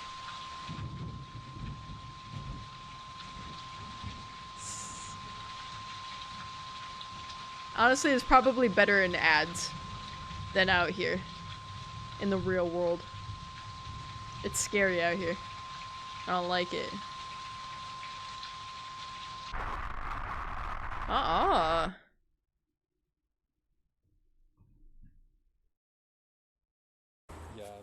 Does Slenderman like rain? Do you have the extra one? I think he likes all weather. From what I can tell. We've seen him in the day, we've seen him at I night. think I left it in the passenger seat. In the cold and the heat. If not, the trunk. Alright. I'm gonna keep on going though, so just... Don't demons hate water? I mean, is he a demon? He's just a guy, no? He's just a dude.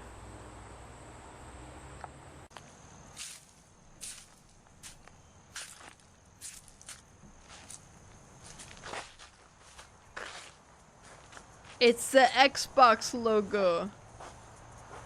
Dude, I remember this from the game. Like this exact building. Ghosts in general don't like it, but can't. I thought they're like a non-physical entity. The slender suit would shrink when wet to dry. It's just like, it's like a wool suit, so when it gets wet and dries, it's like up to like here, like the sleeves. This looks like a little kid who outgrew it. Man. I mean, why are you lurking around in an abandoned building like that? Like, why? We don't have to do that.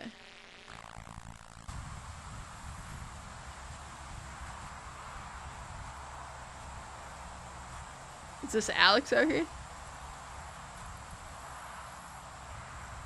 It's very expensive to have that suit. Like, imagine the dry cleaning fees when you're just lurking around in the forest all the time. You'd have to get it cleaned constantly.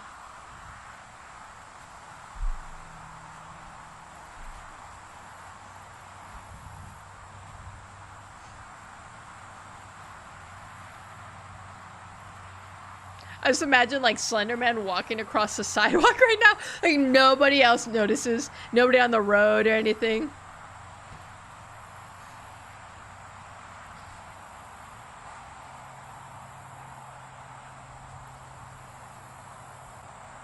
This series has a really good mix of videos where nothing happens and videos where things happen, you know? And there's so much like intrigue. This is also the last video we're watching. That's why I said no, I'd watch through 14.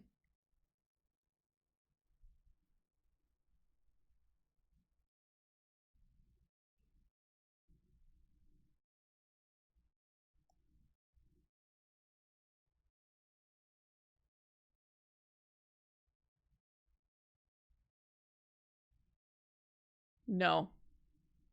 Nope. No! Alex, wake up! Alex, please, for the love of God, wake up, Alex! Maybe he just wants to tuck him in. It's bedtime?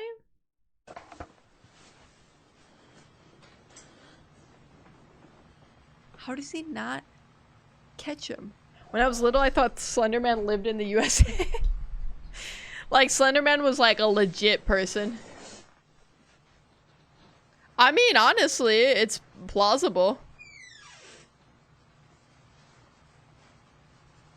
Okay, but you would know if you kept your door cracked a certain way like that, no?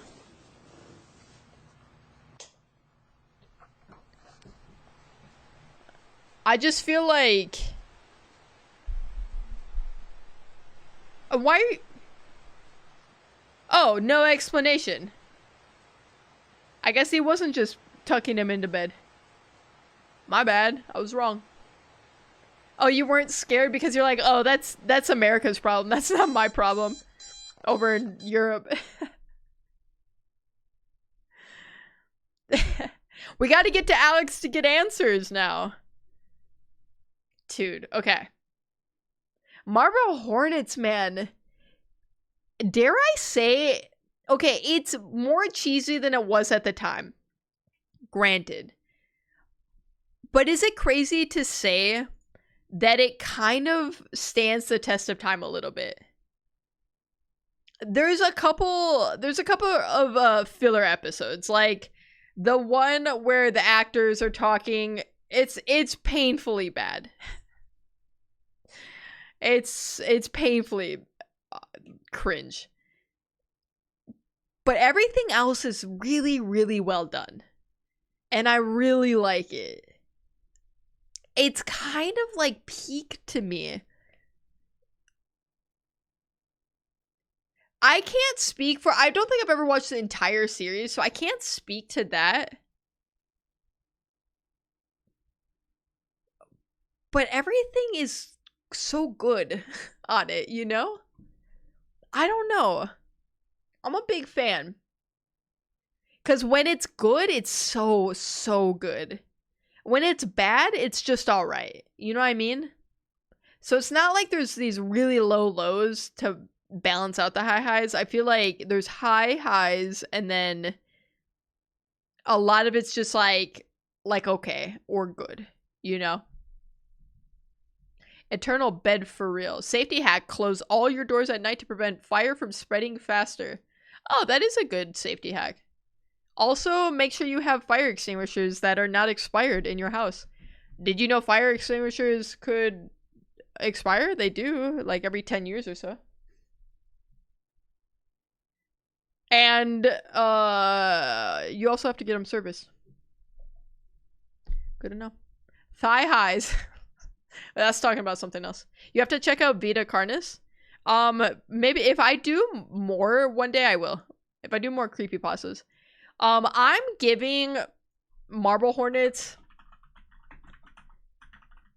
I'm gonna be honest, you guys, because I think I have a fair amount of nostalgia wrapped up in this. Slenderman is classic. I love the way this is told.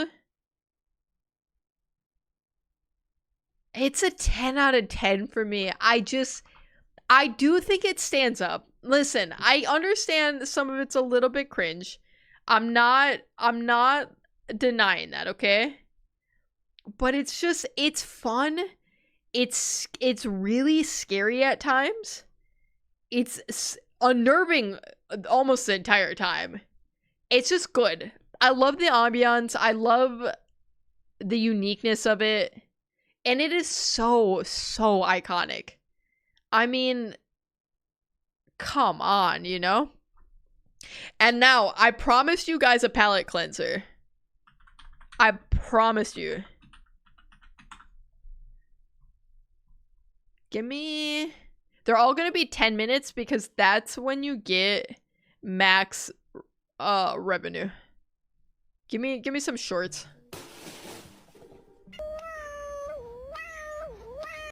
That's me with the lily. No!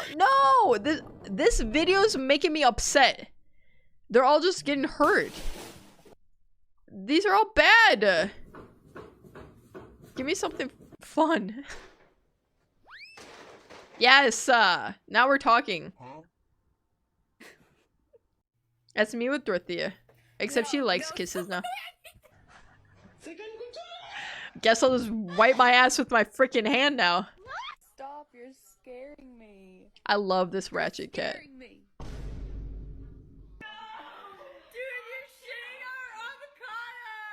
Oh my god, I grounded that cat. Are you kidding me? We'll watch a few more clips.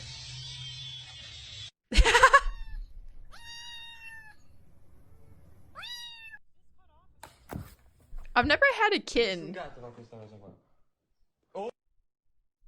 I think if we do this again, we gotta make standards like plausibility, fun to watch, creep factor, depth/lore, and aesthetic. I think that's good. Like, aesthetic or like atmosphere. I actually don't mind when they're so bad they're funny too. To me, I can find it pretty enjoyable in that case. What am I looking at over here? Do you see this? Are we looking at this thumbnail? Is this Guy Fieri but cat? Is Cat Fieri? Yeah, I just I went based off of vibes today. This was my first time listening to almost all these or watching them, except for Marble Hornets, and I'm pretty sure I read Russian Sleep Experiment like a million years ago. That cat too big. Aw, don't laugh at him. Cats are cats are crazy sometimes. The misdirection's crazy. Aw, spicy little kitties. Oh. Oh. This is what Bev does. Her little blips. Also that. Bev loves human food.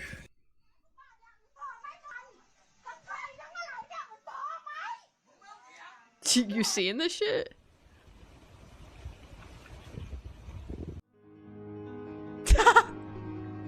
Dude, is he really doing that? Did he really do that? Oh my god. I told you guys about how Lily was trying to play with a scorpion. That would be her. Got no sense of danger. Saw a scorpion, she pats it a little bit. Something wrong with that girl. Alright, gamers. That's gonna do it for me. Super fun stream. I definitely would love to do another creepypasta stream because, like I said, a big fan. Personally, me, big fan of it. I am going to raid because I think Noodles is live. So I'm gonna send you guys over to Noodles. Please look at Hole Puncher Cat. All right, we'll do one more. Hole Puncher Cat. Oh yeah. Oh yeah. Yep. Yep. I bet that feels so good. Just, oh, ethereal. Can we share in Discord and what channel? Oh, like videos and stuff? You can do it in like specific, I guess. I feel like it's a fine place. There's no like hard, fast rules. Memes and clips are really the only ones where they're like, you know, have some specific purpose, but I feel like general's more for chit chat and specifics more for like specific things, for lack of a better word. The creepypastas and spooky. Yeah. Yeah, you can put them there. Alright, so I'm gonna raid Nudie. But I want to thank you guys for hanging out. I'll be live early on Friday. Probably a Halloween baking stream. If not, I'll let you guys know in Discord. !Discord if you're not already there. And that's gonna do it for me. Alright, let me get the raid set up. I always forget how to do this. Just Noodles TV. Okay. Alright, I'm sending you guys over. I'll miss you, but I'll see you right over on Noodles' channel in a minute. He's playing Lethal. So go give him some love. Follow him if you haven't already. And goodbye. See you later. Goodbye. Goodbye. We got like 8 seconds till the raid, so you know. Alright, see you over there, bye! Aww. It's okay. Alright, we're going. Yo, Ted with the raid! Yo, what an absolute legend. Welcome in, Raiders.